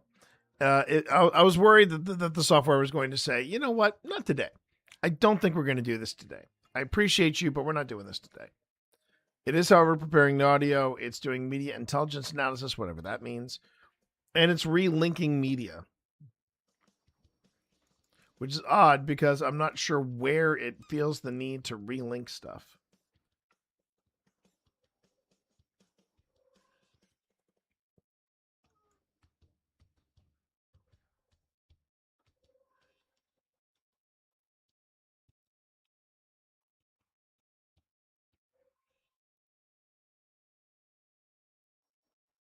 Okay.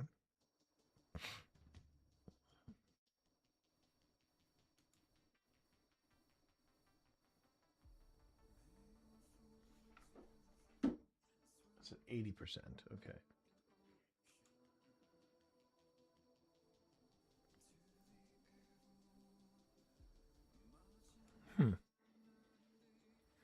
All right. I'm here to say, chat, we are making progress. What kind of progress? That remains to be seen. But we are making progress. Meanwhile, I'm going to take these. Oh. Okay. So I'm gonna make it a mission to take these notes, put them into this this Twitch book. This will be my new notebook for things. Oh no! Wait. Okay. It's still processing video and still relinking things.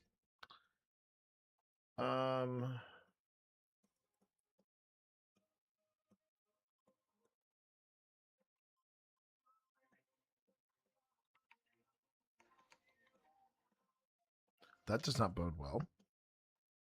I go to select the Adobe Audition, and the Adobe Audition is not coming up. All right.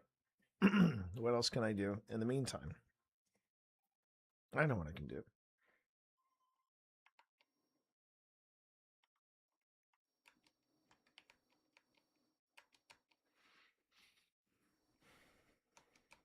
There we are.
And because we are on co-working and streaming, yeah,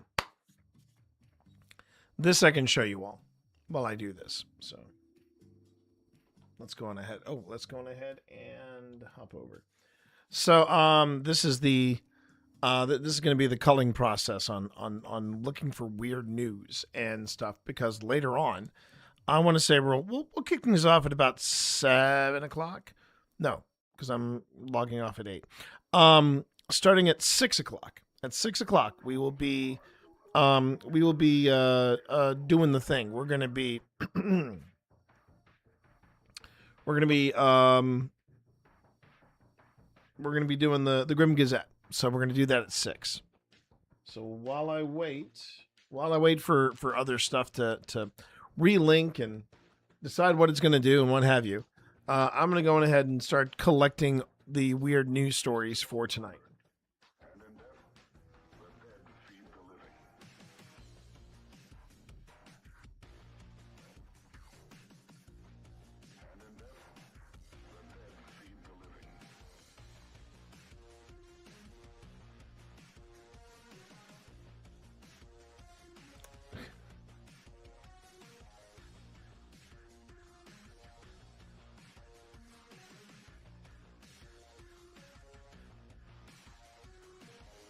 Oh, okay.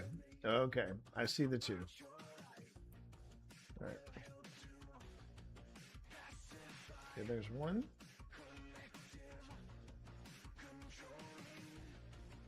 I love this. I love this, but instead we're gonna cover this. Okay.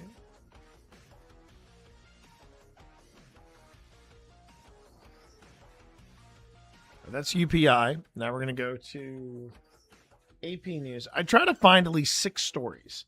At least 6 stories.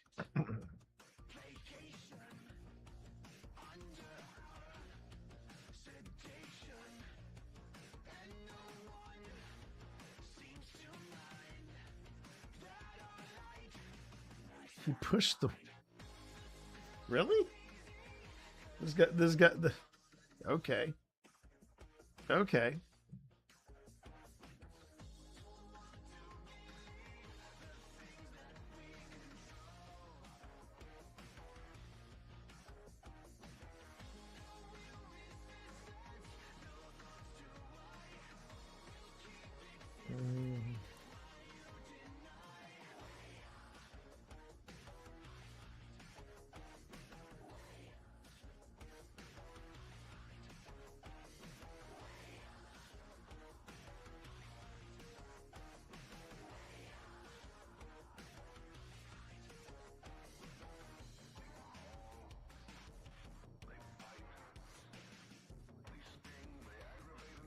Okay.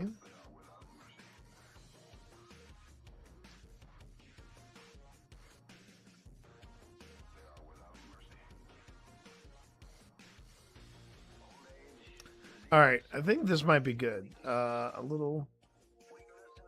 We'll do the new tab on that, and then we'll do the new tab on that.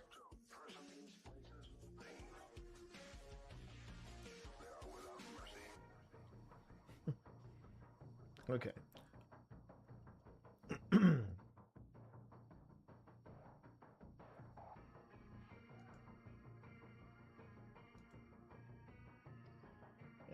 Let's see. There's offbeat. There's always good. HuffPo always good. We'll have to see. HuffPo's been kind of off on their weird news. They gotta step up. Yeah. They. I feel like if anybody should have a finger on the pulse of weird news, it's HuffPo. And I don't know why they're not. I don't know why they're more on top of that. But there it is. I do not get stories from the New York Post because they're kind of jackwads over there.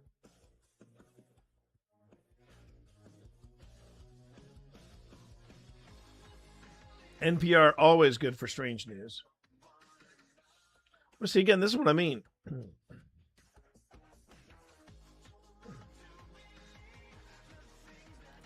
Their most recent weird news story is October 1st. I'm like, come on, guys, you can do better than that. You can do better than that. Now, whoa. Come on. What happened there? Let me just see. Weird news.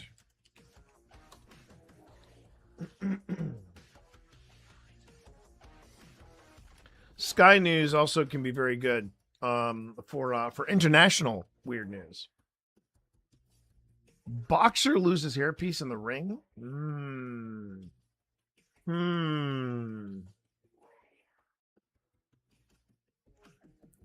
That's tempting. That is tempting.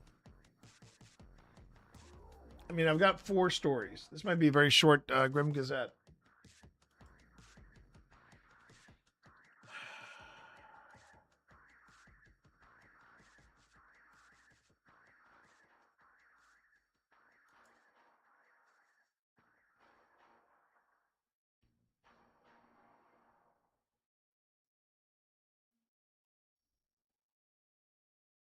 Yeah, both NPR and Sky News. These are 2 normal resources I have for weird news. They're kind of falling short today. They're kind of falling short today. Okay, you know what? I'm going to go with those 2, and we'll just call it there because unfortunately, chat. I think not call it the stream. I'm just saying calling calling it there looking for weird news. I just want to see what the okay. So progress almost done with this. So that's good. I'm almost done. We're almost done preparing audio and media intelligence analysis, whatever that means. It looks like it's preparing the audio just fine, so we're almost there with that. So that's good. So what is the story of Adobe Audition? Yay! Okay, Adobe Audition is up and running. Thank God for that. Little miracles, everybody. Little miracles. All right. Get you back over here.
All right.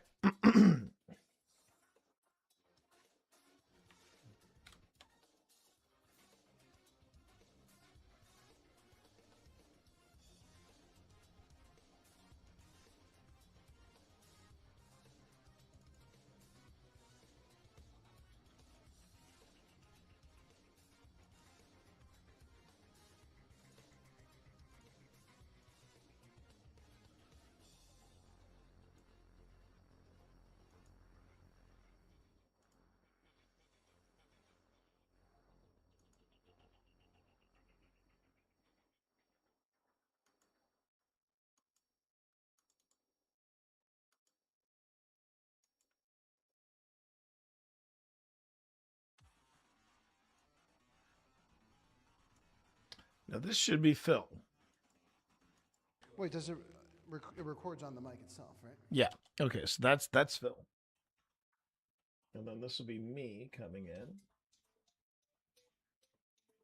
Oh, don't you dare tell me that's only 1 minute's worth of video or audio. No.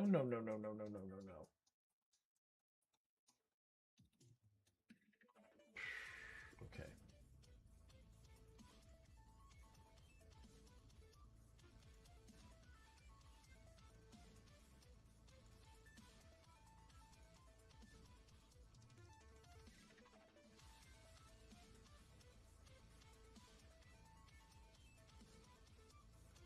Okay, that's better. That's better.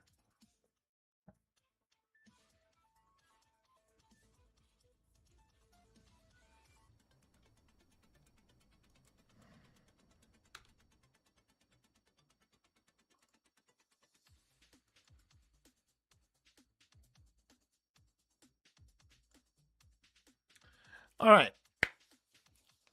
So for anybody watching, hi, welcome on in. We are oh, and look at that. Sly Gamer is at work right now. So they're just popping their heads in to say hi. Thank you. Thank you for that over there on YouTube. I much appreciate it. So for anybody watching over on YouTube or Twitch, how you doing? My name is T. I'm going to be TT Monster or Twitch Dad. Presently, what I'm doing is I'm trying to get my resources together for putting together the final, not really the final touches, but doing the next step of putting together an episode for Old Spirits. Old Spirits is a for those of you who are over on YouTube, you already know who OSI are because you're there. You're on our channel. But for those of you on Twitch, excuse me, they may or may not know. This is a link that will take you to our YouTube channel. And our YouTube channel is a paranormal investigation show called Old Spirits.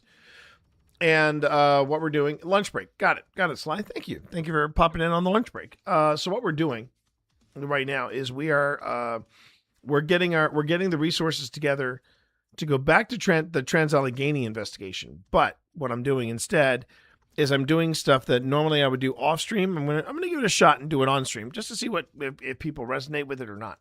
If they don't, then you know what? I can say, well, I tried it. It didn't work. We'll go on ahead and we'll try something else. But right now, after finishing up the preliminary pass on the Clover Hill historical village, this means right now we have preliminary, and I'm stressing that, preliminary-wise. We have covered Trans-Allegheny. We have taken care of the Hinsdale House, the Clover Hill historical village, and we also have in the hopper, we have the second investigation of the Rocking Cradle House, which we're now going to go ahead. We're just going to move that ahead to season 5 because originally it was going to be our Halloween special. That didn't work. Then I got sick, and it didn't become our Christmas special because I was too sick to edit video. And then, it's sitting there and I said, you know what? We could just go ahead and make this a season 5 episode. We'll just do it as the Great Return. And yeah, it just kind of worked out that way. Well, we've got these 4 investigations, more or less the base level of it done.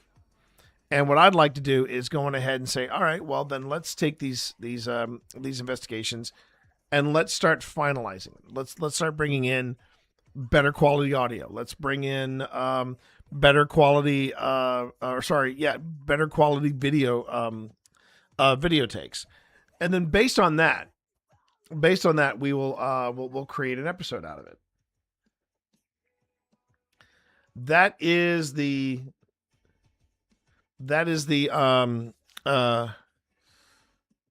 the lowdown skinny of what it is we're going to do.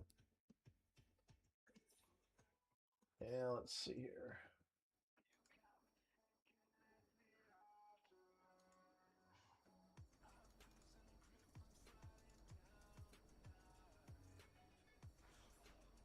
All right.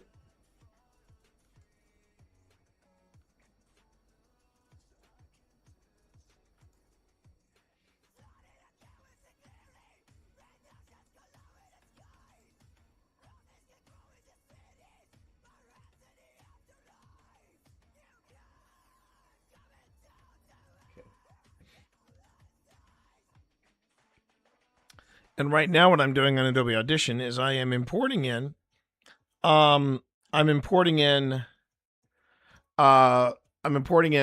several sources of I'm importing in several audio sources, and we're just seeing how things go from there. I'm gonna start building the audio for the different places that we visited. I'm going to be hopefully going over the the video as well, bringing in alternate angles that I've talked about, in previous ones. So let me see here. Who did more damage? I'm gonna say that. Wow. Sorry. In other news, I went on ahead and Beardo just put up a poll saying who did more damage to the paranormal.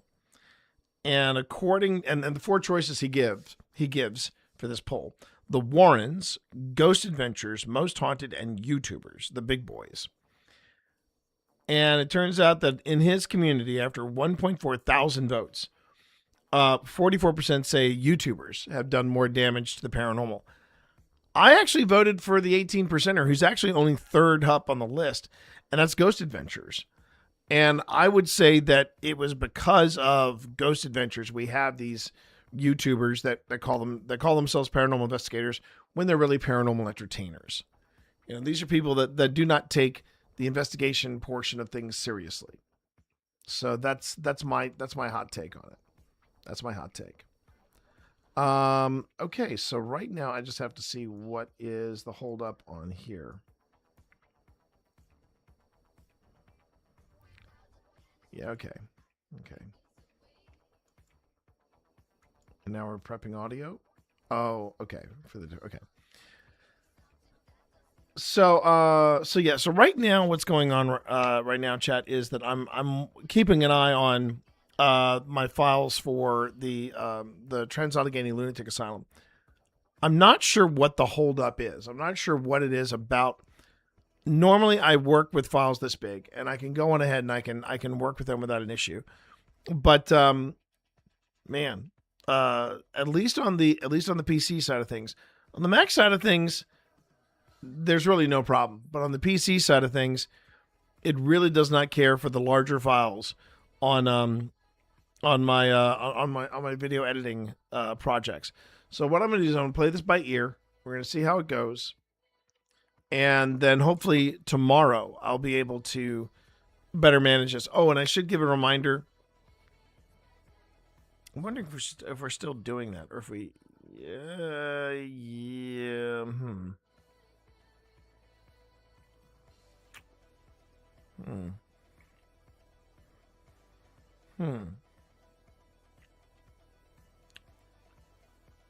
I wonder if I should double check with the wife.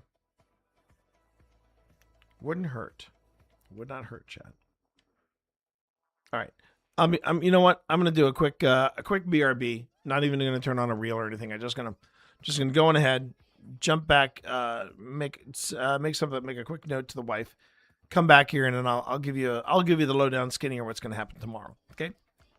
Stand by, everybody.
And we are back, chat. Okay.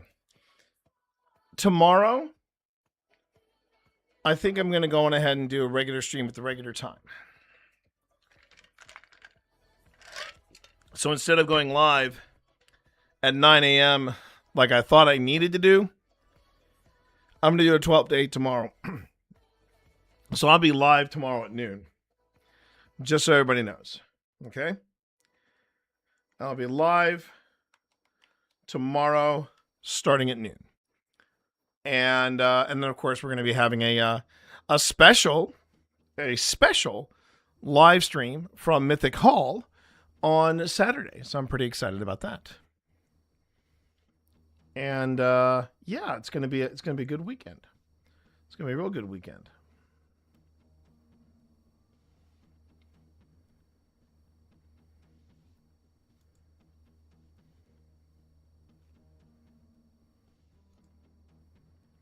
I swear to God, this track right here, it sounds like it's straight out of the soundtrack of The Social Network. Or it sounds like something that Atticus Ross and Trent Reznor would cook up for a film. But that's what it sounds like to me. Okay. Feels like there's a lot happening right now.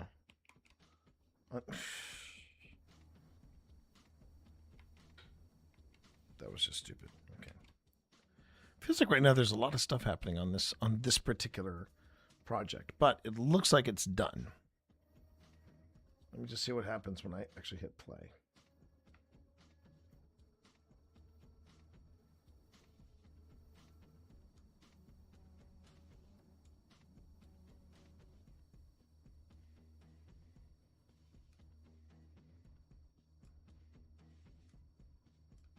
Okay. I actually should have gone. Okay, that's the intro, which I don't think I need. But there's the gallery, there's the basement art room, there's the basement recovery location, the 4th floor, and then the 3rd floor. That is the full extent. And if I'm looking here, here's gallery, basement, 4th, 3rd. Okay. I think I'm just going to do a little bit of file reorganizing here just to keep everything where I can see it. Guess who's back again. I don't know why that's so loud, but yes. Guess who's back? That's putting it lightly. Hi there, secondhand. Hi. I don't know why that came in so loud, but there it is. Transallocating live, intro to Taylor. Okay.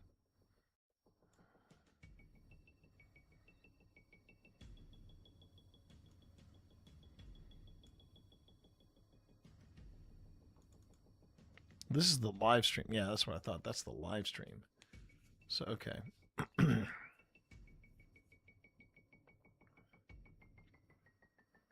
All right.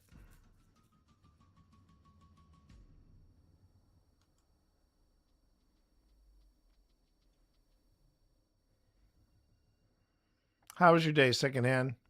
Because you're a loud person. Okay, if you say so. All right, we're working on those. We're working on those right now. So, okay.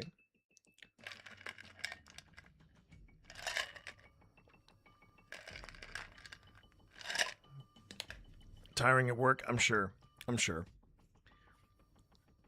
Sometimes not all your days are golden days, even at jobs you really enjoy. I remember there were a couple times I would have days at code.gov. Just didn't feel like there was an end in sight. Really didn't. But I feel like I'm lucky in the respect that I was able to get more good days out of work than bad. So I will give myself credit for that. All right, we're still processing audio over at, I have to remember. I really have to remember and remind myself that when I'm doing audio and video work over on the PC side of things, it's always going to take me a little longer to get things up and running because for whatever reason, the PCs take an absurdly long time to process and figure out what's happening with the audio and what's happening with the video. The good news is that as brief as it may be, we are going to have a Grim Gazette tonight, so that's cool. That's very cool.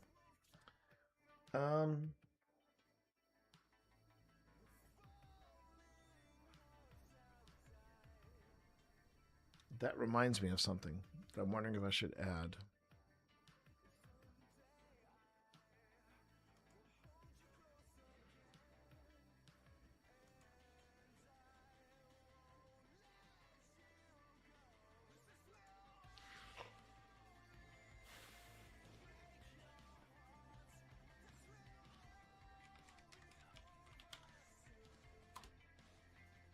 Guess who's back? Back again.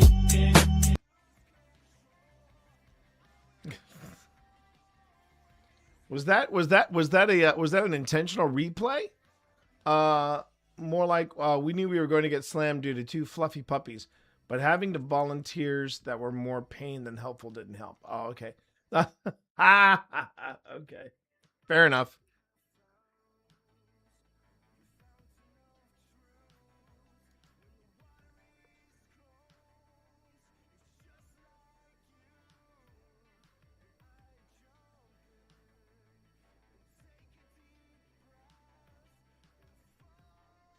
I wonder if that's true. Now there's Alex's post. I see Alex's post, but I want to see first. Man. Navigating this site is absolute poo-poo. It really is. All right, that's Alex's messaging wise, but I think I can go to their profile. There we go. There we go.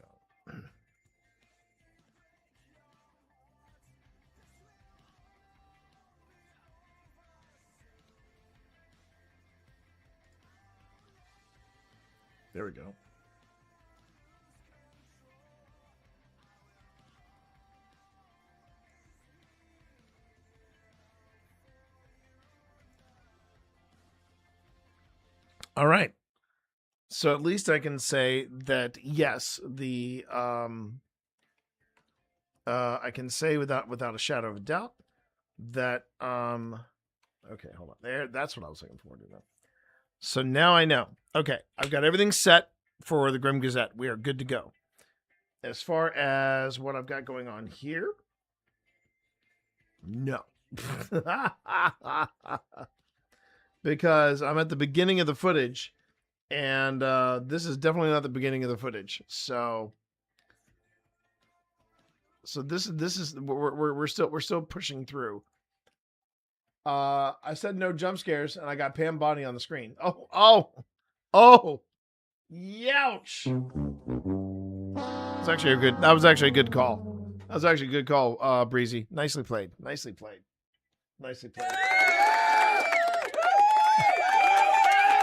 I did say no jump scares, and I allowed that to happen on my stream. So, and by the way, Breezy, hi, how are you?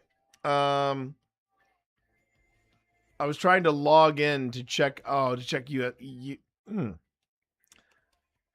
Never have I ever said, hello there. There might be a little delay. It might come in a little later, but I'll say it with you. Hello there. Still processing audio over here. Okay. I just have to hope that everyone's audio is going to line up okay.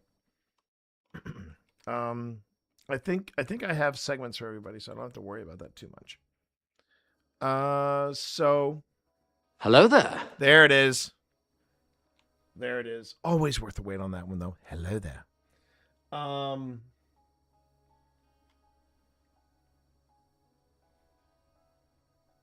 True story too about that. Apparently when Ewan McGregor ever had to say hello there like that, he made it a point that he was trying He was trying to get as close to, and I believe it's his uncle. He is related somehow to Alec Guinness. I'm not sure what the relation is, but he is related to Alec Guinness in a way. And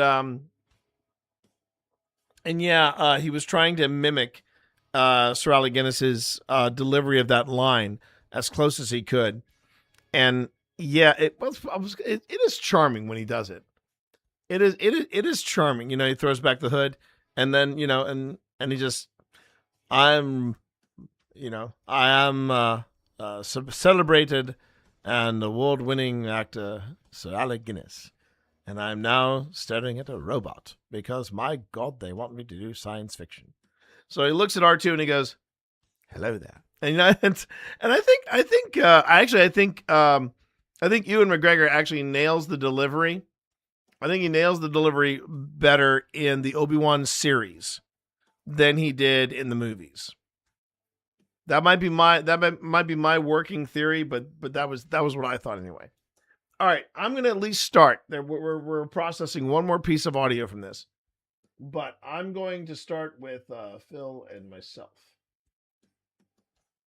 So let's see. I'm going to assume that's Phil. Let's see if this is Phil. You realize you're talking on the opposite sides of the cameras. No, this one is talking. This one is shooting this. Okay.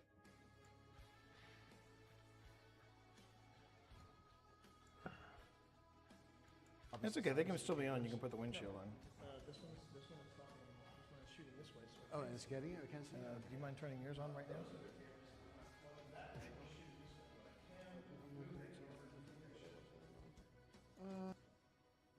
Don't lose the magnet. Don't lose my magnets, man. There you go. You are now recording. Thank you, Mr. Rossi. Huh? Yeah. Well, I mean, once you turn it on, yes, it's recording.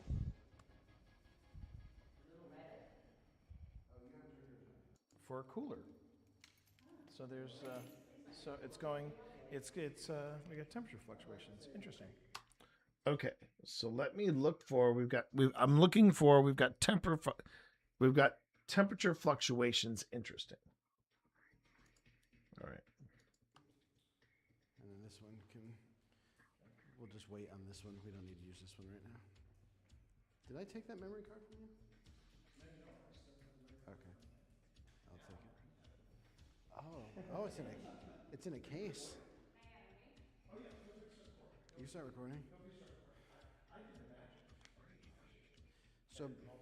So before we start really talking to whoever's here, we just want to say, we are here out of respect, out of heartfelt sympathy if you had it rough here, and we're here to tell your story. Okay.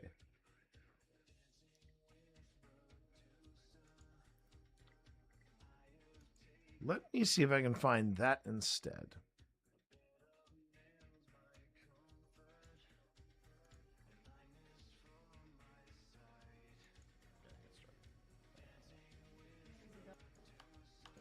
All right. Well, we should probably establish that. I see you interacting with this, and it's great.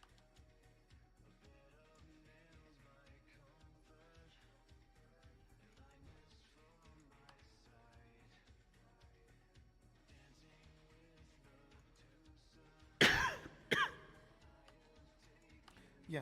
I was gonna suggest, Phil, if you're up for it, we could always do a 20 minutes of a vigil.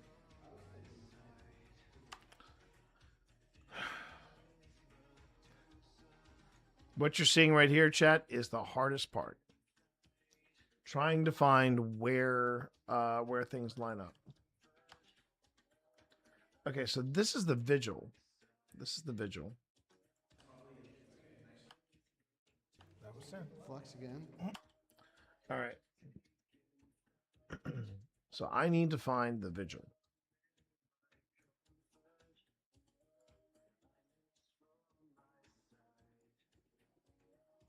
$90 minutes, and we've already been in here for 15 minutes.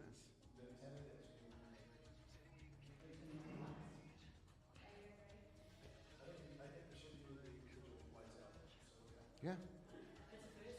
Oh, do you want to explain to the girls what the vigil is? All right. All right.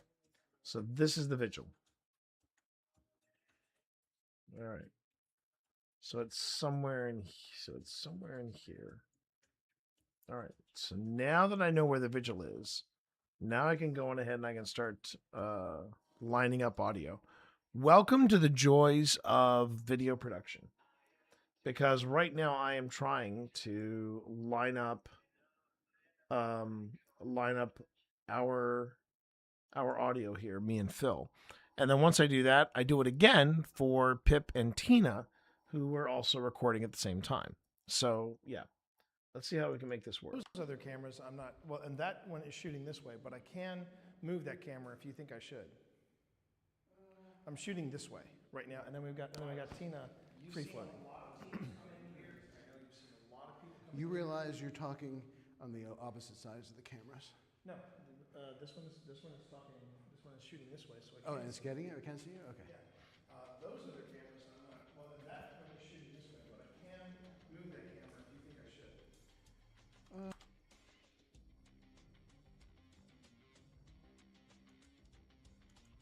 So first off, thanks for interacting with that device. You've seen a lot of teams come in here. I know you've seen a lot of people come in here. You realize you're talking on the opposite sides of the cameras. So first off, thanks for interacting with that device. You've seen a lot of teams come in here. I know you've seen a lot of people come in here.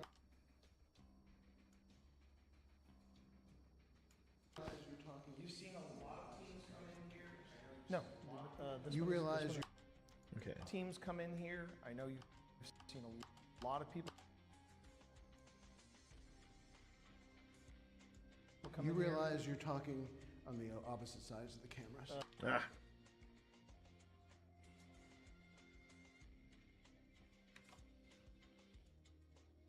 First off, thanks for interacting with that device. You've seen a lot of teams come in here. Okay, we're almost there. I know you've seen a lot of people come in here. You realize you're talking on the opposite sides of the cameras. No, this one is talking. This one is shooting this way, so I Oh, can't. and it's getting it. On the opposite sides of the cameras. No.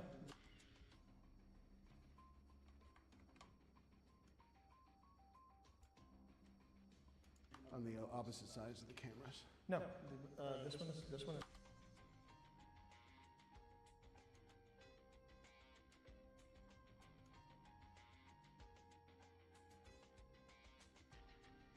Talking. This one is shooting this way, so I can't. Oh, and it's see getting it. I can't see you. Okay. Yeah. Those other cameras, I'm not. Well, and that one is shooting this way, but I can move that camera if you think I should. I'm shooting this way right now, and then we got Tina free floating. Oh, good. Okay. Well, I'm turning this on. Okay. However you want to play, wherever you want to place that camera. I'm gonna place now, it here for now. it shouldn't go there because we now have two cameras hitting the same angle. So either here or. Okay. Deep breath. And it looks like I actually do have the audio synced up for me and Phil. Here. I'm gonna put this one here. Okay. Okay. And then this one. Exactly. Yeah, we're yes, Sly. I'm working on the audio for me and Phil, and after I've got this, I'm gonna mute these two channels, and then try to figure out where Tina and Pip are. Feel free to start recording. I do the magic. and edit it all together. So before we start really talking to whoever's here. You have it. It's in. Okay. However you want to play, wherever you want to place that camera. I'm gonna place now, it here for now. It shouldn't go there because we now have two cameras hitting the same angle. So either here or here. I'm gonna put this one here. Shoot this angle. And then this one can. Okay. We'll just wait on this one. We don't need to use this one right now. Right. Did I take that memory card from you? No, you don't. I still have the memory card in my hand. Now you have it. Oh, it's in a Are case. you recording? Oh yeah, feel free to start recording.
Yeah, sorry. Had to touch base with the good folks over at Mythic Hall about this weekend because the question of music has come up. And the thing about when you use music for D&D and then you try to live stream it, yeah, that can get problematic. You want to make sure that whatever music you're using, if you want to repurpose any of the video that you're live streaming, you want to make sure that it's something that's stream safe and YouTube safe. So yeah, good catch on that, folks at Crooked Moon, folks at Mythic Hall as well. Yeah, just got to figure out who this is. Is this my wife or is this Tina? Oh, please make it cooler. That would be lovely. I like to say it is interactions. Someone's interacting with it. Okay, see if that does not want to stay on. What was that? Is that a long time? Oh, I heard another, something else beeped.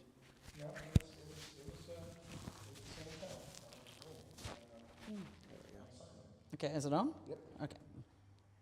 Yep, because I see the red light blinking. Oh, if you're interacting with it, thank you. Yeah, thank you. Thank you for that. I liken to like less like saying, okay, it's cooler, oh, it's warmer, and we'll just call them interactions. Mm-hmm.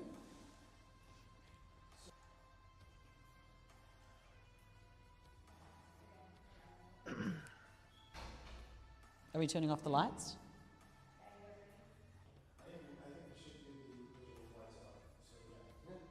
That's a first, Phil. Do you want to explain to the girls what the vigil is? Oh, so vigil is it's basically just we sit in silence and this gives us to sit in darkness and we are just That's cute, though. not just 20 minutes of vigil. I was thinking 10, since we're doing 90 minutes in here. 15. Let's go 10, T. I think 10's quite a lot of time, though. Okay, so that's want to go 10. That's somewhere in here. So let me see if I can find that. 10 it is. This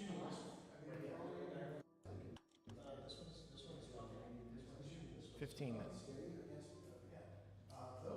15?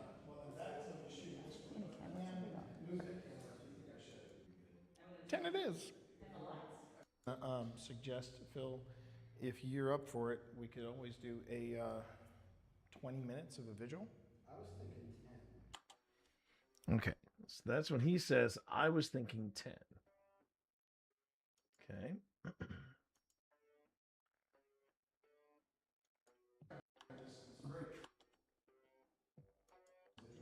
was thinking 10. Okay.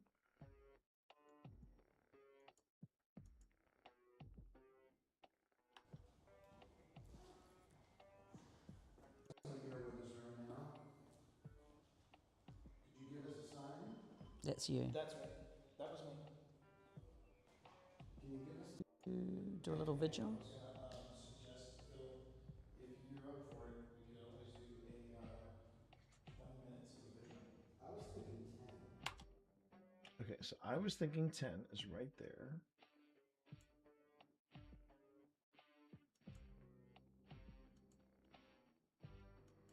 Here at the Could you give us a sign? A sign if you're here. always do a 20 minutes of a vigil. I was thinking 10.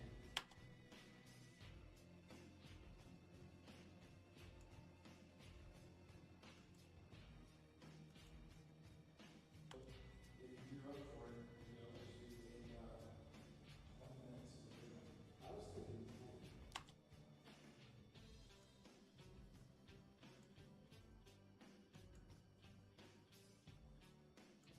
Can you give us a sign if you're here with us? Are we going to do a little vigil?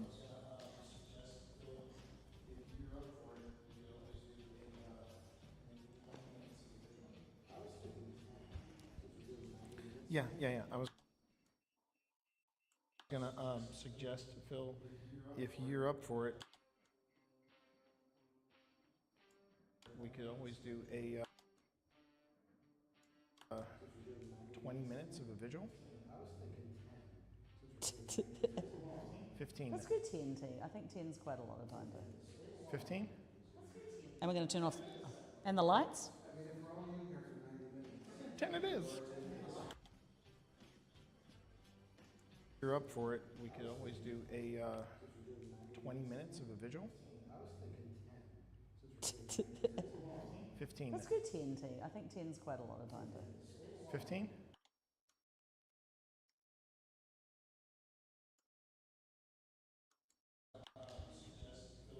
Yeah. I was gonna suggest.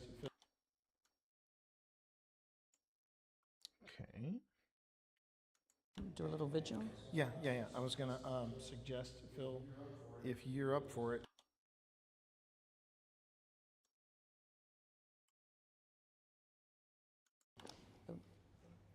Are we going to do a little vigil? Yeah. I was gonna suggest, Phil, if you're up for it. Suggest, Phil, if you.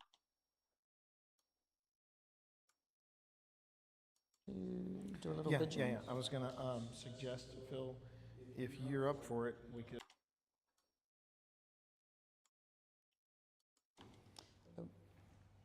Are we going to Yeah. do a little vigil? I was gonna suggest, Phil, if you're up for it, we could always do. I did not realize how I did not realize, chat, how really intense the echo was in this place until I'm so glad we mic'd ourselves. It's kind of a time consuming process. I was gonna suggest, Phil, if you.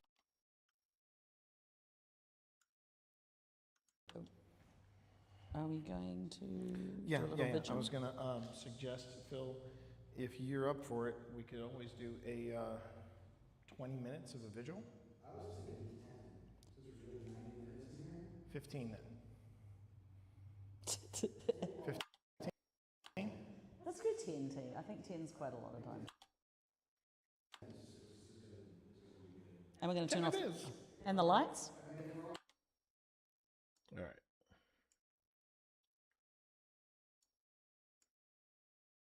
So just to make sure it sounds all good, all prim and proper. Let me first do this. Okay.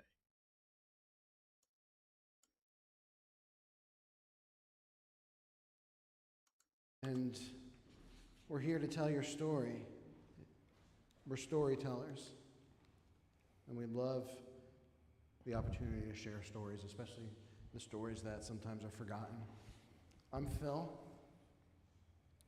And I am his pal T. This is our first time ever here at the Trans-Allegheny Asylum, and Art Gallery. We're thrilled to be here. Maybe we should have everyone introduce themselves. Please. I'm Pip. Okay. Sometimes are forgotten. I'm Phil. And I am his pal T. This is our first time ever here at the Trans-Allegheny Asylum, and Art Gallery. We're thrilled to be here. Maybe we should have everyone introduce themselves. Please. I'm Pip.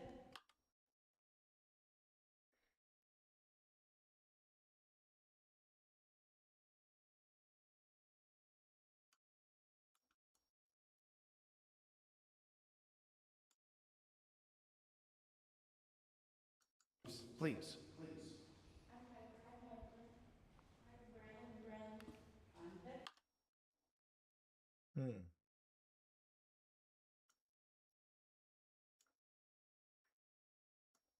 Hmm.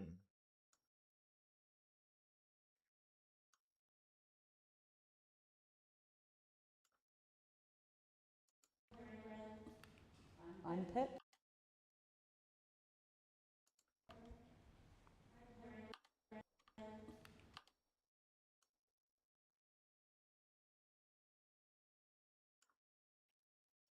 I'm Pip. There it is. All right, so now now we have to match up Tina's. Got to match up Tina's, and then we can start breathing again. But one thing I have to do, just to make sure, is I need to save this. Because it's not just an hour's worth of audio I'm looking at here. It's 3 separate tracks of audio that's that's an hour. So okay, so now I'm going to listen to get a bird's eye view so I can see if I can find the vigil. I think that's it.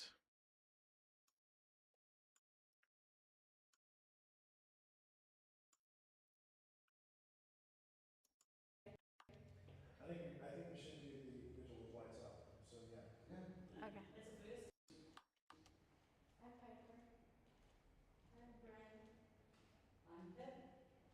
I'm Tina. All right, there's Tina. And that's the one thing I haven't figured out yet. I'm. I don't know if I can drop. I don't know if I can drop a marker here. Let me just double check. Source file, match, clip loudness, clip gain, stretch, remix track.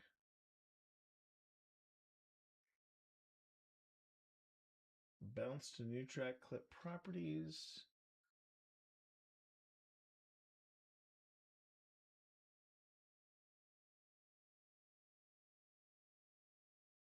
Yeah, no, okay.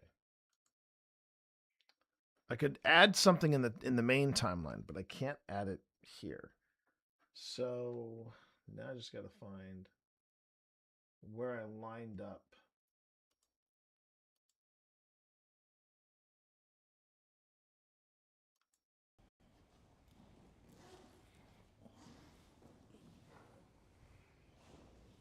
$10.18.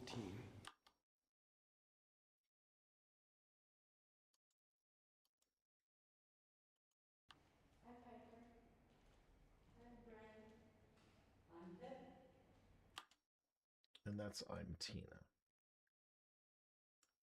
I wish there was a more fancier, like, slicker way of doing this, but I don't know of any other ways. So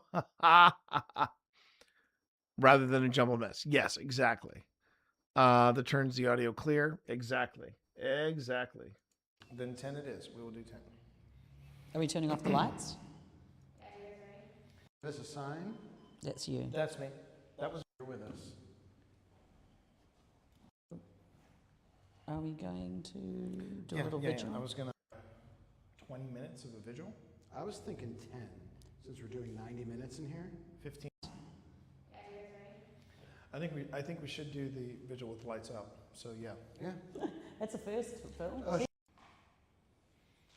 So if there is someone here with us right now, I am his pal T. This is our first time ever here at the Trans-Allegheny. Okay. Zooming in, zooming in. Right. All right. Okay. Asylum and art gallery. We're thrilled to be here. Maybe we should have everyone introduce themselves. Please. I'm Piper. I'm Brent. I'm Pip.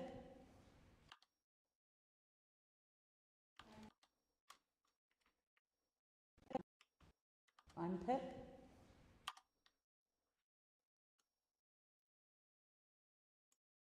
All right.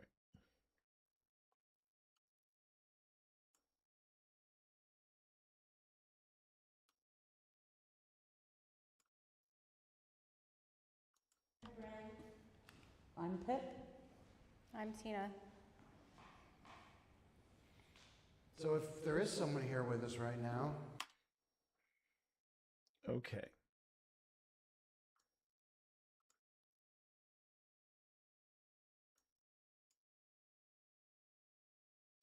So let's see how we did. Come in here. I know you've seen a lot of people come in You here. realize you're talking on the opposite sides of the cameras. No, this one is talking. This one is shooting this way, so I Oh, can't it's see. getting it? I can't see it? Okay. Yeah. Those other cameras, I'm not. Well, and that one is shooting this way, but I can move that camera if you think I should. I'm shooting this way right now, Yeah. and then we got Tina free floating. Oh, good. Okay, well, I'm turning this on. Okay. However you want to play, wherever you want to place that camera. I'm gonna place Now, it here for now. it shouldn't go there because we now have two cameras hitting the same angle. So either here or here. I'm gonna put this one here. Shooting this angle. And then this one can. Okay. We'll just wait on this one. We don't need to use this one right now.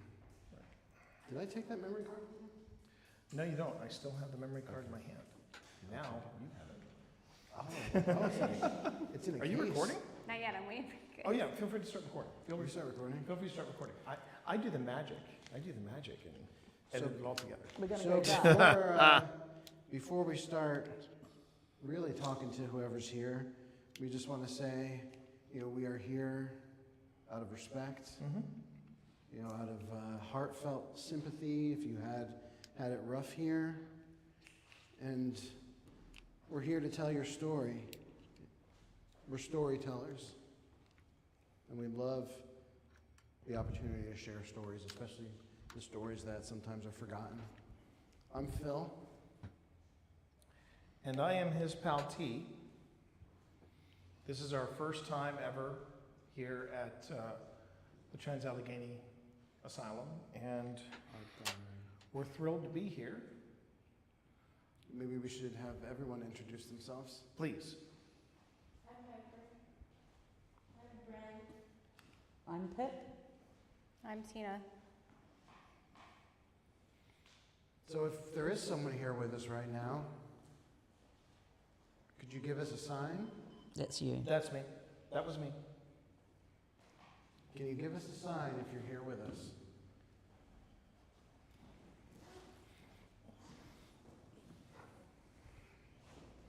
$10.18.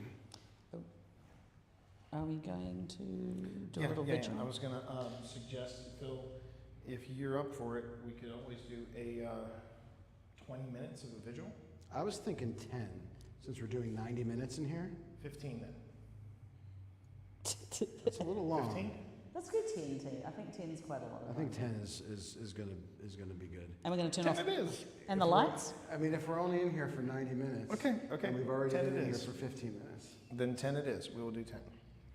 Are we turning off the lights? Yeah, you guys ready?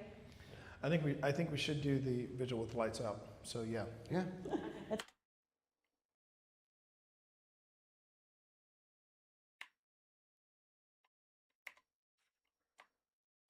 Okay.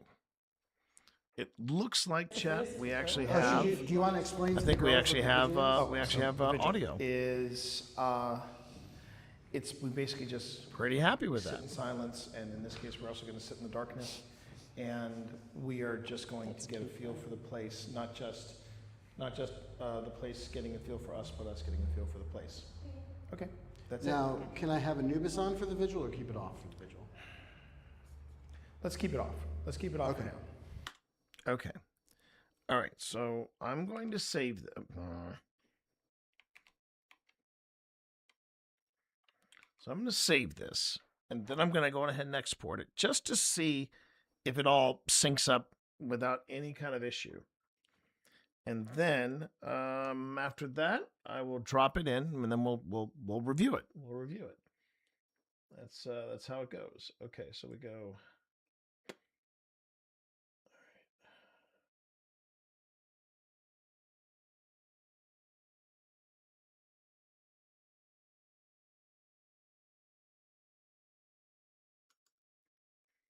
Okay.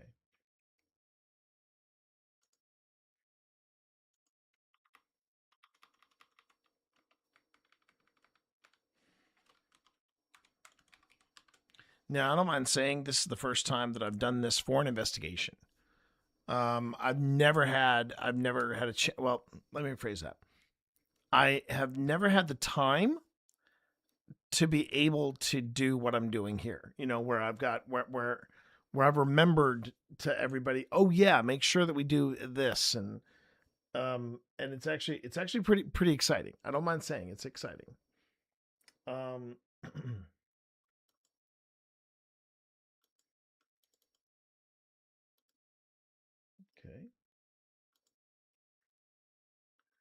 And if all goes well, we should have really solid sounding audio. Um, I mean, we've had the mics, but the hard part is, especially with 4 people, you're gonna have to sync it all together, and you've got to make sure that that one person isn't overpowering the other person. You also want to make sure that everybody can be heard, and yeah, it's hard to do this. We have had we have been able in previous investigations. Phil and I have mic'd each other, forgot to turn the mics on. That's happened. I've had it where Phil has lost the audio and I've lost the audio. That has happened. We've always had the backup, which is the H4n, and provided we're using the H4n and we're using it properly, shouldn't be an issue. It should just be an easy drop and drag, and you should be good. You know, we sync it up and we make it happen. You've seen me do that with other audio in other investigations, but this is the first time we've actually had wearable mics. And this is where the rubber meets the road. If we have bad audio in our episodes, that's kind of tough to navigate. In fact, that's extremely tough to navigate. So we're going to do the best we can and see how this goes. I'm excited about it. Also a little nervous about it. Not going to lie. But I'm going to save this and I'm going to leave it open just in case we have some type of. Sometimes it happens with and I don't know what causes it, but sometimes when you are when you're working with multi-track audio, sometimes one audio track will slip out of sync, and that means you got to go in and you got to manually fix it. That can be aggravating. Hopefully, we won't have too much of that. But the good news is we are instead of it being that we're going to have our premiere in a matter of days. I have a month and a half to prepare for it. Or 2 months to prepare for it, and that I'm okay with. That I'm more than okay with. Okay, so let's see how we've got what we've got here.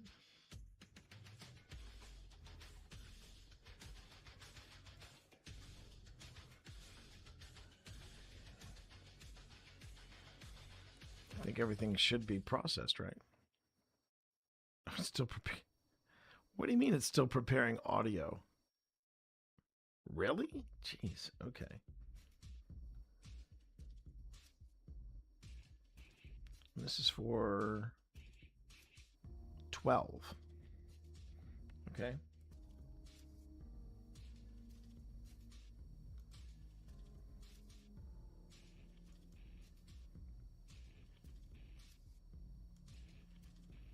I just want to see if Premiere is up for the challenge.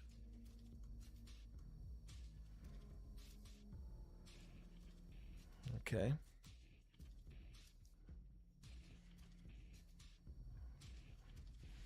I didn't hear the scrubbing, so that's always rough. It's always rough.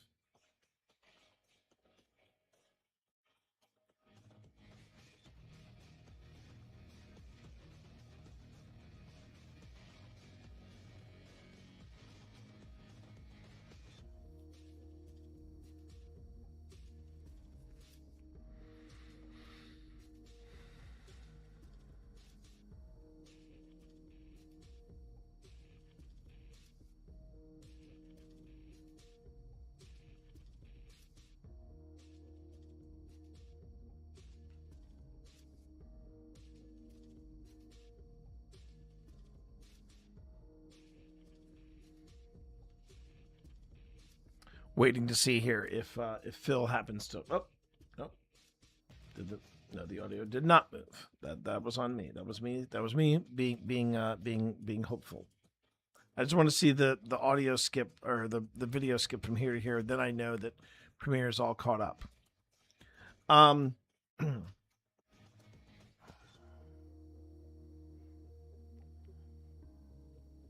The other option is I start working on other segments, but I'd rather do that. I'd rather do that and be able to drop them into the segments once I'm done with them, because that's it's that shot of serotonin.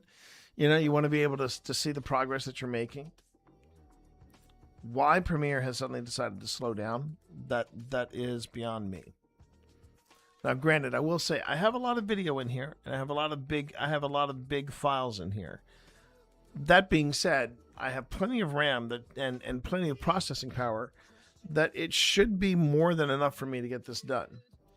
So I'm not sure what happened, apart from the fact that Premiere can just be like that. Premiere can be like that. Also, I should probably mention too that I was checking with Mythic Hall. They basically said they had some music that apparently they don't know, but it's basically a Spotify playlist. Well, this is one of the things I've been trying to get across to the folks at Mythic Hall.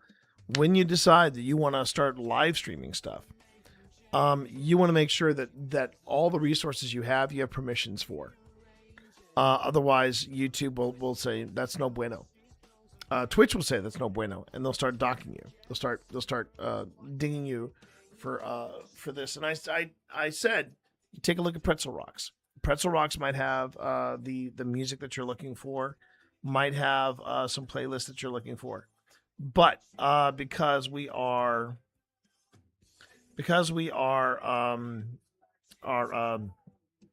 only a few days between now and us doing the one shot, he said, "No, let's put a hold on this." So I will not be live streaming, unfortunately. Okay, we got it. We will not be live streaming this weekend. There will be other times, though. Don't worry, there'll be the other times.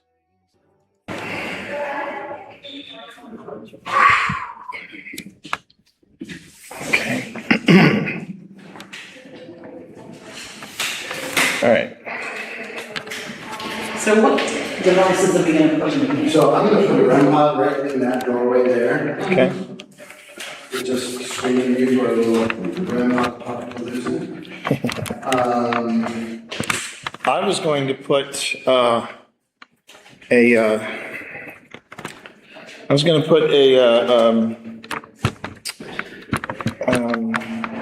Simon. I was going to put Simon out, and if you're putting him by the door, I was thinking maybe I could put Simon. Maybe right here on the windowsill. Simon there, Yeah. Let's see if we get it. Okay. Whew, I had forgotten how rough the audio was. Okay. Trying to describe how it feels. Okay. Okay, now it's still size, but just yellow. Good job. All right, let's find the vigil. Should be easy to find here because there it is. There's the vigil. Okay.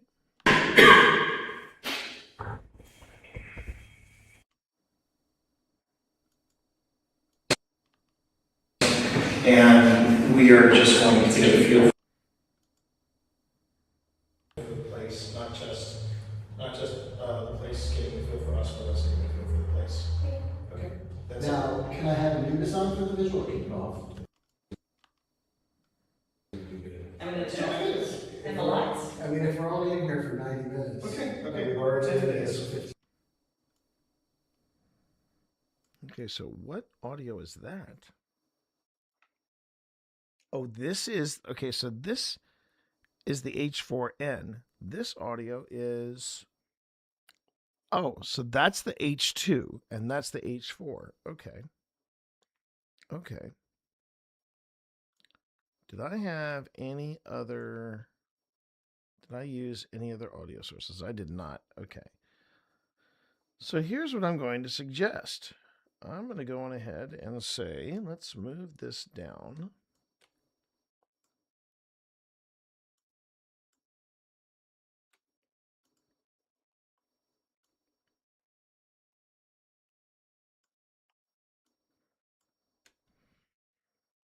And I'm going to, okay, so where did I do this? The tenant is going to.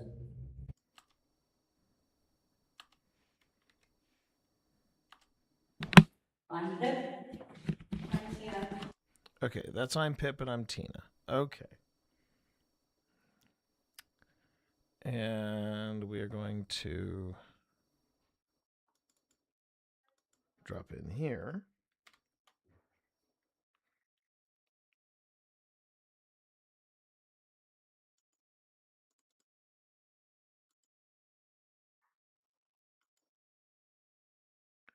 All right, host audio gallery. Cross your fingers, everybody. Here we go. Here we go. Hello? There it is.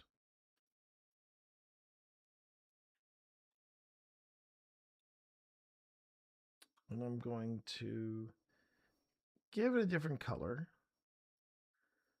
so I can keep an eye on it. There we go. And are we... Yeah, we're processing this right now. Okay.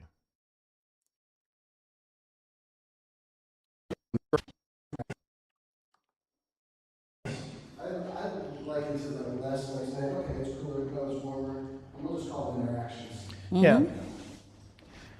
So do you want I to... truly feel like there's some kind of... Ooh, was That was me. I do feel like it's some level of interaction. Right. Do you want to go on ahead? Oh, I don't like that one. It's a guy shooting a gun. Okay. All right. So there's that. Where? Oh yeah, I wanted to do this. Attention, attention, all personnel. Ads in 30 seconds. Ads in 30 seconds. That is all. All right. All right. Here, I'm just going to get started. Yeah, there's a guy shooting a gun picture. Not a very good AI gun, but still. So this, what do they do in this room? What? This is just display. But do they do something in this room? Well, that's a question you can ask. Red. No. All right. Well, we should probably establish that. I see you interacting with this, and it's great. So first off, thanks for interacting with that device. You've seen a lot of teams come in here. I know you've seen a lot of people come in You here. realize you're talking on the opposite sides of the cameras.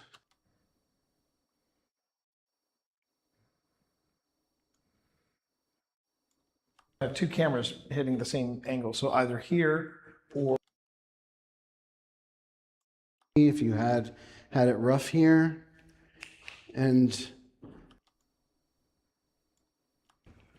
maybe we should have everyone There we go. There we go. introduce themselves. Please. I'm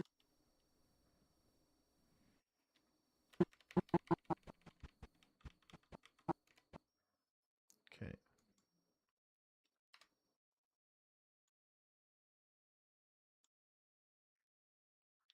Let's see how well this is synced up. I'm Pip. I'm Pip. Oh, nope, nope, nope. I'm Pip. I'm Pip. No, hold on.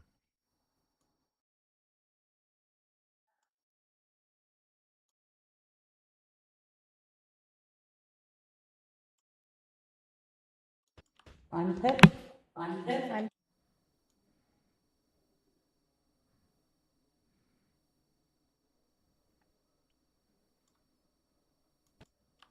I'm Pip. Oh, there it is. There it is.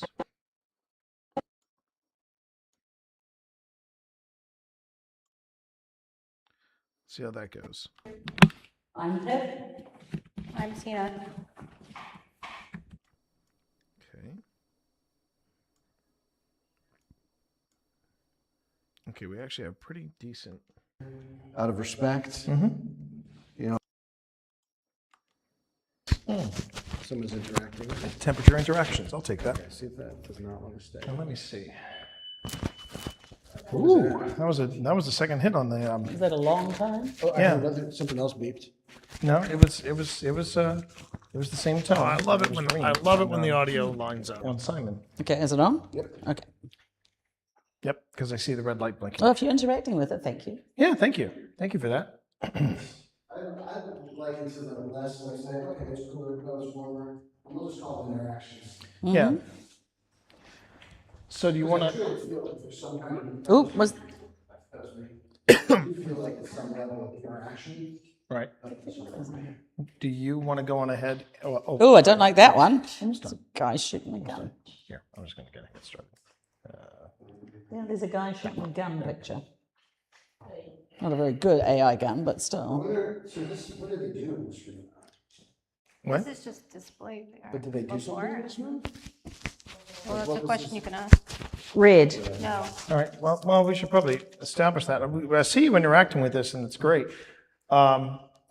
So first off, thanks for interacting with that device.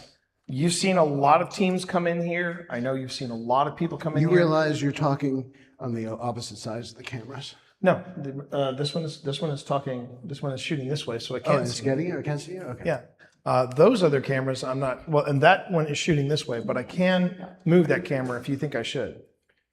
I'm shooting this way right now, Yeah. and then we got Tina free floating. Oh, good. Okay. Well, I'm turning this on. Okay. However you want to play, wherever you want to place that camera. I'm gonna place now, it here for now. it shouldn't go there because we now have two cameras hitting the same angle. So either here or here. I'm gonna put this one here. Shooting this angle. And then this one can. Okay. We'll just wait on this one. We don't need to use this one right now. Right. Did I take that memory card? This is There very you go. exciting I for me, still have Chad. the memory I don't card mind right saying it's very exciting, Now, Jeremy. It's in a Are case. you recording? Not yet. I'm waiting for you. Oh yeah. Feel free to start recording. You start recording. Feel free to start recording. I do the magic. and edit it all together. So before we start really talking to whoever's here, we just want to say, we are here out of respect, out of heartfelt sympathy. If you had it rough here, and we're here to tell your story. Okay. So far, so good. Now, gonna save that. And let's see if I can bring in another camera angle. We got Sonic, we got Jack, we got Basement Art Room, we've got Tim, we've got Tejas. I haven't brought in anybody. Okay.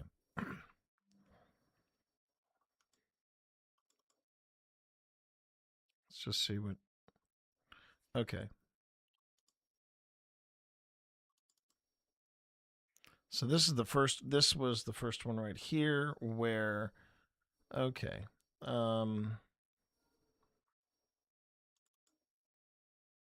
This is where, I guess I said to Tina, start recording. So all I got to do is line up if I can line up that moment of where I said to Tina, start recording. That could be the first. That could be the first camera angle we bring in here. Okay. My heart is beating a mile a minute. The funny thing is that once we get and this is how the workflow goes. I'm just going to focus on the gallery, right? Focus on as if it's like a mini episode, and then once it's done, I set aside, wash, rinse, repeat, and then for the next couple of segments, it's just going to be the same thing. Then when the segments are done, when all these different segments are done, as if they're little mini episodes, I'll then compile them into one big episode. And the episode should be somewhere between an hour to an hour and 30 minutes, because that's what we're finding out is the sweet spot For YouTube, people like hour plus, hour and a half segments. At first, we were trying to be compact and do our investigations at 30 minutes, between 30 and 45 minutes. And some of them did okay, but most of them, some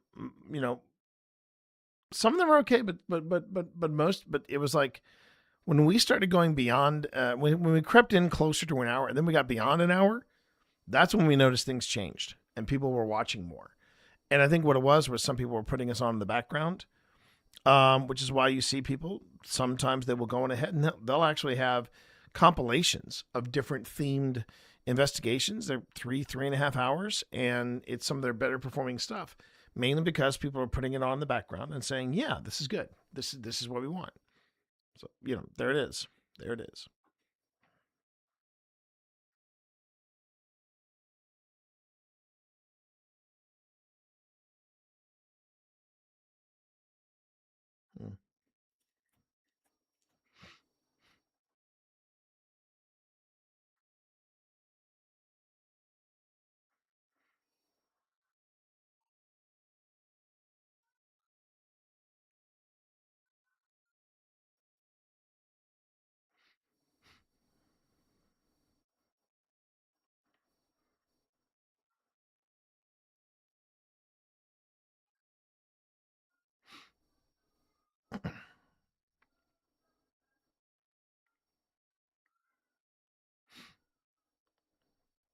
Okay.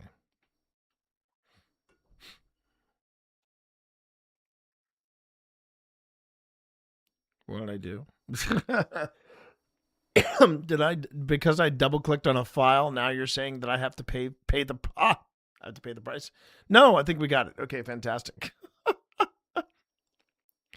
Everything comes with a cost. Everything comes with a cost. Okay. However you want, but where you want to place that down. It shouldn't go there because so either here or here. Okay. That's not the camera I thought it was. So good. We're all right. So there's a 0. There's Tina's free floating camera. And now we have to wait for this one as well.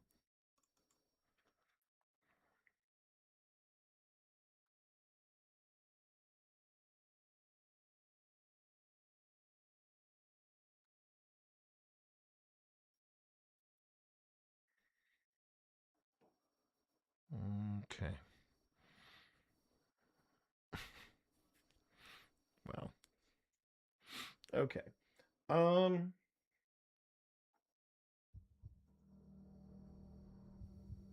want to see if I can get this. I want to see if I can get this new angle in before I break for the Grim Gazette, because we're getting ready to. We are getting ready, by the way, to jump into the Grim Gazette. But we're gonna see how we do here.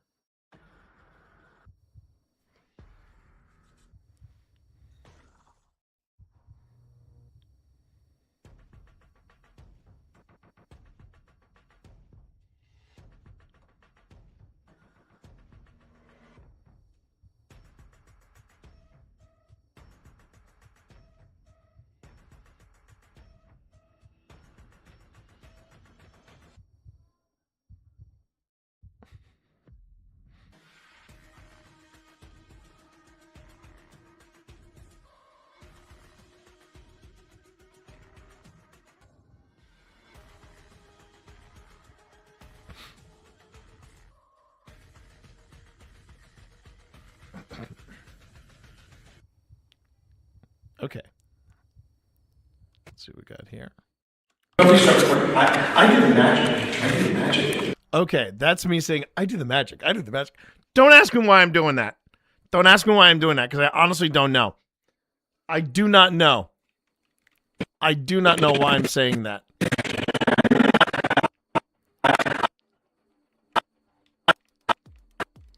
And you know what I love about this? I have a great visual cue to go with. Maybe that's why I did it. I did it for the for the musical. I did it for the visual cues. That's why I do what I do, chat. I do what I do for the visual cues. Okay. So let me go ahead. Let me. Or here.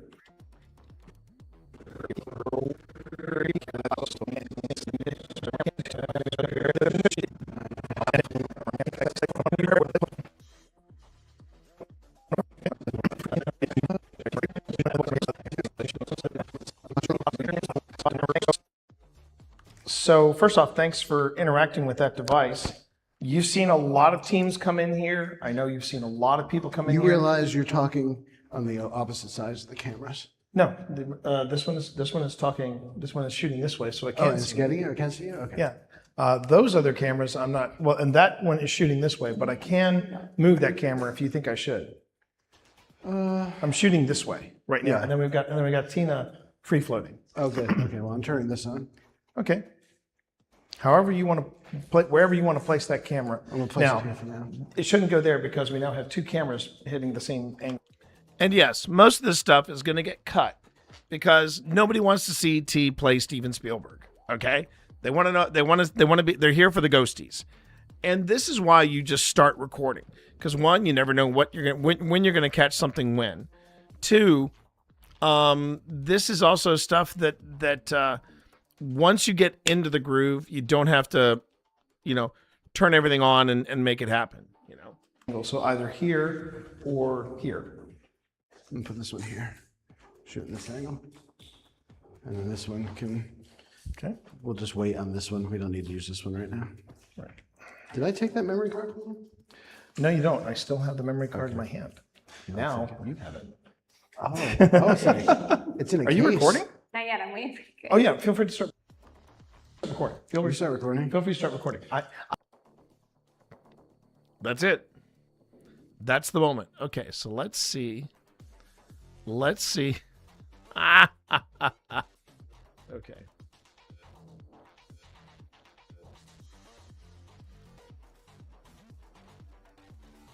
All right.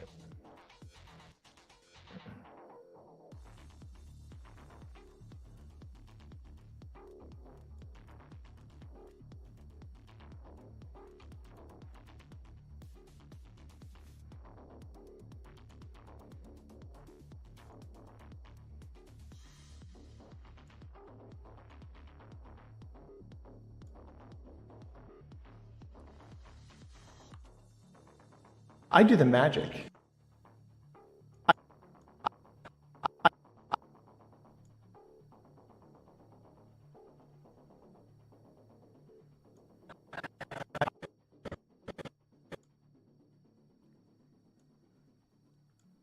Okay, I gotta wait for this to get caught up, and then we'll see how it goes.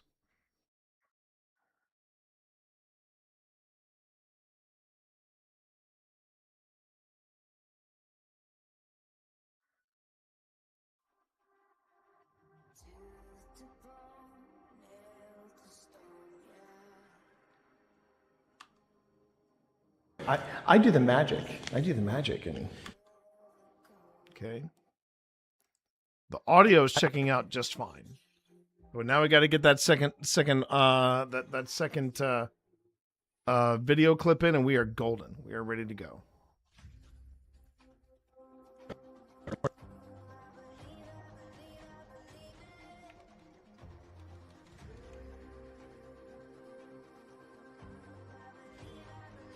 Oh, I've already liked this. Okay. The good news is I already have everything ready to go for the Grim Gazette, so I can literally just hop into it. But I want to see first. I want to see first if I've got the sync or not, or if I have to finagle it. So again, this is your behind the scenes look at how you put together a paranormal show. It is it's a lot of patience, it's a lot of waiting, and you just want to make sure you get it right. Ryan Walker, welcome on in. Thanks for the follow. Appreciate you being here. Thank you. Welcome to the Monster Mash. More of that, my girl. All right.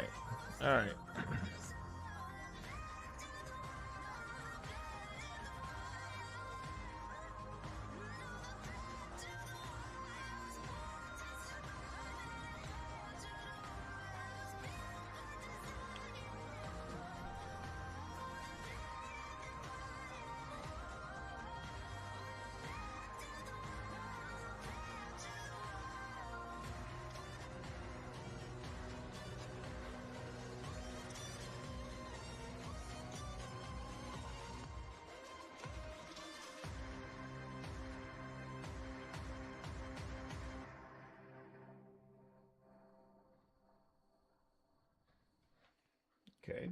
Here we go. I do the magic. And edit it all together. So before Jeez. before we start really talking to whoever's here, we just want to say, we are here out of respect. Out of heartfelt sympathy. If you had it rough here, and we're here to tell your story.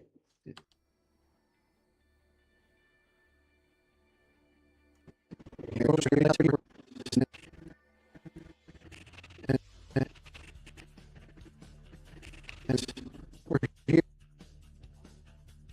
here to tell your story. And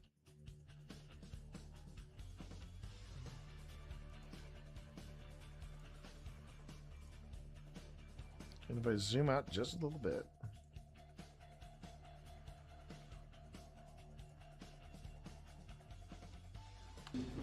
we're here to tell your story. Yeah. We're storytellers.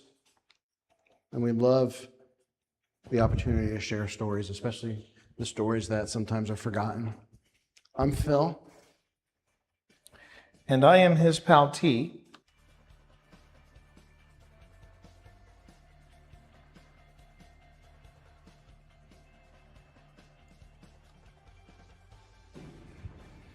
This is our first time ever here at the Trans-Allegheny Asylum, and Art Gallery. We're thrilled to be here. Maybe we should have everyone introduce themselves. Please.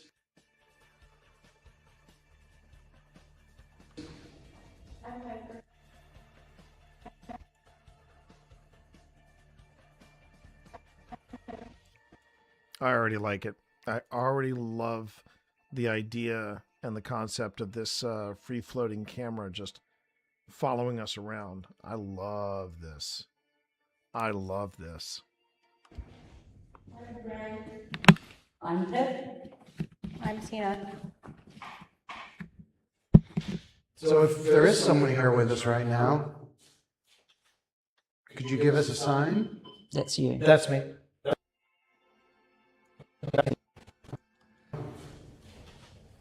Could you give us a sign?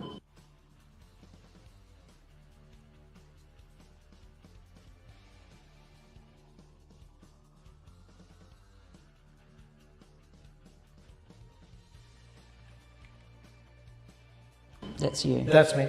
That was me. Can you give us a sign if you're here with us?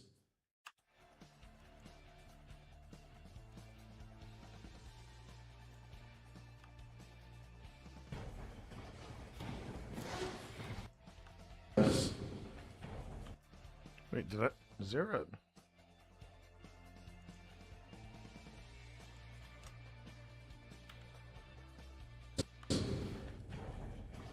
Wait, why is there a fade there? Shouldn't be a fade there. Oh, but there is a fade there. I don't know where it came from, but there it is.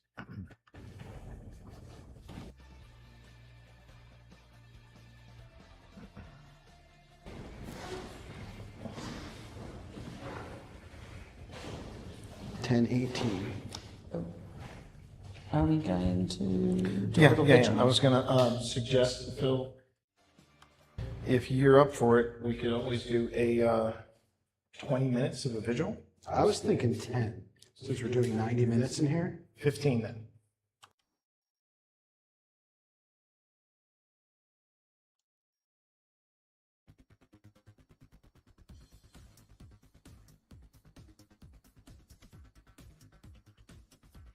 So this is why I would have the extra camera angles, in case Tina doesn't get something with her free floating.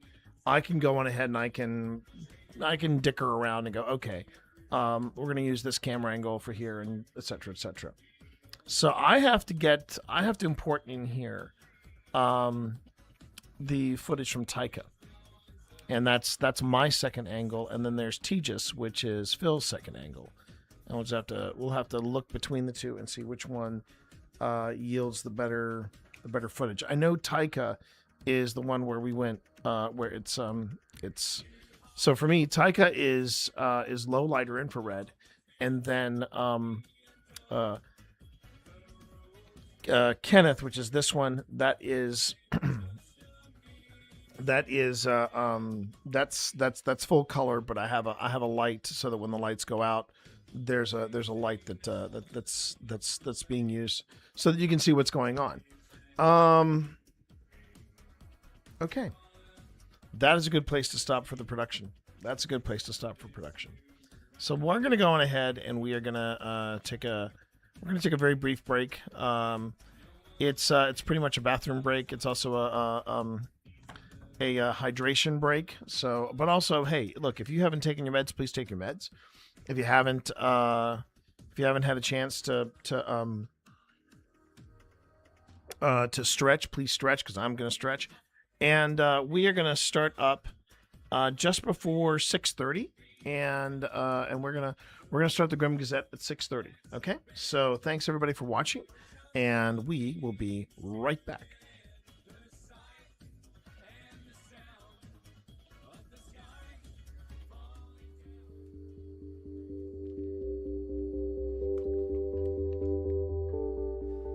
If they're watching it from a distance, they're like, that's pretty freaky. Is this a weird magic? Yeah, or even, what kind of technology is this? What kind of TV is this? Cammy said, if you are here with us, can you show us by making the ball light up? All right, we can do that. That one we can do. And I will even go one step further. I'm going to wait and see what Paratech has to say. Oh, look at that. It just lit. It just lit up. Can you see that, Cammy? There's a bit of Did delay. you catch that, Cammy?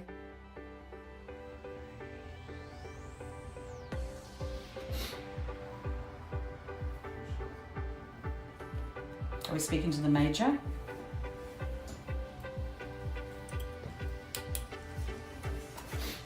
Hi there. Okay, that's very nice. Is that Laura? Or William?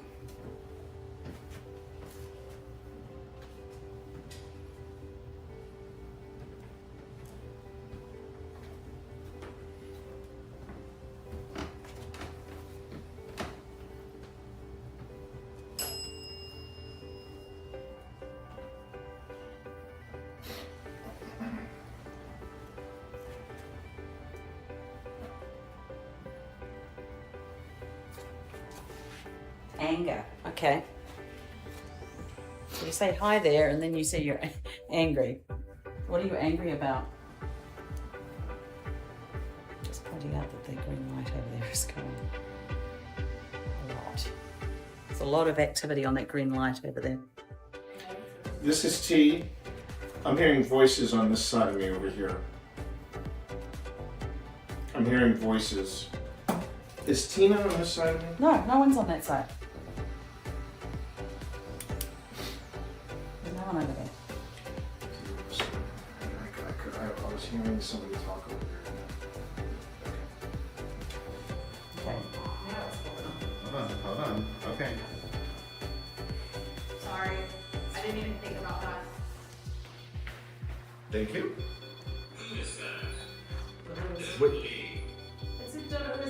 Don't leave. Do you have something to All right, tell us? look, if you don't want us to leave, we can stay a little longer. I'm getting a word. Yep. Anyway. Anyway. So, I tell you what, if you really don't want us to leave, can you make those lights go all the way up the red again?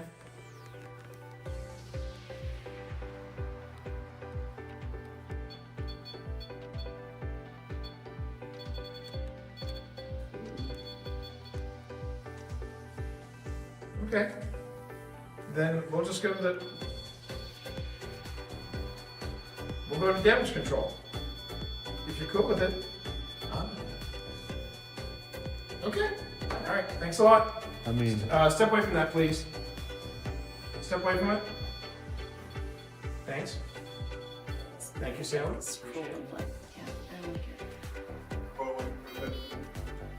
Andrew, you need to go. And you need to leave Alex alone. You need to go. Entirely. It's ready to go.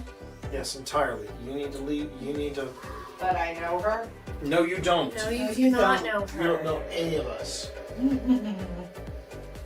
Okay. Okay, Pull out. Stop. Pull her out. Alex. What? Jeez. Good. We're done. We're done. You good? I think so. I'm very giggly right now. Yeah, I know. Yeah, That's we're why I done. want you to keep eye We do contact. not. with me. We're not really You're liking okay, what you're right? saying. You're okay. Just breathe with me. I'm going to stop talking now. Breathe. Ground Deep yourself. breath. Ground yourself. Be on the ground. Think about Gouda. Think about Roots Chris. going down. Ground yourself. Ground yourself. Might really want to turn that off as well. Yeah. Ground yourself. Could someone turn that off? Just close it. Okay. Yeah.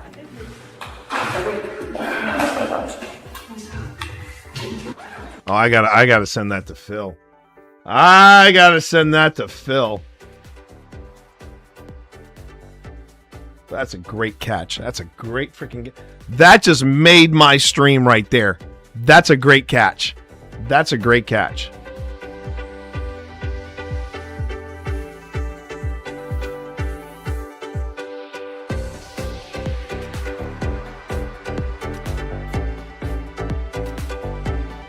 So the timing is Cloud goes on the stack. So here's what's supposed to happen, and we need to probably be better about this. Yes. Just in Yes. general. Yes.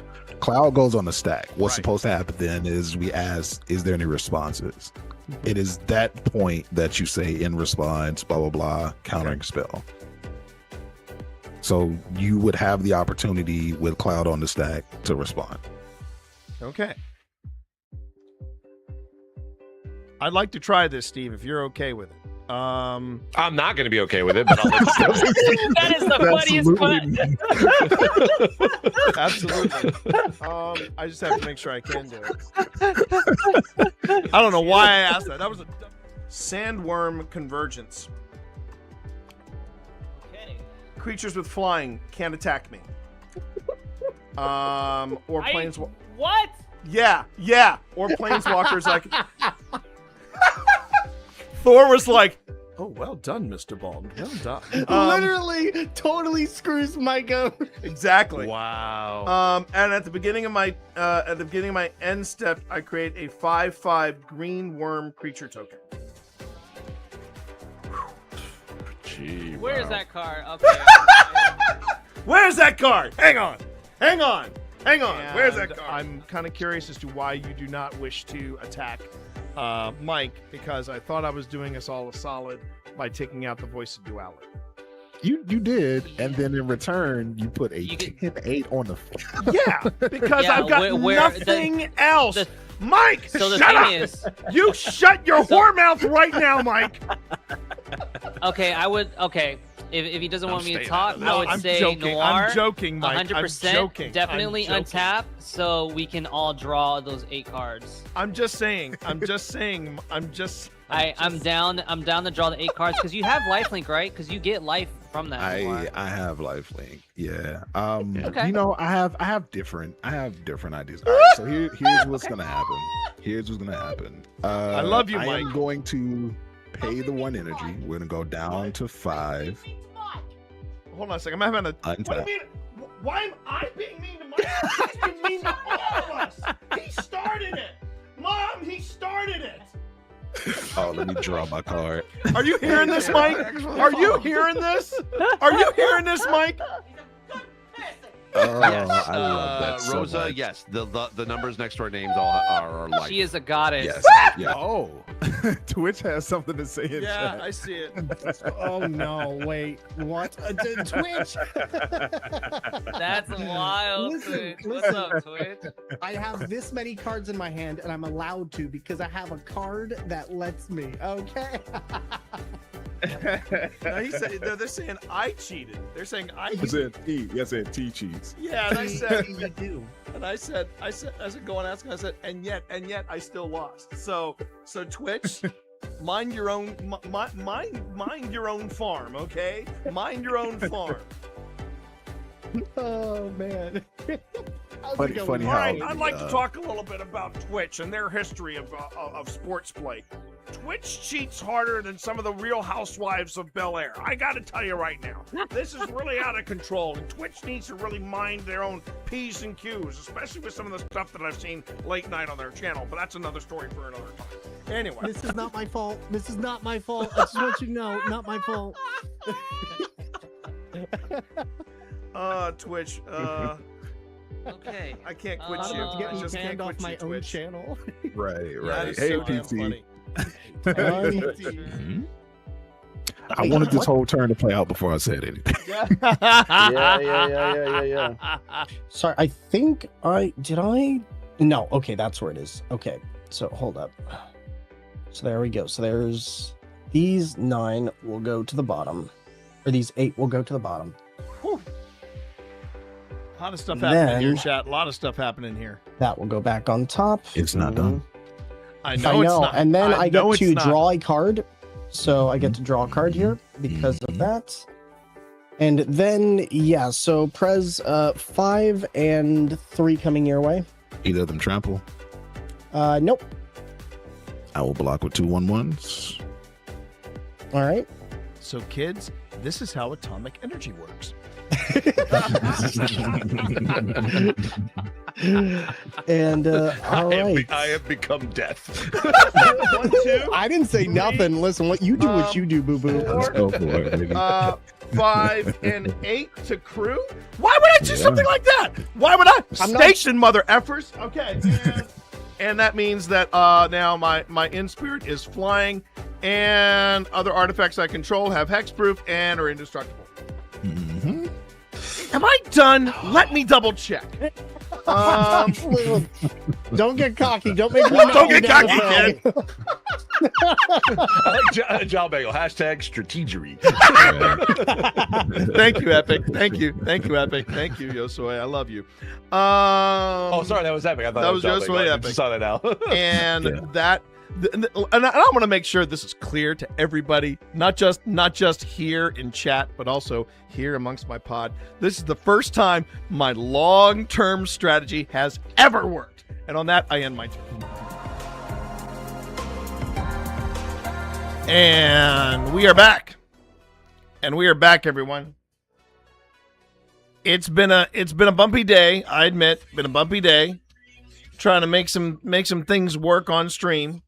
And we are trying out some new things. Again, the joys, truly the joys of just trying out new stuff and being flexible and trying to stay within the parameters of what I do and do it on and doing it full time. But you know what? We're getting there. And by the way, for those of you who are new to the stream, for those of you who are trying to figure out what's going on, and you're here because of the key term paranormal. Hi, my name is T. You can call me T Monster Twitch Dad, and I'm representing OSI tonight. I'm one of its founders. OSI standing for Old Spirits Investigations. We are a paranormal investigative team coming up on 5 years of paranormal investigations. And yes, and thank you. We do a lot of different stuff. We do on this channel everything from live investigations to footage review, which we've wrapped up some footage review. I'm trying out everyone, the production aspect of it. Showing you how the sausage is made, what goes into making a paranormal episode. And with all of that, we then make the episode and huzzah, we make it happen. I'm trying out some of that, but we also have, as you saw by the BRB reel, we have magic on an It's a Kind of Magic Monday with the Mana Buds. That's myself alongside people like Steve Saylor, the Doretti IRL. Thormagander, also known as the Thor Play, and Prez. We all get together with and we have plenty of other people that we invite in with the Man and Buds. We've got Jal Bagel, we've got Yosoi Epic, we've got J Rock the God, some really good people, all coming in, all getting their magic on. That's on Mondays. On Fridays, we have the Friday Fun Run. The Friday Fun Run is where I play a horror game, and currently I am working through BioShock on hard level, and I'm playing it in red mode. So yeah, it's been a ride, and I'm getting ready to, I think, finish that up, and we might be going straight into BioShock 2. We might just do that this Friday. Tuesday, Wednesday, and Thursday, as you see, we do paranormal footage review and paranormal discussions. We also do something on Mondays. Sorry, not on Mondays. We do something on Wednesdays where the best way to describe it is we just get weird.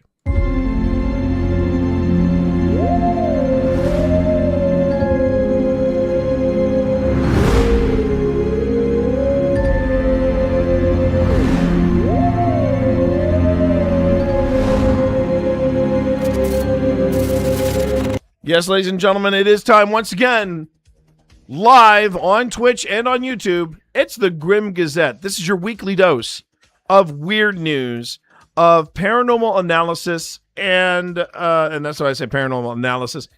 Most of the time it's debunked, but let me tell you, we sometimes get the occasional clip that makes me go, huh. But there's paranormal analysis. There is also the deep dive discussion at the very end of the Grim Gazette, where we look at something that's happening in the world of paranormal, in the paranormal community, and we talk about it. We do a deep dive into that subject, talk about those people, and basically, go whole hog into the topic. My name is T. Again, you can call me T Monster, or Twitch Dad. You can feel free to ask me any questions at any time about what we do here at OSI, as well as comment on the weird news that I have handpicked and curated for you this week. And we start off with a good one. 150-year-old bottle of alcohol found in Utah, tasted by experts. Yum. Tasted by experts. Well, now, okay then. Let us read on and see what happens. An archaeological team in Utah exhumed a bottle of alcohol estimated to be 150 years old, and experts gave it a taste test. Oh, pitter patter, let's get at her. Ian Wright, Utah State Public's archaeologist, said the bottle was among thousands of artifacts dating back to approximately 1870 to 1890 found on U.S. Forest Service land used by Alta Ski Resort. When they picked it up, it was still full. It still had a cork in it. Wright told the park record. We realized, oh my gosh, this is a real treasure. And yeah, I mean, Hail to the king, baby. Okay. Wright said they found that the find is the only known intact bottle of alcohol to be found from the time period. They sometimes find them in Missouri and in places where the Mississippi has shifted. There's been a sunken boat or a ship, but never in Utah. You rarely find a bottle with a cork at all. Or if we do find one, the cork shriveled up and shrunk inside of it, or just fragments of it. So that's pretty rare. Wright's team enlisted the help of High West, Utah's oldest legal distillery, to analyze the bottle's contents. The nearby Old Town cellars provided a Caravian device to extract some of the liquid without damaging the cork. Isaac Winter, director of distilling at High Test, was the first to taste the liquid. I had a bit of trepidation going into it, but you have to try it. Winter told Fox 13 Utah, it didn't smell like gasoline, didn't smell like tobacco spit. Well, okay, that is, I would say, a step in the right direction. I mean, that's not bad. It's not bad. He said the flavor is fruity. There's a little bit of leather. There's quite a bit of age on it. Okay, it didn't smell like gasoline. Didn't smell like tobacco spit. It's fruity. There's a little bit of leather. There's quite a bit of age on it. You know what I'm not hearing? You know what I'm not hearing here? I'm not hearing, oh, this is pretty good. So we're good, right? That's not what I'm hearing. That is not what I'm hearing here, chat.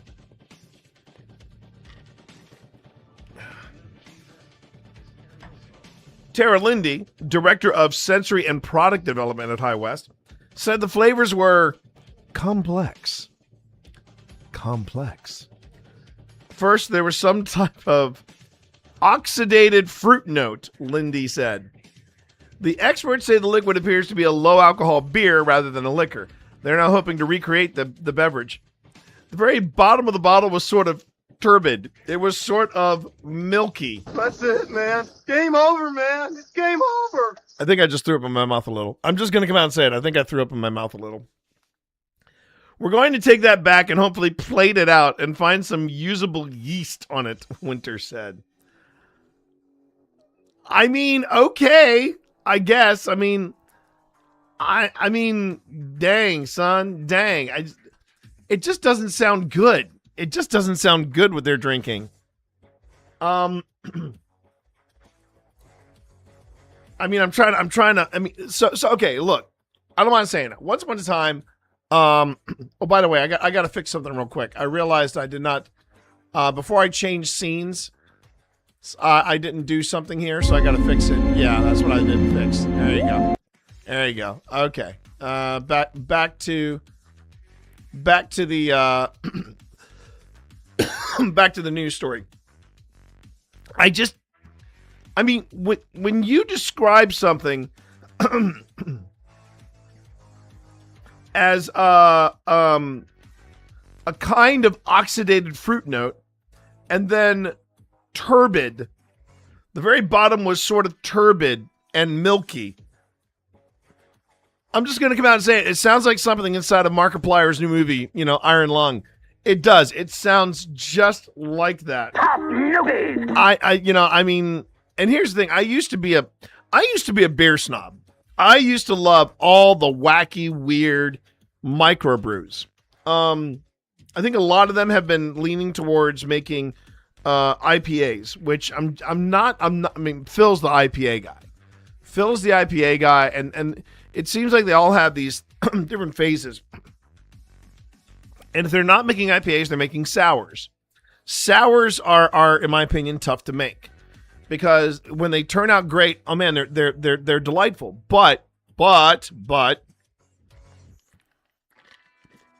like IPAs, when the sour becomes the flavor itself, it's like with IPAs when all I'm tasting are hops. That's not good. That's me drinking Pine Sol. And I used to be very, very particular about my beers. I think I'm at the point now in life where if I have one beer, I'm taking a nap. It's just that simple. If it's nappy poo time for me. So yeah. Turbid.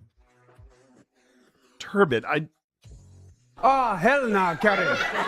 Keep your brand-ass potato salad to yourself. So let's move on. Ice flies from vehicle roof, crashes through truck windshield. Okay, I picked this over the other news story about the cat that was reunited because of the microchip. Because my previous Grim Gazette, we talked about that with the dog, and I didn't need to repeat myself. I chose this one also because this is something that I have seen. I have noticed. I was actually one of these people for a brief time until I watched something like this happen on Interstate 64 after some bad snow. I'll get to that in a second. But this actually took place in Virginia, and we're going to talk about this mainly because it's still winter. It's gonna be winter all month long, and this is just something I want to make sure I get across to people. I'm just take a look at that. Everybody take a look at it. I suggest you let that one marinate. And here we go. Virginia State Police are warning drivers to clear ice from their vehicle roofs after an airborne frozen chunk crashed through the windshield of a box truck. The state police said on social media that the box truck was traveling on Interstate 95 northbound near the 126-mile marker of Spotsylvania County when a chunk of ice flew off the roof of another vehicle, crashed through the truck's windshield. The driver was able to walk away with minor cuts, but police warned this incident could have been far more serious. Unsecured snow and ice can become dangerous projectiles. Please take a few extra minutes to clean off your vehicle. It can save lives, officials wrote. All right, so here was my story of it, okay? I remember I was running late to work, and it was shortly after a snowfall. And I was, and I usually go on 64, Interstate 64, and I remember looking at my roof, and I remember it was about 2 inch, maybe 3 inches, 3 inches. I think that's about right, 2 or 3 inches. Yeah, 2 or 3 inches. Giggity. 2 or 3 inches of of of ice, snow and ice. And I thought to myself, you know what? I'm running late. I should be okay. This ice, because I tried pushing it off and it was not going anywhere. I'm driving along. I'm cooking. It's for once, traffic in Northern Virginia was not that bad, and I'm humming along. And I'm not kidding. Out of the blue, I suddenly hear this cracking sound.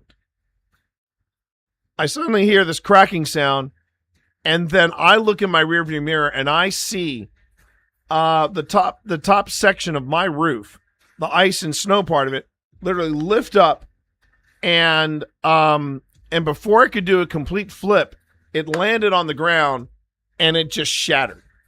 Now the car behind it was so far behind me, it just drove over it. No big deal. Now fast forward to a couple years later, a year or two later, I should say, and I see it happen in front of me. And this time, though, the wind was whipping that day, and I watched it not only come. I was watching this guy's roof do this, and then suddenly, it launched. It didn't come off his car. It freaking launched, and because of the wind, it was tumbling over itself. It did at least 2 or 3 revolutions in front of me before it hit the ground. And I mean, when it hit the ground, it instantly just obliterated. So I just drove over it, and I didn't hear my wheels go over it.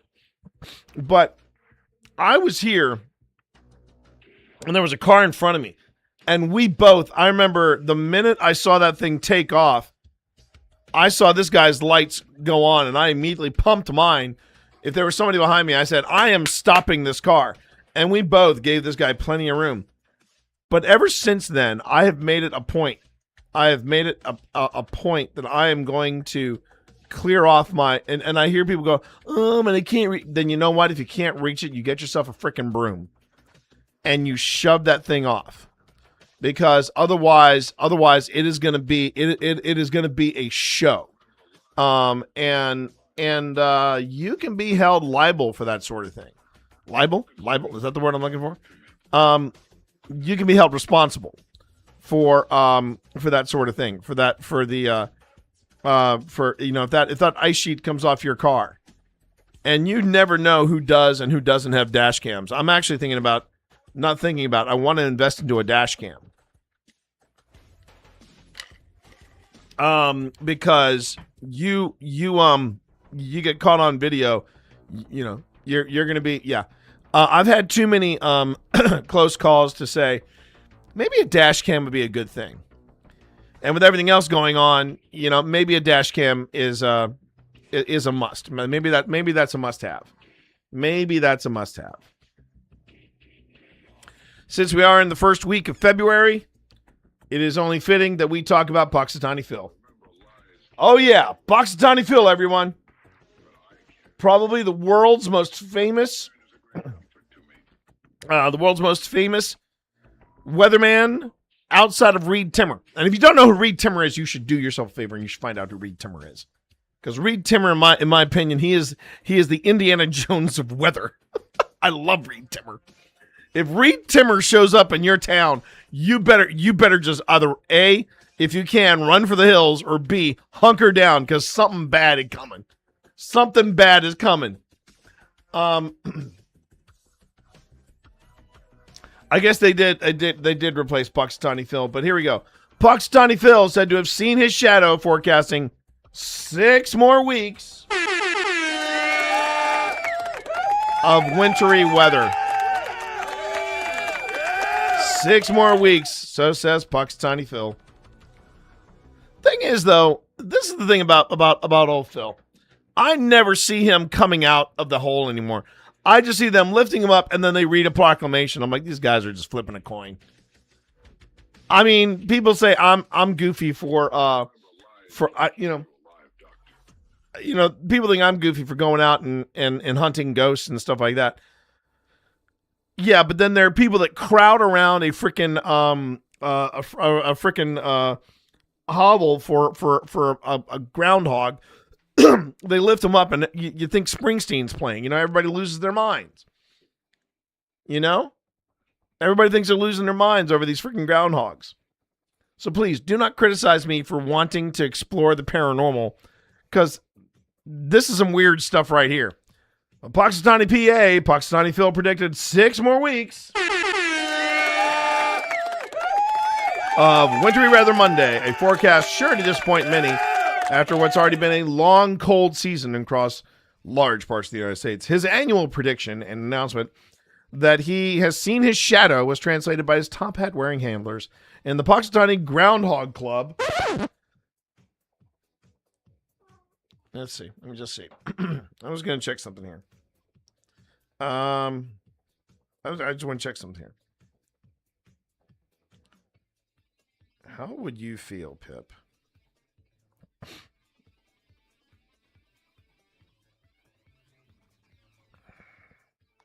If I said I wanted to join the Punxsutawney Groundhog Club.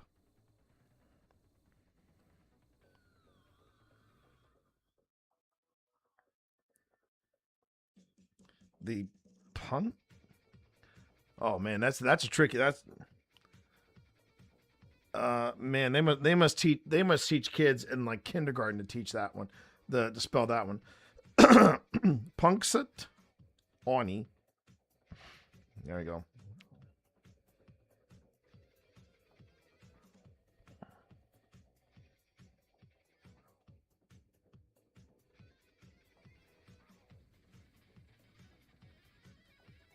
And then I'm gonna throw in a Groundhog Day.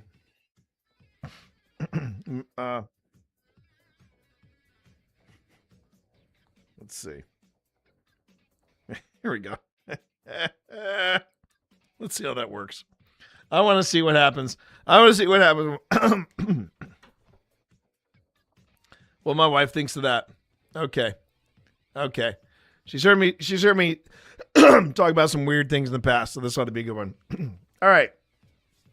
His annual prediction announcement that he had seen his shadow was translated by his top hat wearing handlers in, yes, let's say it with me, the Punxsutawney Groundhog Club at Gobbler's Knob in Western PA. The news was greeted with a mix of cheers and boos from the tens of thousands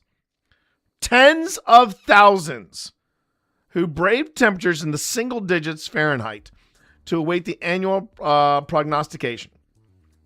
The extreme cold kept the crowd bundled up and helped people on the main stage dancing. I guarantee you there was some alcohol involved. There had to be some alcohol involved. Yeah.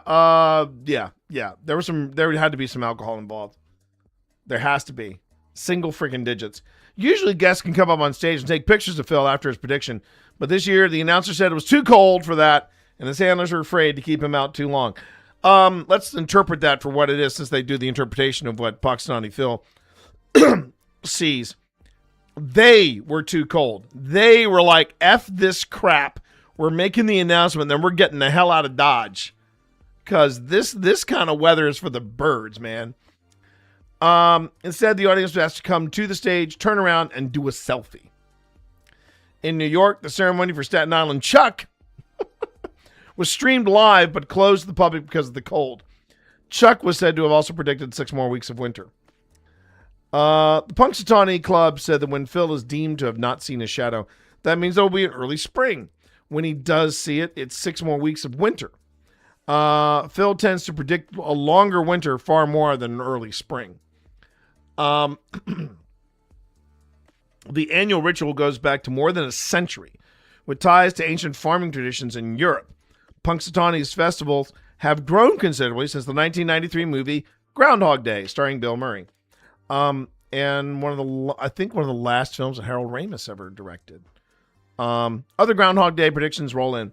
Phil isn't the only animal being consulted for a long-term weather forecast Monday. There are formal and informal Groundhog Day events in many places in the United States, Canada, and beyond.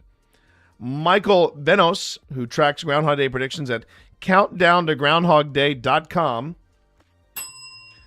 said the early results Monday indicated a split verdict, 25 for winter, 22 for spring.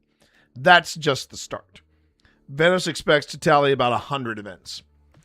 Agreeing with Punxsutawney Phil that more winter weather is on the way have been Buffalo Bert, a New York groundhog, and groundhog mascot, Dover Doug, in Pennsylvania. Also in the more winter camp, that dog named Gidget, Avenese in New York, and a possum Birmingham Jill in Alabama.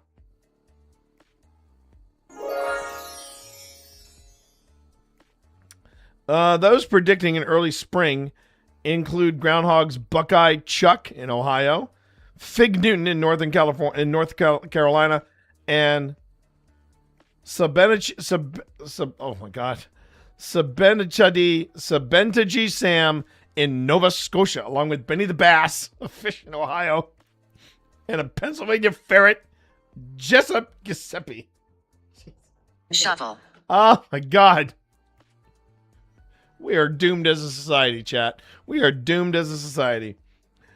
A crowd cheered in Albertville, Alabama, when Sam Mountain Santa Possum was said to have predicted an early spring. Sam arrived for his annual forecast, carried in a whiskey barrel, pulled by a convoy of wagons and horses. Oh, I'm touching myself tonight. Thousands braved the weather to see Punxsutawney Phil. Lisa Gibson of Pittsburgh was at her 10th Groundhog Day in Punxsutawney, wearing a lighted hat that resembled the tree stump from which Phil emerged shortly after daybreak. "Oh man, it just breaks up the doldrums of winter," said Gibson, accompanied by her husband, dressed up as Elvis Presley.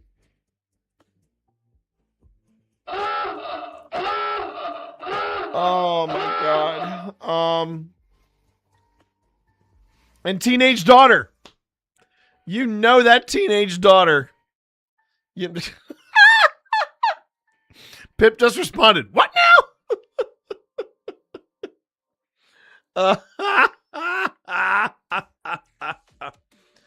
Oh my God. Let me see here. Oh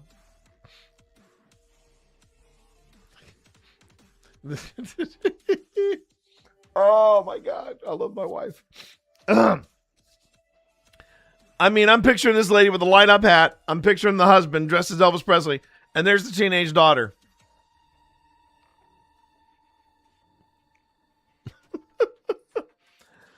It's like Halloween and New Year's Eve all wrapped up in one holiday. I don't think so. Groundhog Day falls on February 2nd, the midpoint between the shortest, darkest day of the year on the winter solstice and the spring equinox. This time of year also figures in the Celtic calendar and the Christian holiday of Candlemas. Rick Sigger, Pennsylvania's Secretary of Community and Economic, of Community and Economic Development, said the outdoor thermometer in his vehicle read 4 degrees Fahrenheit. For those with a more civilized way of keeping temperature, that is minus 15 degrees Celsius. On his way to Gobbler's Knob. I think it's just fun. Folks having a good time, says Sigger, attending his 4th straight Groundhog Day in Punxsutawney. It brings people together at a challenging time, a unifying force that showcases the best of Pennsylvania, the best of Punxsutawney, and this area. Last year's announcement was 6 more weeks of winter, not much of a surprise during the first week of February. His handlers insist Phil's groundhoggies of winks, purrs, chatters, and nods are being interpreted when they relate the meteorological marmot's muses about the days ahead. AccuWeather Chief's long-range weather expert meteorologist Paul Pasalock says earlier Monday some clouds moved into Punxsutawney overnight, bringing flurries he called microflakes. Pastelok says, coming week will remain cold with below average temperatures in the eastern United States. Whew! Since we're talking about it, chat, and since everybody's back from break, this is what we need to know about Groundhog Day traditions and Punxsutawney Phil. This poor guy. I always feel bad for Punxsutawney Phil.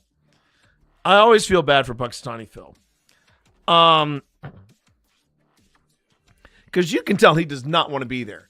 When you see the way he is being handled by his top hat cultists. I mean, that's the only way I can describe it. It's a cult. It's a freaking cult. A jolly cult, I'll say that, but it's a jolly cult. But you look at how whenever I see them handling Punxsutawney Phil, I immediately think about what it's like when I pick up Evie. I pick Evie up, her back toes go like this, and she is looking at me and Pip like, "You're gonna put me down now, Daddy," because sorry, I got this. You're gonna put me down. You're gonna put me down now, Daddy. Because if you don't put me down, let me tell you something. I'm gonna go full gremlin on your ass. I'm just gonna go full gremlin on your lily white ass. I mean it, because I'm an Appalachian queen. All right. But here's what we need to know. Here's what we need to know about Groundhog Day traditions and Punxsutawney Phil. I thought this was a good follow-up. The handlers of Groundhog named Punxsutawney Phil at Gobbler's Knob.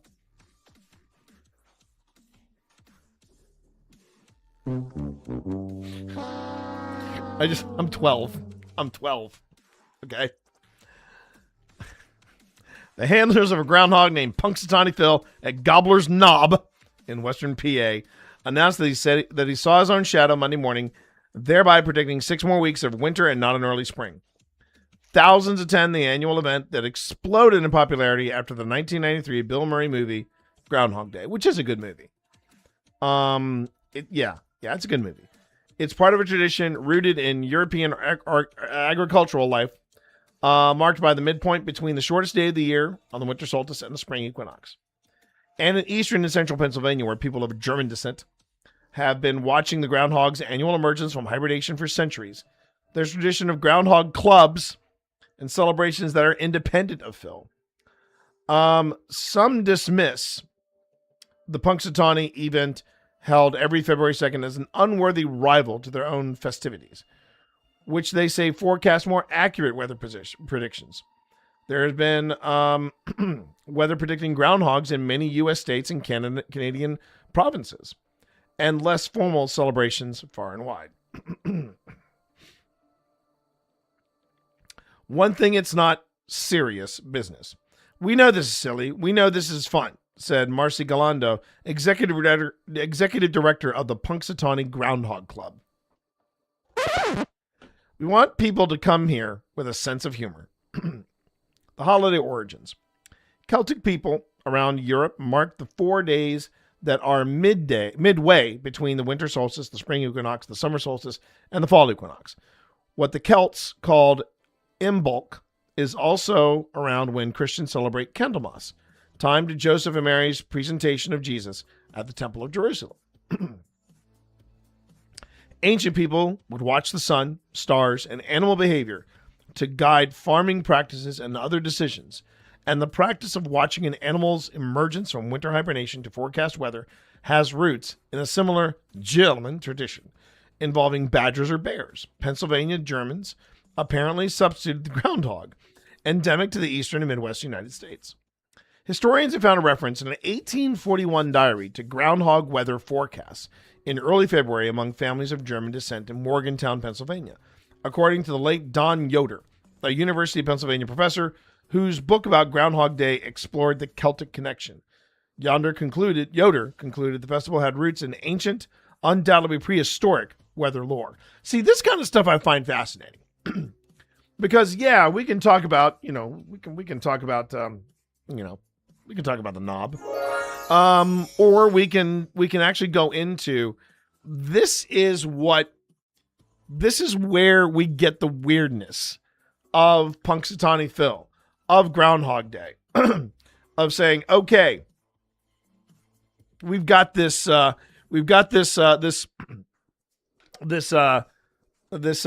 groundhog.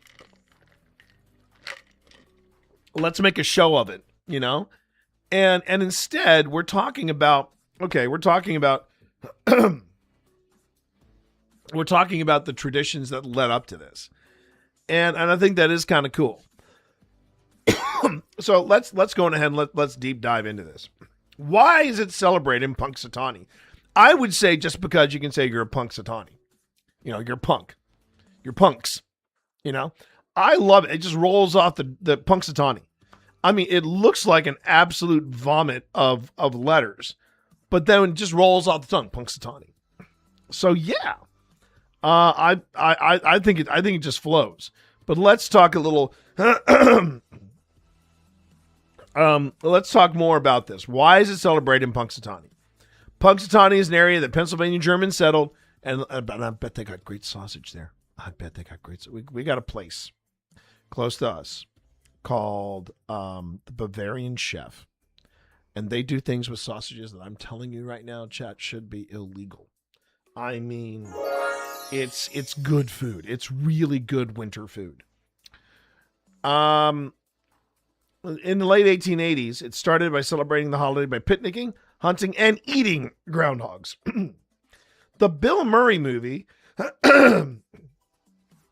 caused such a resurgence of interest that 2 years after it came out, event organizers voiced concern about rowdy crowds drinking all night, people climbing trees, and others stripping to their underwear. In 1998, a Groundhog Club leader wearing a $4,000 groundhog suit reported being assaulted by half a dozen young men. Alcohol is now prohibited at Gobbler's Knob. Phil spot some 80 miles or 123 kilometers northeast of Pittsburgh. Okay, now I got to know something about this. Let's just see this here. Gonna break the flow for a bit.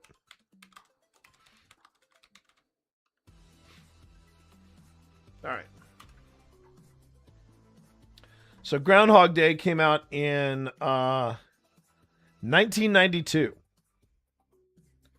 And here was the cast. You had Bill Murray, Andy McDowell, Harold Ramis, Chris Elliott, Brian Doyle Murray, Stephen Tobolowsky, and Michael Shannon was in this. He must have been young. When he was in this movie. Michael Shannon was in this movie? He had to have been like super young. Because he's not that old. It's got a 94% rating on Rotten Tomatoes, 3.8 out of 5 on Letterboxd, 8 out of 10 on IMDb. It was directed by Harold Ramis. So yeah, it was directed by Harold Ramis. And yeah, it was one of the, I think it was the last film that they did together. And yeah, I love that movie. I do. Well, I love, let me rephrase it. I love movies by Harold Ramis. Harold Ramis could make a funny freaking movie. He could make an absolute, so Furry was assaulted. What am I hearing? I know. Yeah. But yeah, Harold Ramis, he could just make he can make a great movie. And I'll tell you something, I liked Ghostbusters Frozen Empire. I liked it. I should have loved it. But the Ghostbusters Afterlife, the way they gave a nod to Harold Ramis, I thought was beautiful. It was really well done. And they said, well, we used AI to recreate Harold Ramis. I'm like, that's fine. I mean, because it was done with the right intention. And I say that because we're going to be talking about AI a little bit later in the Paranormal Breakdown. Okay, does Phil have any competition? This is good to know. Does Phil have any competition? The early festivities in Punxsutawney were followed in 1907 by folks in Quarryville, farming area in Lancaster County in PA, southeastern corner. Lancaster County, home of the Amish, where it's not just stuff they sell, it's Amish stuff. and also one of the best steampunk events that I attended out there, the Steampunk Unlimited. I don't know if they're talking. There's whispers about it coming back, but I'm not going to hold my breath on it. But it was a neat event. The roughly 240 members of the Slumbering Groundhog Lodge report the winter forecast from Octorano Orphy, or at least his well-preserved remains. Quarryville Lodge board chair Charlie Hart credits Orphy as a far better forecaster than Phil. Octorano Orphy has never been wrong, he claimed.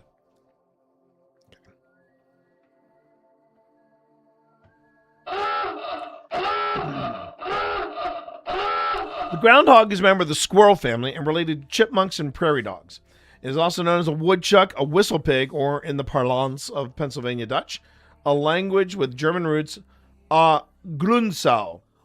Groundhogs are herbivores that are themselves edible to humans, although they are not widely consumed. Their lifespan in the wild is typically 2 or 3 years. Pennsylvania Game Commission says tens of thousands of hunters take more than 200,000 groundhogs in a year. Game Commission spokesperson Travis Lau found groundhog a bit stinky to clean with thick skin. It was actually really good, no doubt about it, and to my taste more like beef than venison is, Lau said. Whole family ate it and liked it, and everybody had apprehensions. When did clubs and lodges spring up? Starting in the 1930s, a groundhog lodges opened in eastern PA. They were social clubs with similarities to Freemasonry. Yeah, okay. Okay. Top noogies! So if you can't get in the Freemasons, you got the Groundhog Club. Intended to preserve Pennsylvania German culture and traditions, clubs would sometimes fine those who would caught speaking anything but their Pennsylvania Dutch language at meetings. A dozen or more such clubs remain active. They all share a unifying feature of groundhog weather prognostication, said William W. Donner, a Kutztown University anthropology professor who's written about efforts to preserve the German heritage. I think it's just one of these traditional rituals that people enjoy participating in that maybe take them away from modern life for about 15 minutes, Donner said.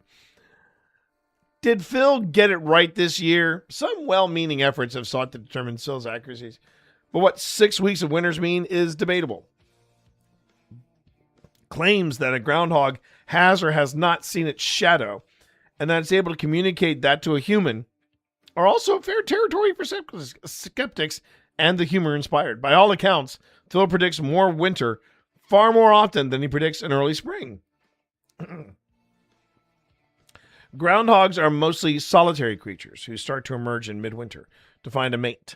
The science behind whether they can make any accurate weather predictions is problematic at best. I cannot believe we're having this conversation. Among the skeptics at the National Centers for Environmental Information, the government agency has compared Phil's record with the U.S. national temperatures and concluded he was right only 3 of the past 10 years. Okay. First comment. Wrong 3 in the last 10 years. Why not compare to the entire history? What are you hiding, Noah? This is serious business.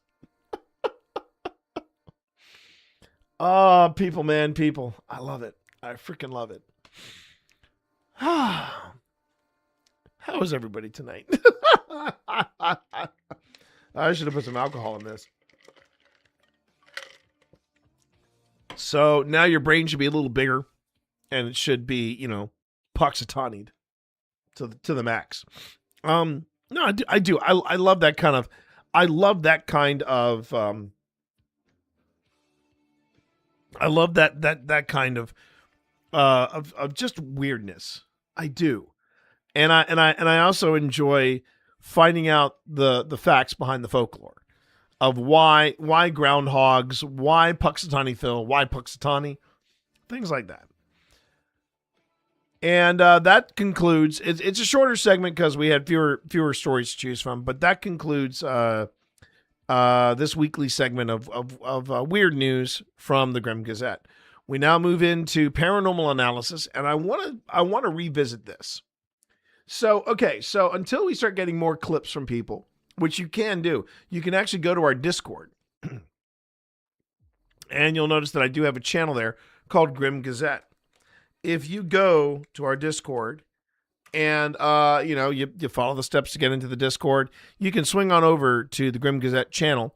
And if you have a 5-minute or less clip that I can look at of something paranormal, and you want me to not necessarily debunk it, but most of the time I am going to debunk it, but debunk or analyze or at least tell me how do you think they pulled this off.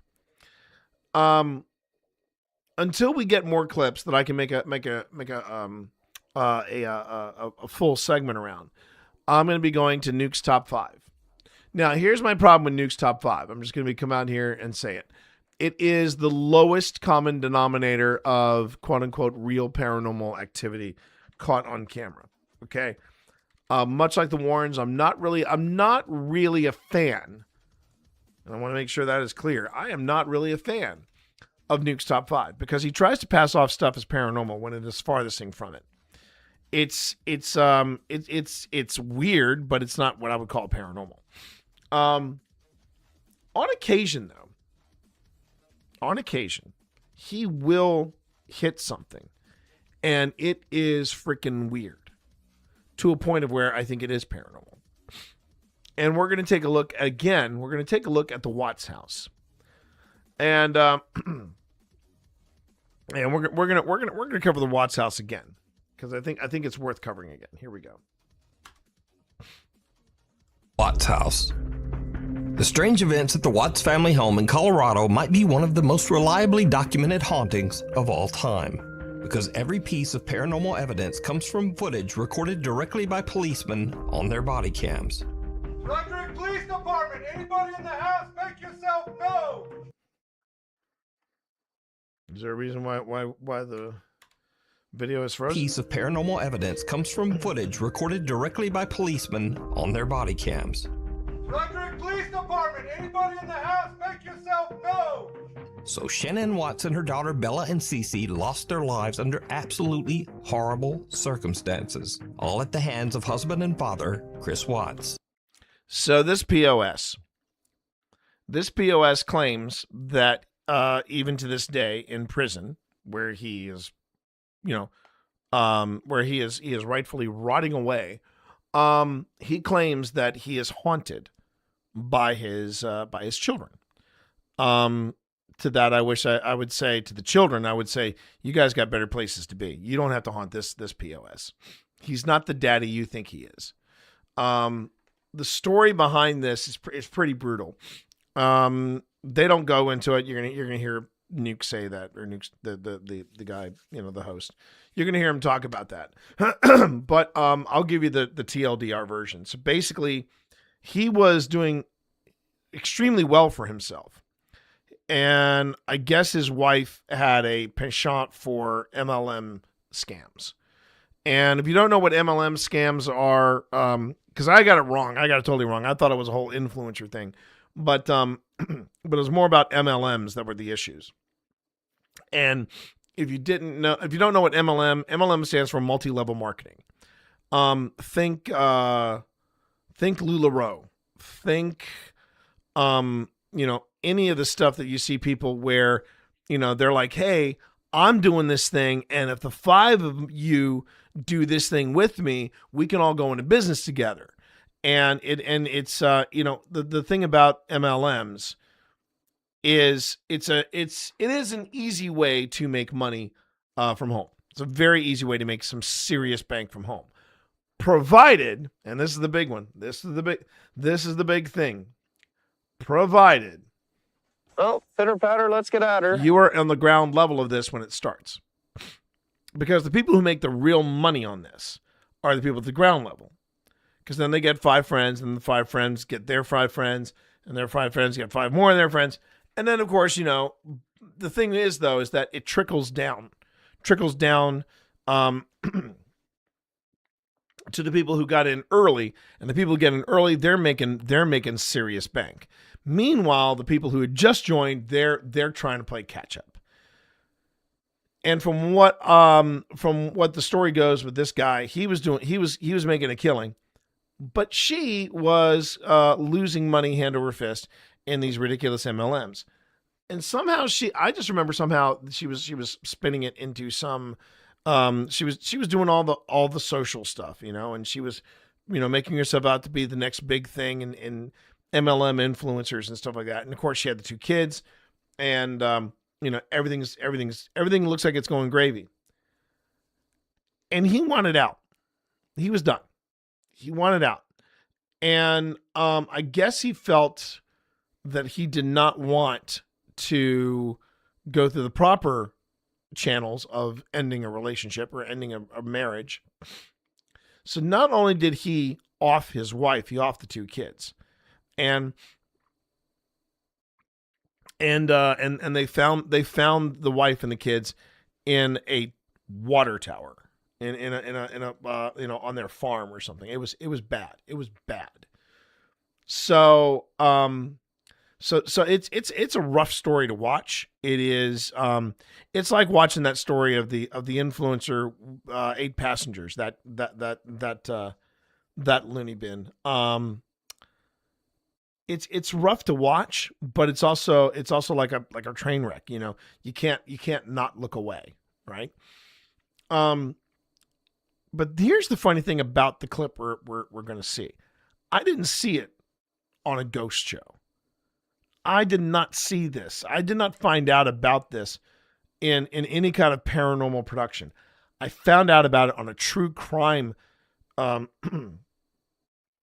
documentary about this absolute waste of human space. And I'm just gonna let the clip speak for itself.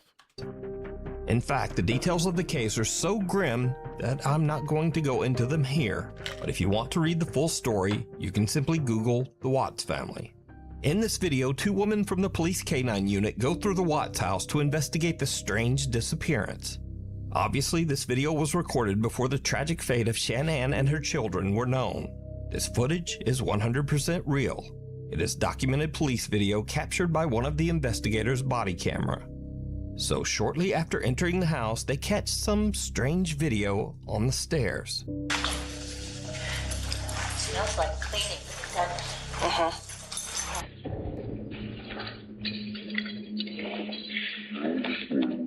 Many viewers believe this looks like a quick glimpse. So I'm going to say this is an optical illusion. They're basically saying that they think they see the shadow of a child on the top of the stairs. But honestly, when you've got the staircase and the the railing here, and then you've got the baby cage, that's going to play tricks on your mind. It's going to, the crisscrossing of beams and stuff. To me, that's just an optical illusion. Of a childlike apparition descending the stairs, but it could just be a video glitch.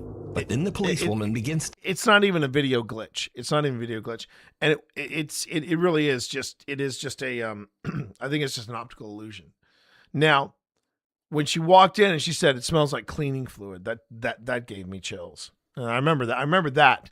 But then it gets weird. Then it gets really weird. To catch multiple strange and unusually clear EVPs on her body cam.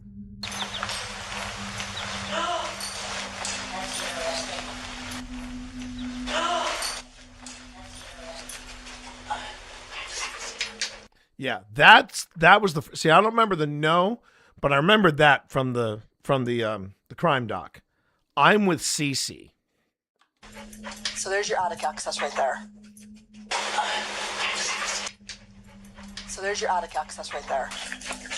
And what's really convincing about this is that this is coming off their body cams. It's coming off of their body cams. This is all authentic. Again, I saw this on a true crime breakdown of this case.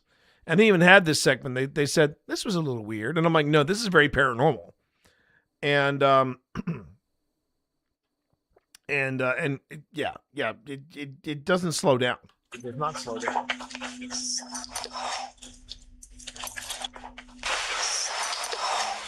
And from what I'm seeing here, whatever it is it's standing closer to this woman as opposed to the woman with the canine, which I also find interesting. But strangest of all, Yeah, I'm gonna back that up. So there's your attic access right there.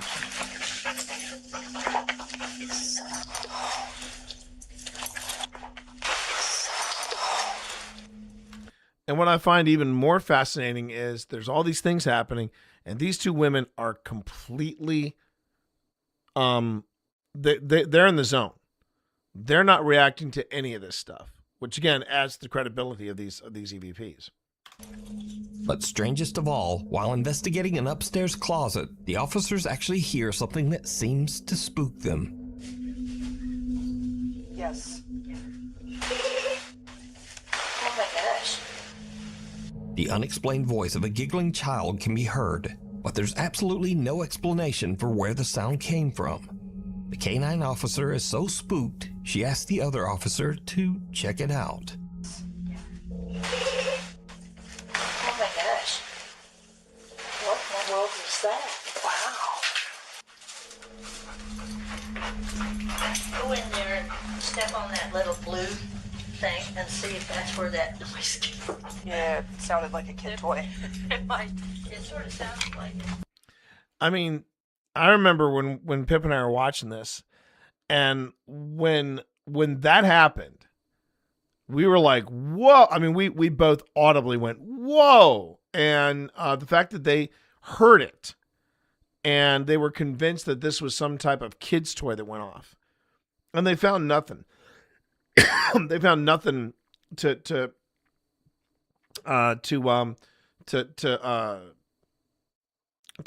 explain where the sound came from or what made that sound. And yeah, that was where the creep factor got pretty high. Attention, all personnel. Ads in 30 seconds. Ads in 30 seconds. That is all. And as you can see, these were all the so this was the search and rescue that they were running before they found the kids and the mom. But you see that there's all the because of level and these affirmations. I really think that the hubby was just done. He was really done with the whole MLM thing. And it was also clear, I don't mind, I mean, yes, my beautiful wife, my wife of infinite awesome, Pip Valentine loves her shoes. I'm just going to come out and say it. She loves her shoes. But I'm going to also say this. I'm also going to say this real quick. Thing and see if that's where that noise came from. Yeah, it sounded like a kid toy. My wife does not have that many shoes. And if my wife did have that many shoes, I'd have to be like, baby, for every pair of shoes you get like that, I'm going out and getting me some magic cards. I am because holy Hannah. I mean, and I'm not sympathizing with the killer. Absolutely not. But I'm looking at this going, yeah, she was probably dropping she was dropping the cash pretty hard, and for whatever reason, it was easier to kill her than to say, yeah, I'm cutting you off on the credit cards, or just having a sit down and saying, can we not buy any more shoes? I don't think there are enough feet in this entire family to justify this many shoes. But then you see just how it sort of sounds like it. You see how kind of into the whole MLM thing, and this is why you see people really trying to figure out or trying to push to get MLMs and pyramid schemes kind of lumped into the same category, because they're not. Not just me looking and thinking the heels were a collection. Oh man. Oh dang. Whew. Man, if that were the case, he would have never raised a finger at that woman. But alas and alack, that was not the case here. Secondhand, I hate to break that to you, but yeah, that's a lot of shoes. It's a lot of shoes, everybody. A lot of shoes. something. There was a. I Did you hear it? did. Sounded like. But that's the thing. Not only did both of them hit it, but both of them heard that kid's Kid giggle. giggling or something, didn't it? Or a kid. It did. That was strange. Well, we'll make a note of that. I heard it. I definitely heard the same thing you did. Yeah, and then he just sort of turned around and looked. So is the Watts house haunted by the unsettled spirits of Shanann and her daughters? Or are these simply random, seemingly very clear noises? What do you think? It's cold outside, but you can keep warm in some all-new Nuke Stop 5 merch. Now, of course, we have t-shirts, hoodies, and coffee mugs, but we also have blankets.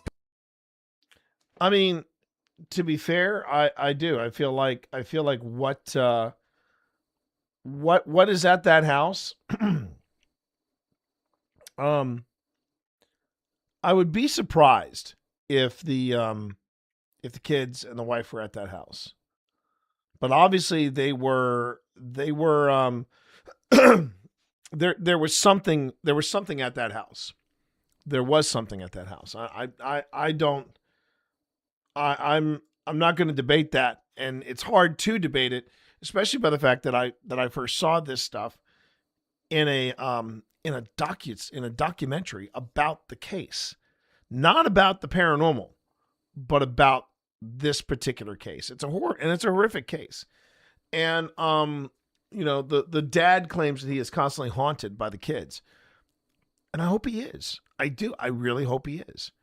I'd rather see the kids' spirits move on with their mom. I'd rather see the kids with. Now, if the mom is also haunting the hubby, even better. Even better. That's a bonus action. But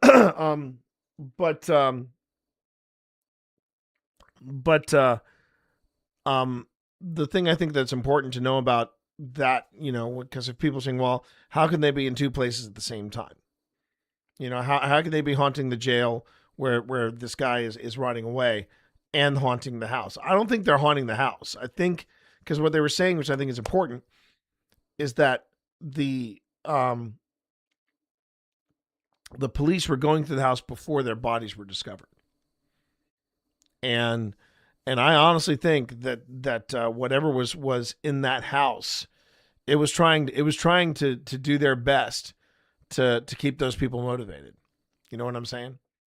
And I realize this is all speculation and everything. I do realize that, but what I find really fascinating about this is that the footage that we just saw was actually, for me, it was actually the first time I saw it wasn't in Nuke's top 5. It was on a documentary about this case, and they didn't necessarily deep dive into the paranormal of it, but they did. But even the people that put together the documentary said, yeah, it was weird. It was weird. So that is one of the rare moments of Nuke's top 5 where I will revisit it and go, ooh, that's pretty freaking good. And the other thing I think is amazing about that is that the footage was recorded and taken from police body cam, from law enforcement body cams. Now, I really wish that we could have heard it from both perspectives, because it seemed like it was only coming from the EVPs were only coming from the one person's camera. I don't know why they couldn't get the other person's camera, but I don't think the other person was wearing a camera. But one of them, either the handler or the dog themselves, had to be wearing something.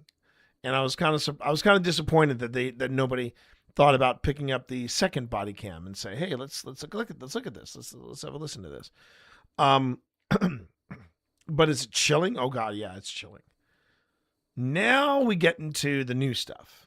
And here's where the critical eye comes in. So here we go. Number 10, Guardian Angel. Here we go. Angel. A shopkeeper in Adana, Turkey was closing up for the night, bringing in his store's produce and other items from the sidewalk outside his store. Little did he know that he was in imminent danger. Luckily, a very mysterious stranger was there to look out for him. Watch this unexplained clip very closely.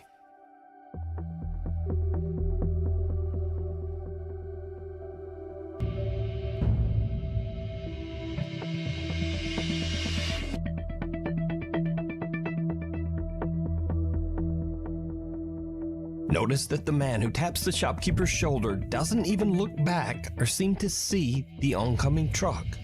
The vehicle actually turns onto the street while his back is turned. Tam şu noktada açıldı kapı. Yani adamın kapağı görmüş olma ihtimali var mı? Bence hiç zannetmiyorum. Ben sonradan gördüm bu kapağı. Zaten kamerada da gördüğü gibi. The shopkeeper says that he looked around after the incident, but the man seemed to have mysteriously vanished. So just how did this strange man seemingly predict the accident that was about to happen and warn the shopkeeper? Ama o adam nereden gördü arabanın kapağını, dikkat etti de bana işaret etti, o gitti. Adam sonradan da kayboldu gitti yani. Adam nereye gitti?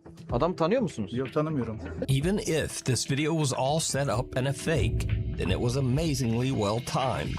But I'd love to hear any theories you guys might have, so let me know down in the comments. The Seance Witch. Wow. Okay. Let's look at this again. All right. Kayboldu gitti yani. Adam nereye gitti? Adam tanıyor musunuz? Yok, tanımıyorum. Even if this video was all set up and a fake, then it was amazingly well timed. So the thing I find a little weird, about this particular video is that the guy taps him on this shoulder as he's walking by. He taps him on this shoulder. He never sees him coming because he's got his back to him. Let me just see. Sonradan da kayboldu. I want to watch it from the beginning when he actually comes out of the store.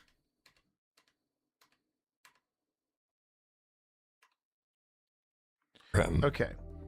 Watch this unexplained clip very closely. Okay, so he's coming out. There's the dude. But here's the part that I think is a little weird. He touches him on his, touches him on his left shoulder, right? And he looks the opposite direction. That is not necessarily normal, right? Because if someone taps you on your left shoulder, if someone taps you on your right shoulder, you're turning to your right to see who's tapping your shoulder. If someone taps you on the left shoulder, why would you turn right?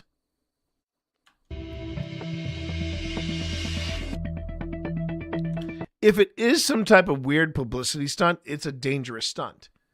I mean, there is a level of danger there.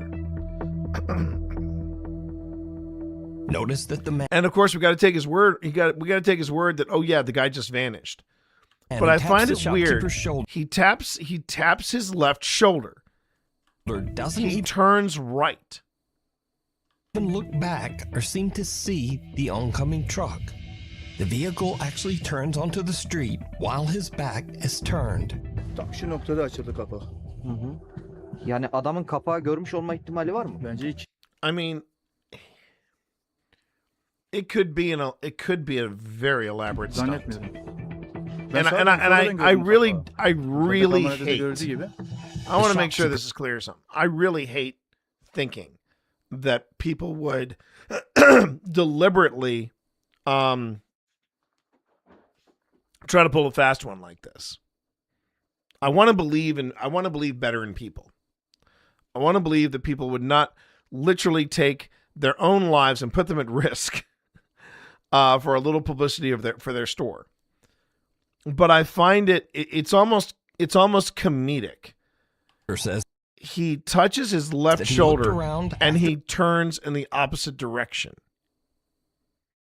Now, had he turned it in the direction of the tap and then kept going, that would have been different. the incident, but the man seemed to have mysteriously And that was a close call.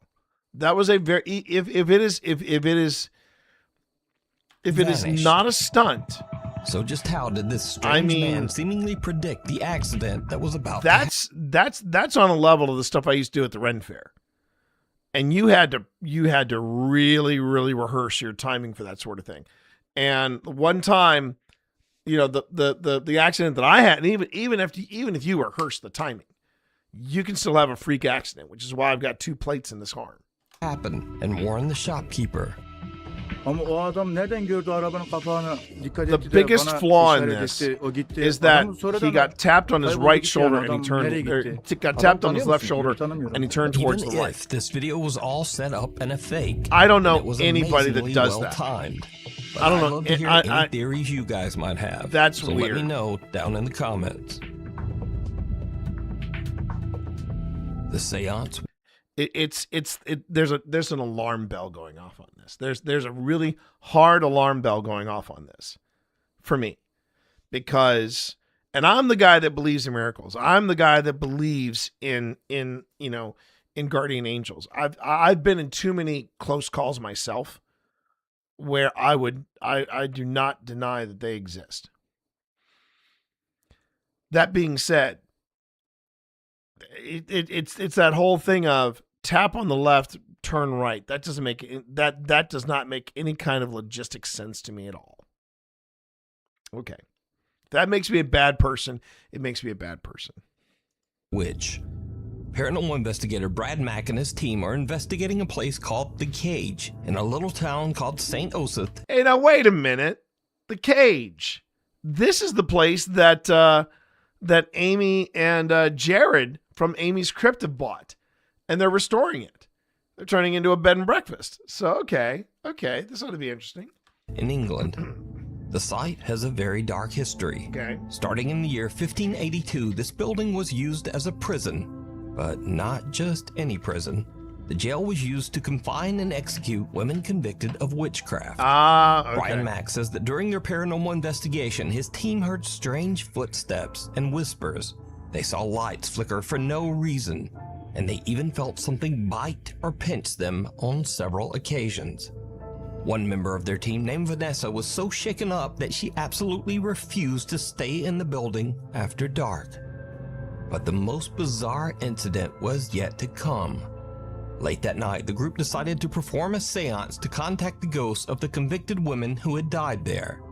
As Brian Mack watched and recorded from another room, he saw something very strange happen to a woman in the group. Face has completely changed. Doesn't even look like a person. Right, Debbie, you need to come down here for a minute, please. Oh, that was weird, man. Face has completely changed. Doesn't even look like a person. One seance member's face actually begins to change and contort into something that can only be described as horrific. Her nose seems to grow and her mouth stretches into a bizarre, inhuman grin right in front of the camera. Fearing for the woman's safety, they call down and remove her from the group. After the seance, the woman has a strange burn mark down the back of her neck, even though she had been dressed in several layers of clothing. She later said that after the incident, she experienced horrible nightmares and bizarre occurrences around her home. So was this some supernatural possession by a ghost caught on camera? Or just a trick of the light? Let me know what you think down in the comments. All right. Back it up. So, you've heard me talk about it before, which means I'm going to have to talk about it again. And what we're talking about are the optics of infrared cameras. In particular, these kind of cameras, they are so low light. Okay, so first off, the optics of these cameras are cheap. They're super, super cheap. They're also digital, which means it's a computer chip, not necessarily glass lenses, that are trying to render a person's face. The other thing you need to know about low light and IR cameras is that they are working with the available light in the room to render a person's face or to render a person standing there. Now, I am going to say it is a little weird because I want to see if I can do this. Okay. So let me see. I want to see if I can pull this down. That's autoplay settings. Playback speed. We're going to take this down to, 25%. And we're going to mute it because we don't want it to sound the way. All right. So we get to this woman's face, and we know the woman that we're looking at. So just watch her carefully. It looks like she's got a super, Joker grin. She's got her hollowed eyes out, and then suddenly her mouth goes back to normal. And her nose and everything goes back to normal as well. Her eyes are still sunken, or look sunken. And they look like they're glowing. But then again, that's what low light cameras do. They will give your eyes a funky glow because something about the optics of infrared, they catch the reflective. It's a bit like what happens when certain cameras catch the light of a cat's eye or deer or something like that, and it catches the reflective. We all have this. We all have a reflective surface on the back of our eyeballs, and that's what it's catching to make our eyes glow. But her mouth looks normal there, and her nose looks normal there, but her eyes still look pretty sunken. And okay, so they tell her to leave, but there's they're going to go back to this. But you notice that as she's walking away, she's getting blurrier and blurrier. So is she fading into the distance? Is she becoming ethereal? No. It's just the optics of these cameras are notoriously cheap. And what they're claiming is that her face went through a total transformation. So this right here, that is the camera trying to render because look at the person next to her. It's also having a problem rendering her face. Her eyes also look very sunken. And whoa, did this speed up or did this go back to the normal speed? Hold on. No, it's still 25. Okay. But yeah, watch the other person beside her. Like at one point, the person beside her looks like she has elf ears. And see, her face is going through the same distortion. And the reason why her face is looking just as distorted as her face is because she's at an angle. So the optics are really struggling to try to focus and make that person's face normal. The more natural light that is on a subject, the easier it is for these cheaper optics to render an image. But when they're working with the only available light, and you're starting to go into the infrared, it's struggling. The optics on the computer on board are trying to render a face there. I mean, people are talking about how hideous she looks, where she gets the inhuman smile. Look at the girl next to her. She looks like the Elephant Man.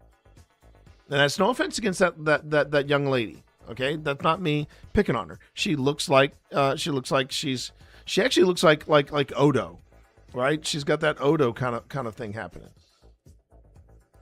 And even at one point, her smile gets a little weird and wicked. But they focus on her because she's facing the camera. And they see her. And they get so fixated with what the camera is trying to do with her, they're totally ignoring and missing what's happening to the person standing next to her. I mean, you talk about changing faces, it's doing the same thing.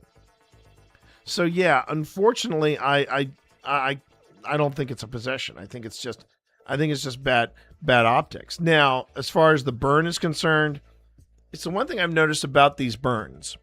Whenever you see these burns or scratch marks or whatever, when you see them in film, man, they are visible. In actual real time, I think the most visible scratches I've ever seen on anybody was on Chris Collins. It was one of the first paranormal personals I did. And in it, it was when Chris Collins got scratched. This is before she really started pursuing paranormal investigations.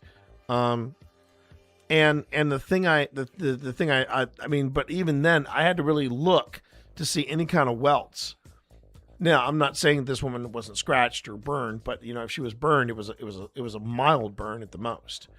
No blistering or anything like that. But you see, that's what you see in the movies. People say, "Oh, they were burned," and it's like, no, they were probably, they probably had an allergic reaction to something they were wearing, or they probably got overheated in a situation like this.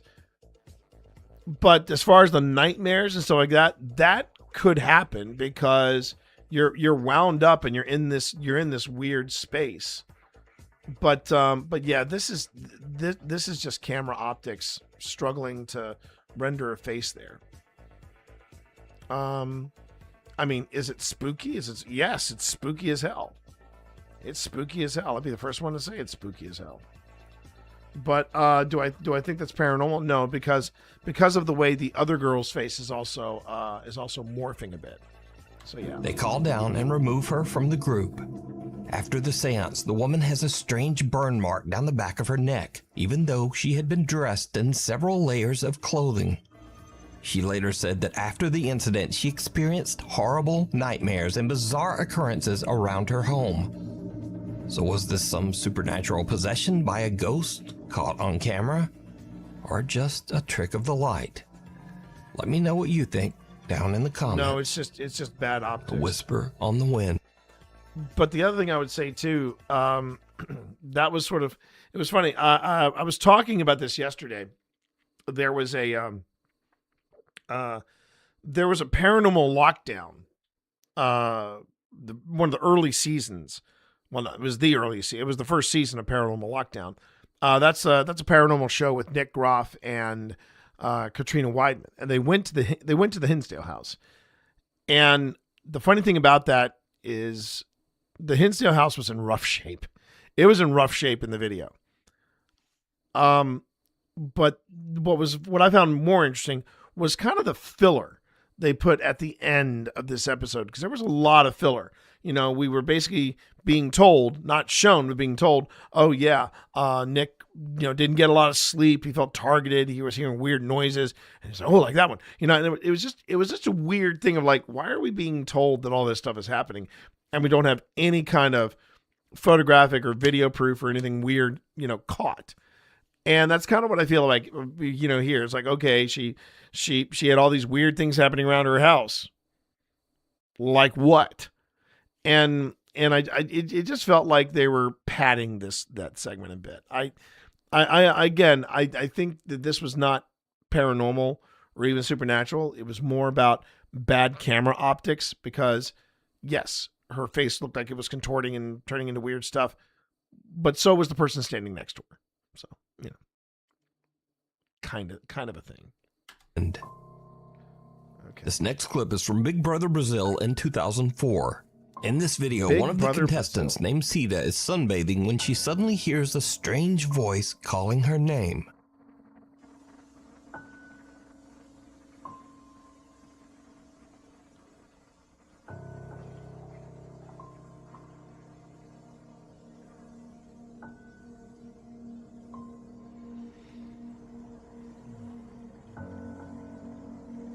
Ué, eu ouvi meu nome. Vida? Quem tá chamando? É na casa? But no one is calling her name. In fact, she is all alone until one of her roommates walks outside. Ah, vem cá. É você que tá chamando? É. Ai, que susto. Ainda bem que você chamou. Desculpa. Eu acho que você tá muito bem, não. Posso ter mandado? O quê? Eu tava aqui lavando roupa, né? Aí de repente ela levantou. Quem tá me chamando? Quem tá me chamando? Da produção? Quem tá me chamando? Aí, quando disse quem tá me chamando, aí eu chamei. Aí ela Foi você que tava me chamando? Eu era? Ou não era? Ai, ela... Ai, que estranho, porque eu confundi sua voz com a voz da minha irmã. Parecia que era minha irmã que tava me chamando. Now, this is where things get very weird. The roommate says that Sita thought the voice calling her name was her sister's. Just a few minutes later, and Sita is called into the production room by the Big Brother executives. She finds out that unfortunately, her very sick sister Gloria has just passed away.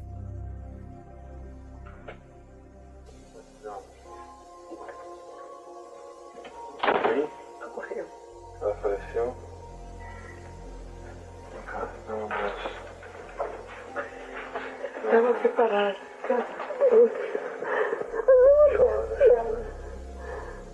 Chora também. Faz bem chorar. Even stranger, Sita's sister passed away at almost the exact same time that Sita heard her sister's voice calling her name. E ontem, o que aconteceu exatamente que foi tão impressionante? Você ouviu alguém te chamando e era o quê? Meia hora, 45 minutos depois da morte da Glória. O que você ouviu? Você ouviu ela te chamando? Ouvi. Mais de uma vez? Muito mais. E só dizia o seu nome? Só meu nome. Aí eu achei que fosse minha imaginação.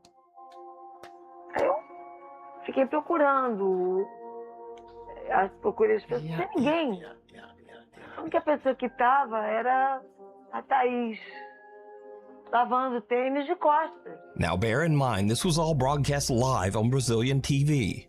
So, is this proof of life after death broadcast on television?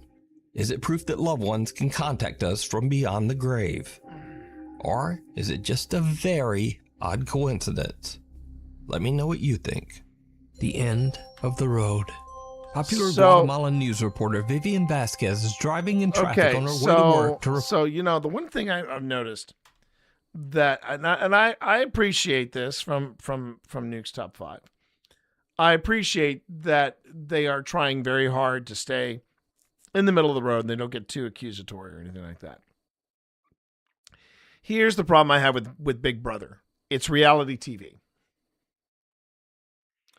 It's reality TV. And if there's anything we have learned over the years about reality TV, doesn't matter what part of the world you're in, there is nothing real about reality TV. It is all engineered. It is all very, very carefully executed. There is a, I mean, I had a friend who was one of the judges of a steampunk reality show. and I asked him point blank, I said, so how much of it is you all running off the cuff? And how much of it is you all just kind of just you all following a script? And I remember my friend just shook his head, rolled his eyes, and he said,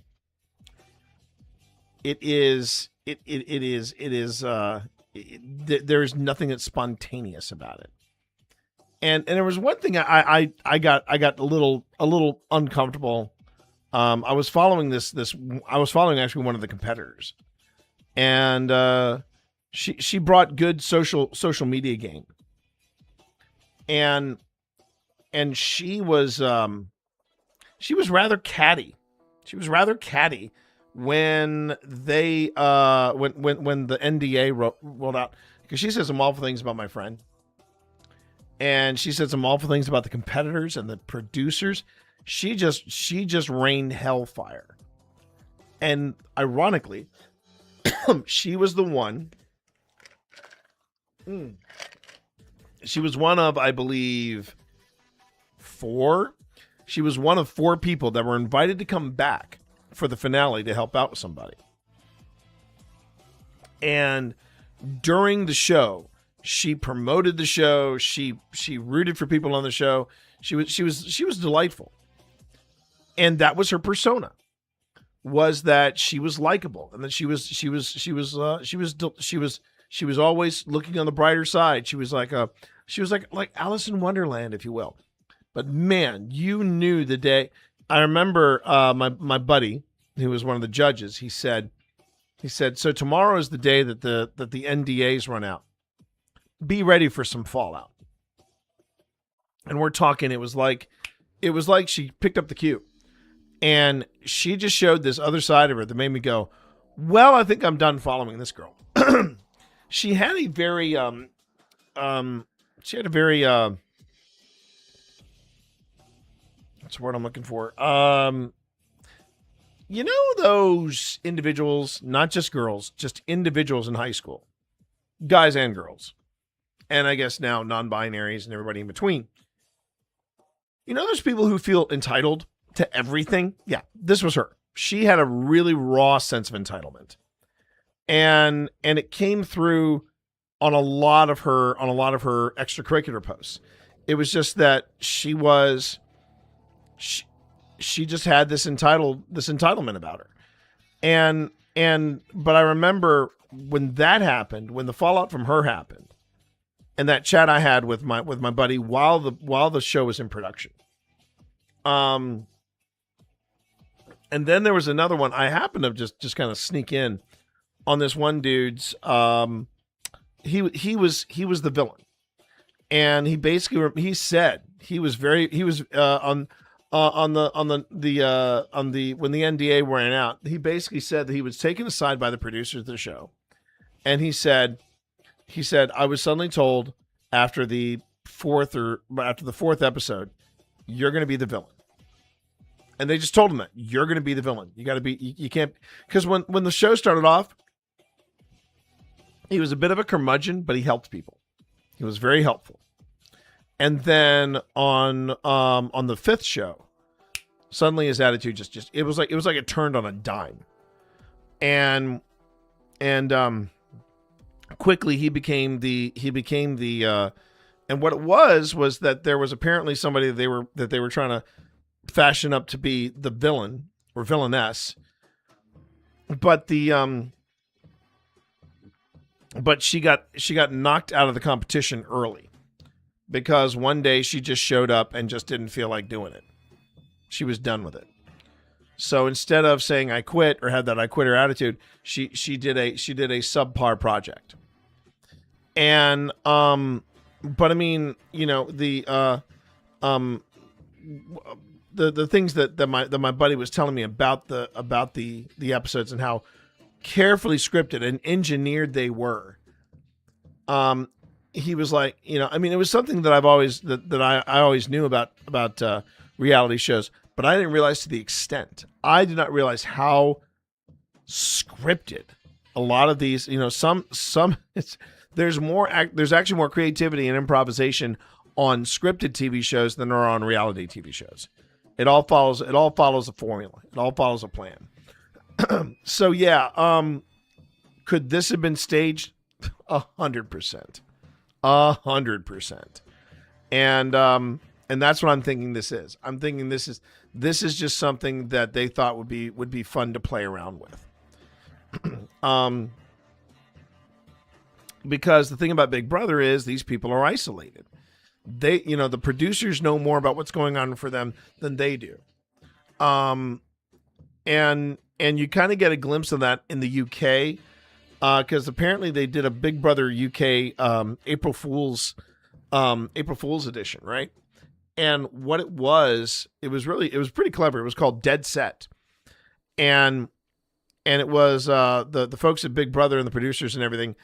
They were all on the set for this, and the zombie apocalypse happens, and they wind up being trapped in the set of Big Brother. The only thing that's keeping the zombies at bay is the fact that they're isolated, and I mean, you know, but it was shown just how easily, and that was one of the big criticisms / compliments that they were giving to the show was that, yeah, it's kind of easy to be completely cut off and not know what's going on for the people inside. So yeah, I mean, that just felt very, very staged, and it could be very easily staged to get sympathy for the character, to do whatever. So yeah, I'm calling shenanigans on that one. I'm calling serious shenanigans. Okay, end of the road. Here we go. Popular Guatemalan news reporter Vivian Vasquez is driving in traffic on her way to work to report the early morning news. The end of the road. Popular Guatemalan news reporter Vivian Vasquez is driving in traffic on her way to work to report the early morning news. But she will never make it to the news station. Because Vivian herself becomes the tragic subject of the morning news when her lifeless body is discovered in a horrible car accident. Yikes. Her family, co-workers, and fans are shocked and saddened when they hear of her sudden, tragic passing. Guatemalan traffic police show up on the scene and record footage of the wreckage as evidence. But after the video is released to the public, mourning viewers and fans all hear something in the footage that is absolutely chilling.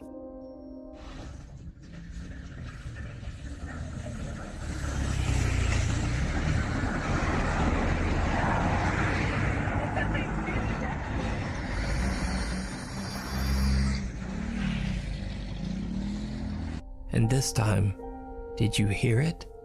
The anguished voice of a woman can be heard crying out in Spanish, "What did you do to me?"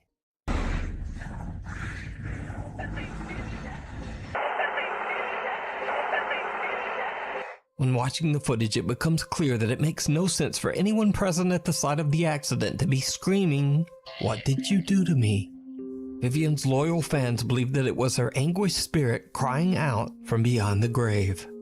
To this day, the Guatemalan authorities have not found the cause of Vivian's accident. Even stranger, Vivian's cell phone was never returned to her family, and no one knows why. So just what happened to Vivian Vasquez, and what are your thoughts on this bizarre and tragic recording? Let me know down below.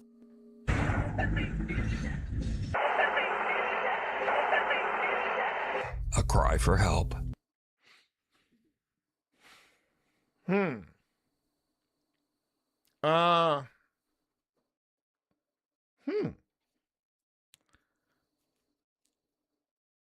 Yeah, if it was the people talking by the car, obviously there would have been continuous talking. I'm not sure. I'm not sure I heard what they were hearing, but then again, I don't speak Guatemalan, so I can't help you there. That we're just gonna have to put a question mark on, because quite honestly, that's open to a lot of interpretation. And why something like that would be faked, I find that bizarre. I find it more bizarre that they didn't return the phone. That's a little weird. I don't know enough about the Guatemalan climate, the journalists, what they were up to. So I feel a little disarmed on this one. And yeah, I'm just gonna put a pin on that one and go big old question mark on that. That's interesting, really interesting. This video was posted to Reddit by user Unknown Truth. He says that his friend's wife had a very odd experience one day as she walked outside to do laundry. The strange incident was caught on their Ring doorbell camera. Okay, it was caught on a Ring camera. All right, caught on a Ring camera. So you know the quality of video we're working with.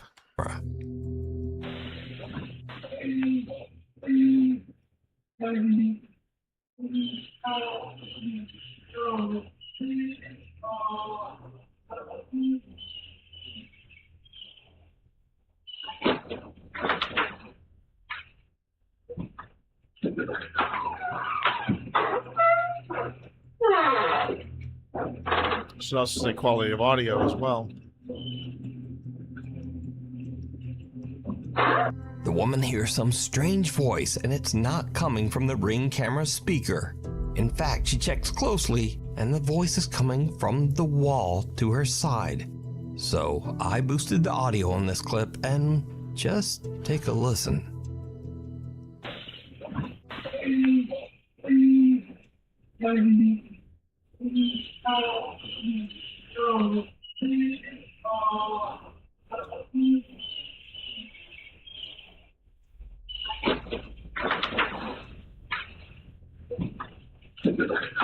some strange voice in the wall seems to be crying out for help.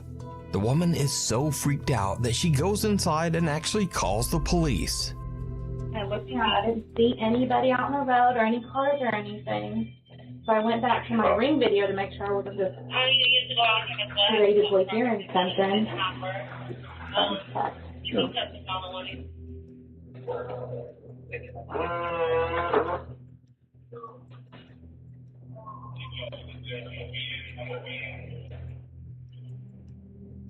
I can hear somebody saying something, but I can't. Well, I posted it on there.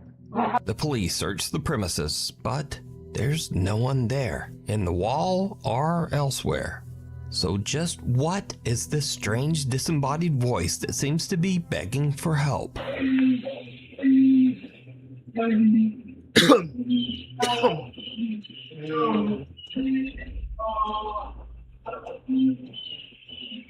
Let me know what you think. Mayor declares emergency go. I mean, I really want to believe this. I really do. I really want to believe this. So there is an audio version of Paradolia. There's an audio version of it. And the audio version can be just as deceptive as the visual version of it. And I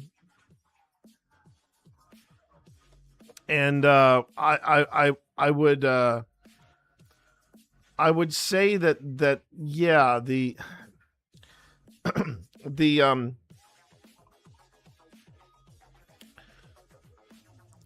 you have to be real careful about when you hear sounds like that, because you don't know if they are. I mean, they could have been.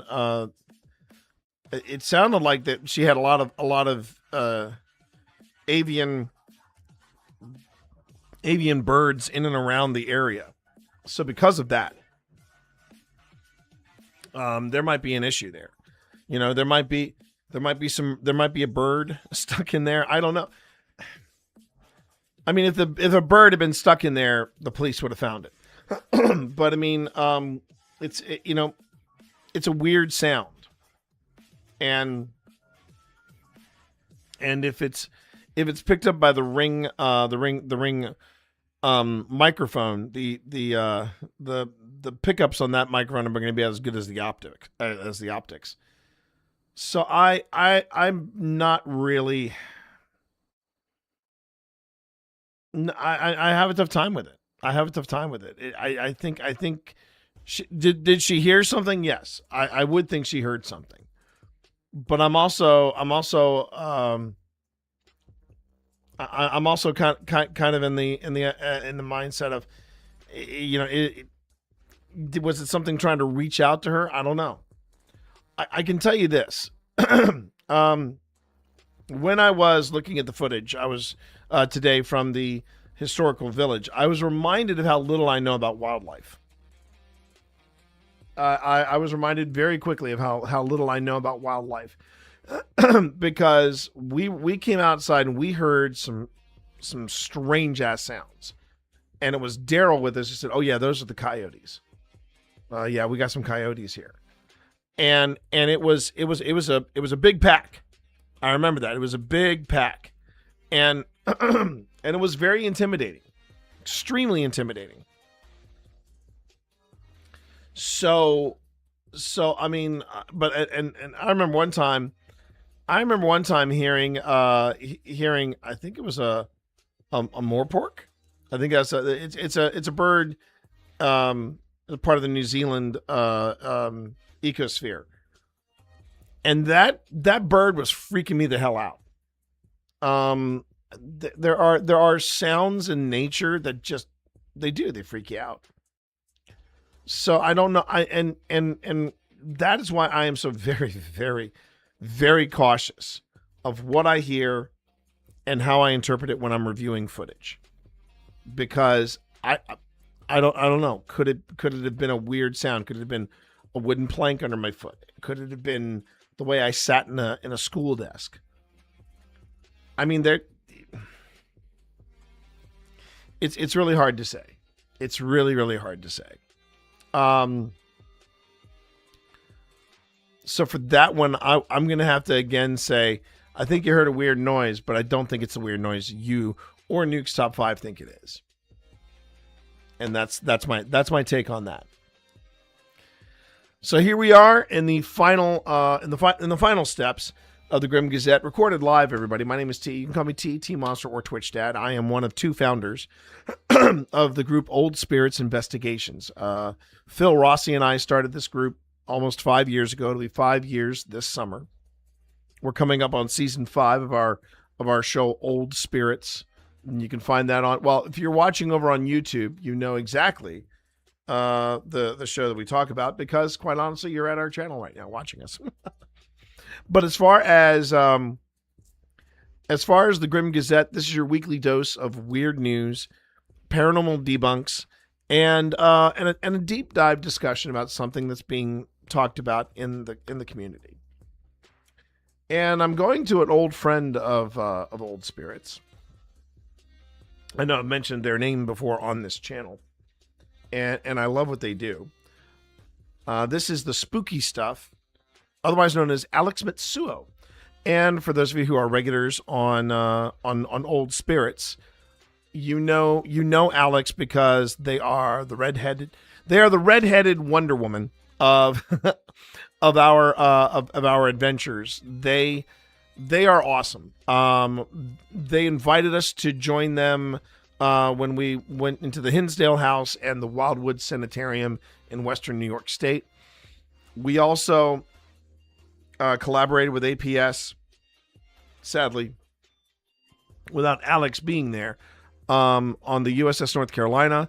We introduced Alex to Linville Manor, and it's funny. Unfortunately, I missed the festivities, and I felt bad about that because Pip was not up to snuff. She was feeling under the weather, but it was funny because that was where Alex and I met, was at my birthday party, and then Alex wound up throwing a birthday party for themselves at Linville.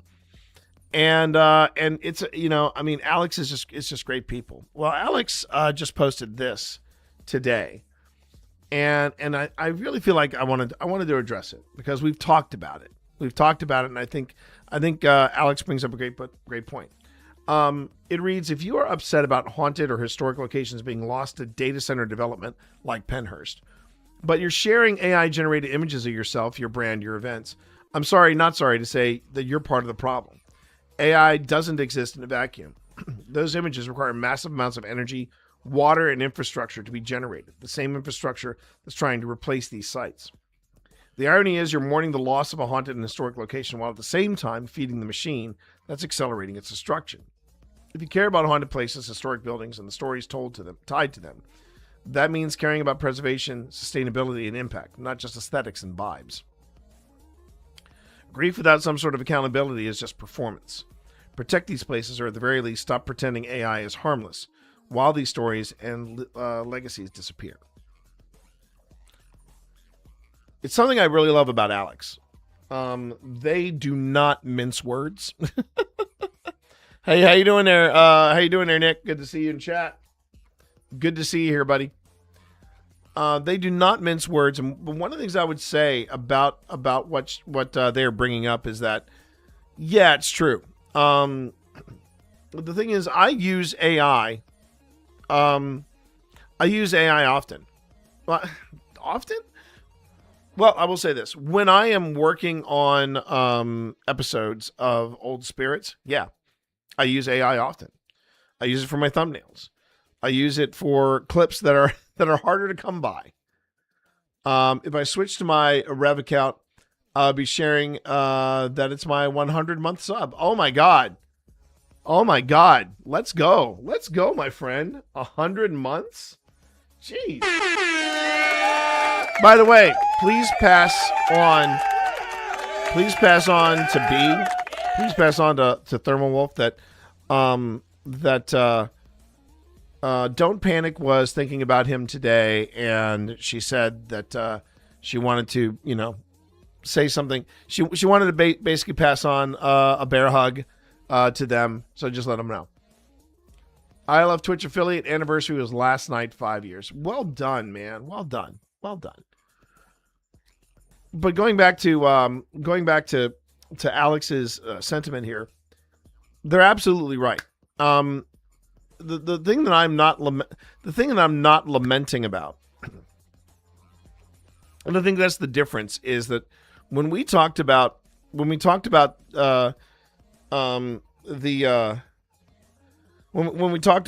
what was going on at Pennhurst, it was less about we're going to lose this historic site, and it was more about, you know what? Here's the thing: the writing was on the wall, and I think the bigger problem isn't the fact that data centers are threatening to replace and bring a lot of grief to the people that currently live around Pennhurst. The people that are it goes back to the people that are owning the property. For example, when we were earlier talking about the Hinsdale house, the people that own the Hinsdale house before the new owners took it over were not taking care of the place. They were trying to keep it looking creepy, which is why windows were boarded up. There weren't proper windows. They were literally boarded up. The roof was not in a good space. Was not in a good place. And it was rough around the edges. But the people that own Hinsdale now, yeah, they're not only trying to course correct some of the tall tales told about Hinsdale, but similar to Wildwood, they're trying to restore the home and keep it going. And no problem. And it's when you see what owners are doing to a place. And I go back again to Pennhurst. I kind of knew that Pennhurst was in trouble to begin with because, one, there was a lot of traffic going in and out of that place. The first time I went, yeah, it was really intense. It was a little overwhelming. The second time I went there, though, I noticed there was something different. And then I figured out, oh, wait, one of the buildings that we could access last year, we couldn't. They basically closed them down. And then in the third year, they had closed another building. They had closed maybe even two buildings, if I remember correctly. And to make it even worse, they had just opened a brand new merch shop. And this merch shop that they opened at Pennhurst was freaking huge. It was monstrous. And I remember turning to Pip and I said, "Did you want anything?" And she just went, "No." And she made it clear she wanted to have nothing to do with this place. And the feeling I have about that is that, yeah, I mean, I use AI as a tool. I do. I mean, just last night I went into Envanto and I created a character design for me for my campaign this weekend. And the thing that made me feel weird about it was I thought, man, how many resources did I use to make this thing? And so I'm not, for me, it was, I think she's absolutely right. I'm sorry. I think Alex is absolutely right. You can't basically say, oh, data centers are taking away or stealing our legacy, and we're losing ground, and we're losing ground to these data centers, et cetera, et cetera. And then you turn around and you're posting and reposting AI generated art. AI is a weird, fickle mistress. We have definitely, in fact, I had a discussion about it today with my barber, of all people. We were talking about AI, and I said, I think AI is a fantastic tool. It's a great tool. It helps me get the work done that I need to get done. It can also create stuff that maybe is not as readily available to me as I would like something to be. Does that mean I want AI writing stuff for me? Does that mean I want AI creating creating and doing the editing of videos for me? No. I know that the skill I have as a writer is replaceable by AI because, as Innocent Lives Foundation can mention, there was a team that I was once a part of at a very prestigious, and I'm not going to name their names, but it was a very big and very prestigious firm. Let's just call that a firm. And they were all replaced by AI. And I find that a little unsettling.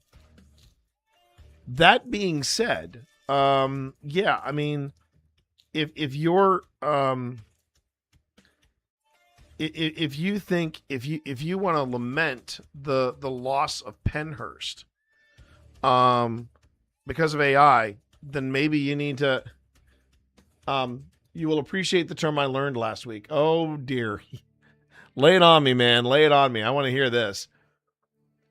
It is performative. Slopaganda. Slopaganda. Ha ha ha. Slopaganda. I love it. Well, you've heard my acronym for it, right? I picked it up. I picked it up from I saw it online. I wish I could give credit where credit is due, but I can only tell you what the term is. I'm no longer calling it Gen AI. I prefer to call it computer-rendered artistic products or crap, and that's what I refer to Gen AI as. I think what's worse with what Alex is referring to with Pennhurst, they are milking that cow for everything it's worth. You know, they got a new gift store now. They've got they're bringing in Twin Paranormal as one of their guests. And last year they had Kelsey Davies.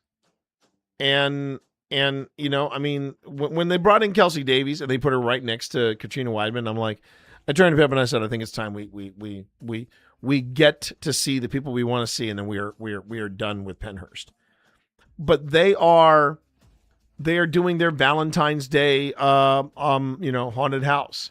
They did their haunted house, and they're still pushing really, really hard already. I mean, we had to report it as spam, but basically the Pennhurst Paracon, they're pushing that on us already. And my thoughts towards it are, it was never about the history, and it was never about what remained, and it was never about the legacy of Pennhurst for the owners. For them, it was a meal ticket. And if they could speed up the deterioration of the meal ticket by knocking it down to replace a data center with it, yeah, they're going to take that. They're going to take that shortcut. But I agree. If you are lamenting the loss of something like Pennhurst or another property that's going to be developed, if you're lamenting that, but you're sharing ridiculous AI-generated artwork, you're getting it wrong. You're getting it wrong. So that is going to conclude this episode of the Grim Gazette. I hope you all enjoyed it. Again, remember, this is on Wednesdays, your weekly dose of weird news, paranormal debunks, and deep dive discussions. And if you ever want to find us, you can find us over on Old Spirits Investigations over on YouTube. And then, of course, you can find me here Monday through Friday. And I'm either getting into magic, playing a horror game, or reviewing paranormal footage. So I hope you all have a great rest of the week. Thanks for sharing part of it with me. And just remember, everybody, stay weird.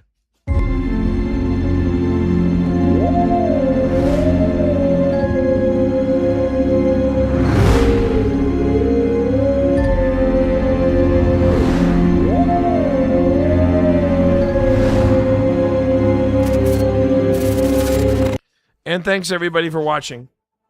I appreciate each and every one of you being here.